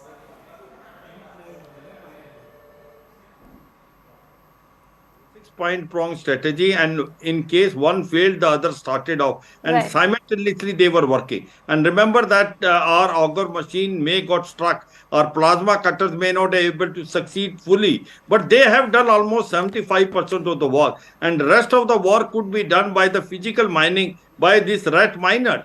So overall, this was a very good case of a coordination, cooperation at all agencies. And another very important point is, the moment there was these workers were trapped inside, the first and foremost is to have a connection with them. With the 4-inch pipe, they could send something for them to eat. Then the 6-inch pipe, they could send them food. Then the communication. Then, you know, the telephone communication. All right. Mr. Arya Ghosh, I'd like to close in with your thoughts before I let you go. Mr. Ghosh, let's talk about better capacity building when it comes to mitigating this kind of disaster, especially in the Himalayan region. I'd like to close in with your thoughts. There has to be a striking balance between the environment, you know, and keeping in mind the environmental effects and the development. And also that, you know, the geological survey properly has to be done. And also that weather has to be, you know, kind of an integral part of it. So the situation terrain-wise and the weather out there, direct communication with the Met Department, because heavy rainfalls can bring in landslides, invite landslides. So these things will have to be considered. We'll have to be more careful, and we'll have to be more precise as far as the these kind of ops are concerned. Absolutely. That is my... Very well said. Many thanks to you, Mr. Arya Ghosh and Major General Sivaj, for joining in with your precious inputs and insights, and thoroughly appreciate. Now remember, it's time for a quick break. We'll be bringing you all the latest visuals are now trickling in. Don't go anywhere, because CNN News 18 has been very closely monitoring this entire rescue operation for you.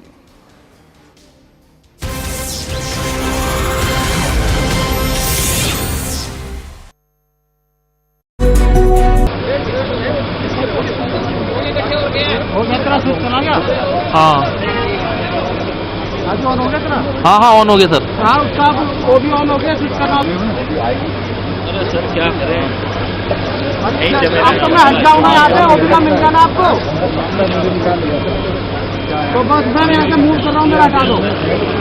2-2.5 घंटे नहीं move, हाँ अब ओबी कर लो ना, अब ओबी कर दिया।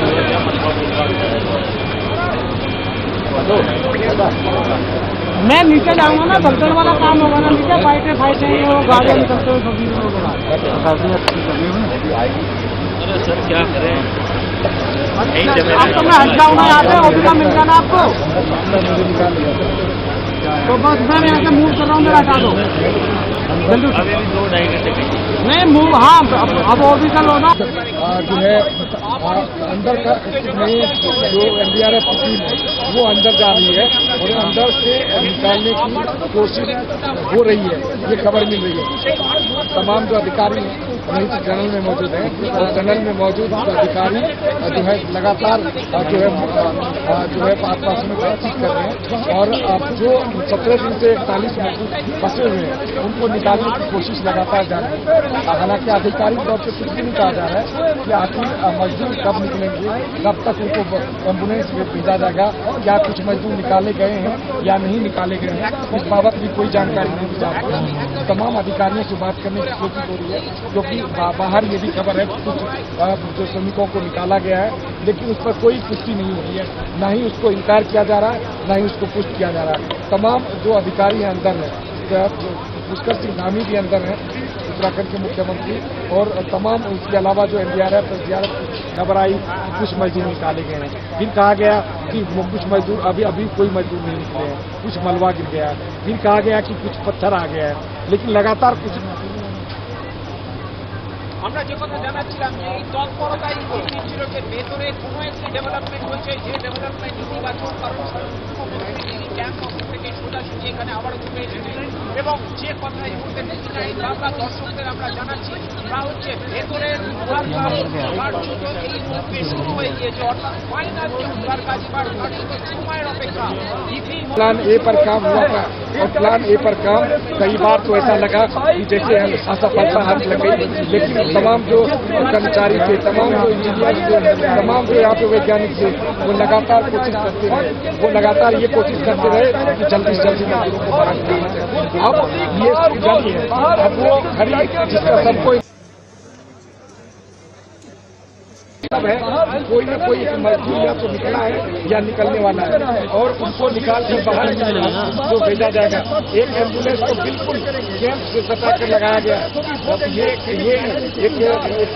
एक तरफ इशारा है कि जल्दी ही मजदूर बाहर निकलने वाले हैं। देखिए सिलक्यारा टनल, ये सिलक्यारा टनल देखिए जो तकरीबन 17 दिन से पूरे देश ही नहीं विदेशों में सुर्खियों पे था और इस टनल में 41 मजदूर लगातार फंसे हुए थे और लोग इंतजार कर रहे थे कि ये सभी मजदूर कब सभी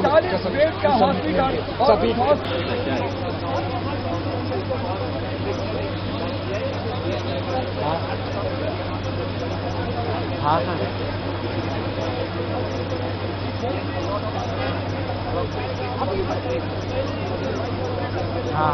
निश्चित तौर पर एक कमाल है ये, निश्चित तौर पर जो चूहा ड्रिलिंग हुई है उसका कमाल है, उस टीम का कमाल है। कमाल तो ऑगर मशीन का भी है, जिस ऑगर मशीन के चलने के बाद 59 मीटर तक पाइप को इंस्टॉल किया गया था यूं पर का पाइप जब इंस्टॉल हुआ तो उम्मीदें बढ़ी। ऑगर मशीन को यहाँ पर उम्मीदों की मशीन के रूप में देखा गया। ऑगर मशीन जब चलती थी तो लोगों की धड़कनें जो है तेज होती थी और कहते थे कि जल्दी ही निकलने वाला है। ऑगर मशीन जैसे ही बैठती थी लोगों की धड़कनें बैठने लगती थी, लोगों की उम्मीदें बैठने लगती थी। उम्मीदों की मशीन थी ऑगर मशीन। ऑगर मशीन ने 49 मीटर तक अपना काम किया। उसके बाद ऑगर मशीन और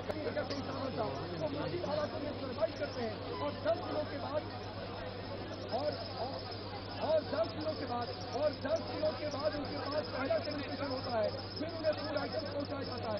थोड़ा सा जुड़ाव करिए और फिर इसके बाद दिखाइए कि हरकत क्या हो रही है। ये देखिए आप टनल के अंदर देखिए, तस्वीर देखिए, जो सफेद कलर का पर्दा है वही यहाँ साइड कैंप है, वहीं पर चेकअप किए जा रहे हैं। एक मजदूर को बिठाया गया है और दूसरे मजदूर को बिठाने चेकअप हुआ है, उसको बिठाने का काम गाड़ी देखिए अंदर से गाड़ी पर बिठा के मजदूरों को लाया जा रहा है। गाड़ी देखिए, गाड़ी के द्वारा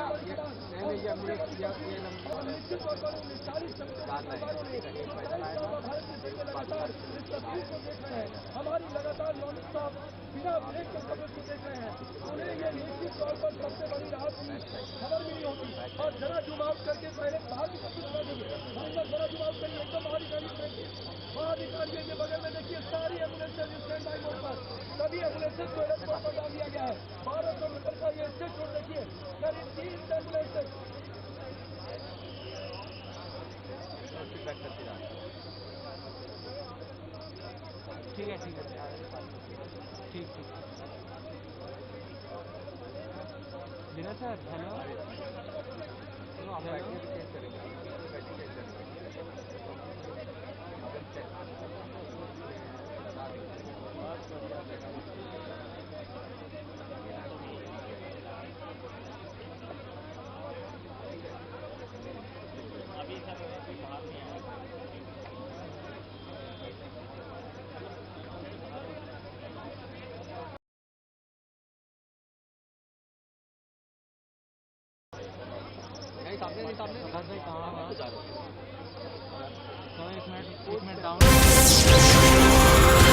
Welcome back. You're watching our live and rolling coverage on the Uttarakashi tunnel rescue operation. Remember, today all those 41 workers have been evacuated from the tunnel that was caved in, and the latest we are bringing to you is that Prime Minister just spoke with those 41 workers, and we are bringing to you latest images of Prime Minister Narendra Modi speaking to those 41 rescued workers. Remember, just a while ago we also informed you that he had a telephonic conversation with those who were rescued, but these are the images that we are bringing to you of Prime Minister having a conversation with those workers who were rescued. For more details, let's quickly go across to Aman, who's joining me on the phone line with the details.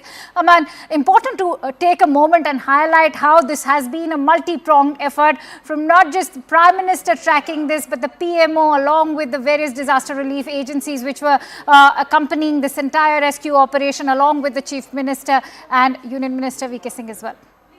Absolutely, and you can see that in those pictures. There's a happy picture, the Prime Minister smiling while speaking to the 41 laborers who have been rescued from the tunnel after 17 days. And a heartening thing is that all these laborers are in hale and hearty condition. In fact, many of them walked till the ambulances, and many of them didn't require any medical care at all. Just a bit of first aid was required. So everybody doing well. That is a heartening picture, and behind that there is a larger story of how this entire operation has been carried out, this rescue mission. A week back, we had this setback when the auger machine had broken down, but that didn't weaken the resolve of the government. The resolve, in fact, got stronger. It became a top-level mission. What we are learning from our sources is that PM Modi decided to send in 3 top-level functionaries, Principal Secretary to the PM, right, Mr. P.K. Mishra, former Army Chief, Union Minister VK Singh, Union Home Secretary Ajay Bhalla. They all have camped there, went there, overseen the entire operation. This helps because this is like a whole of government approach towards a very, very coordinated effort. That there were close to 17 agencies, 17 various government departments, government ministries, various agencies which have worked together to rescue these 41 laborers. This in a way shows how to respond to a crisis, strategic thinking as well as empathy into the whole thing. The message from the PM was very simple. What we're learning that every Indian's life matters, be it Indian stuck in a tunnel or be it Indian who needs to be rescued from Ukraine or Afghanistan. The effort will be of the same level, and this is what we have seen here.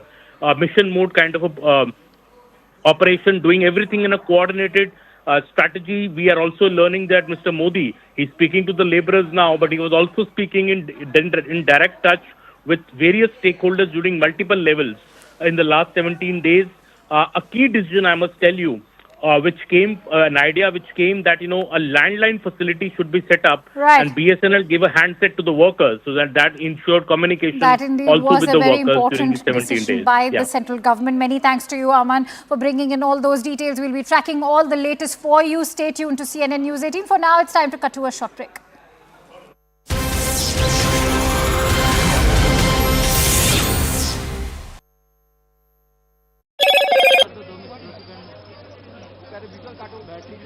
अभी आ नहीं रहे हैं, सामने खड़े हैं।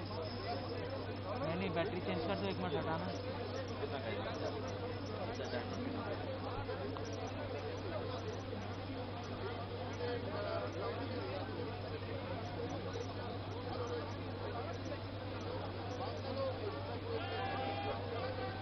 बस 1 second लगेगा please. Hello, जल्दी।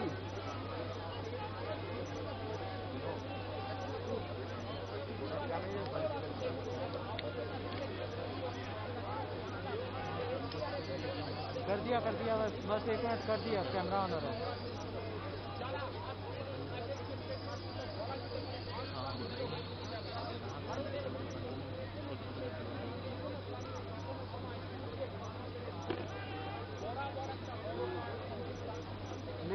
हेलो आकाश भैया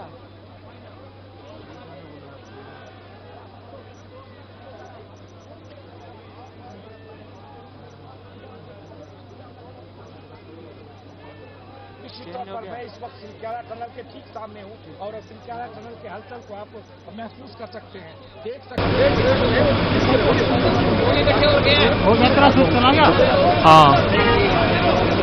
हाँ ऑन हो गया तेरा? हाँ ऑन हो गया सर। हाँ उसका वो भी ऑन हो गया, स्विच करना। अरे सर क्या करें, अब तो मैं हट जाऊंगा यहाँ पे, वो भी ना मिल जाना आपको। तो बस मैं यहाँ से मूव कर रहा हूँ, मेरा हटा दो जल्दी। अभी 2-2.5 घंटे नहीं मूव, हाँ अब वो भी कर लो ना। अब वो भी कर दिया।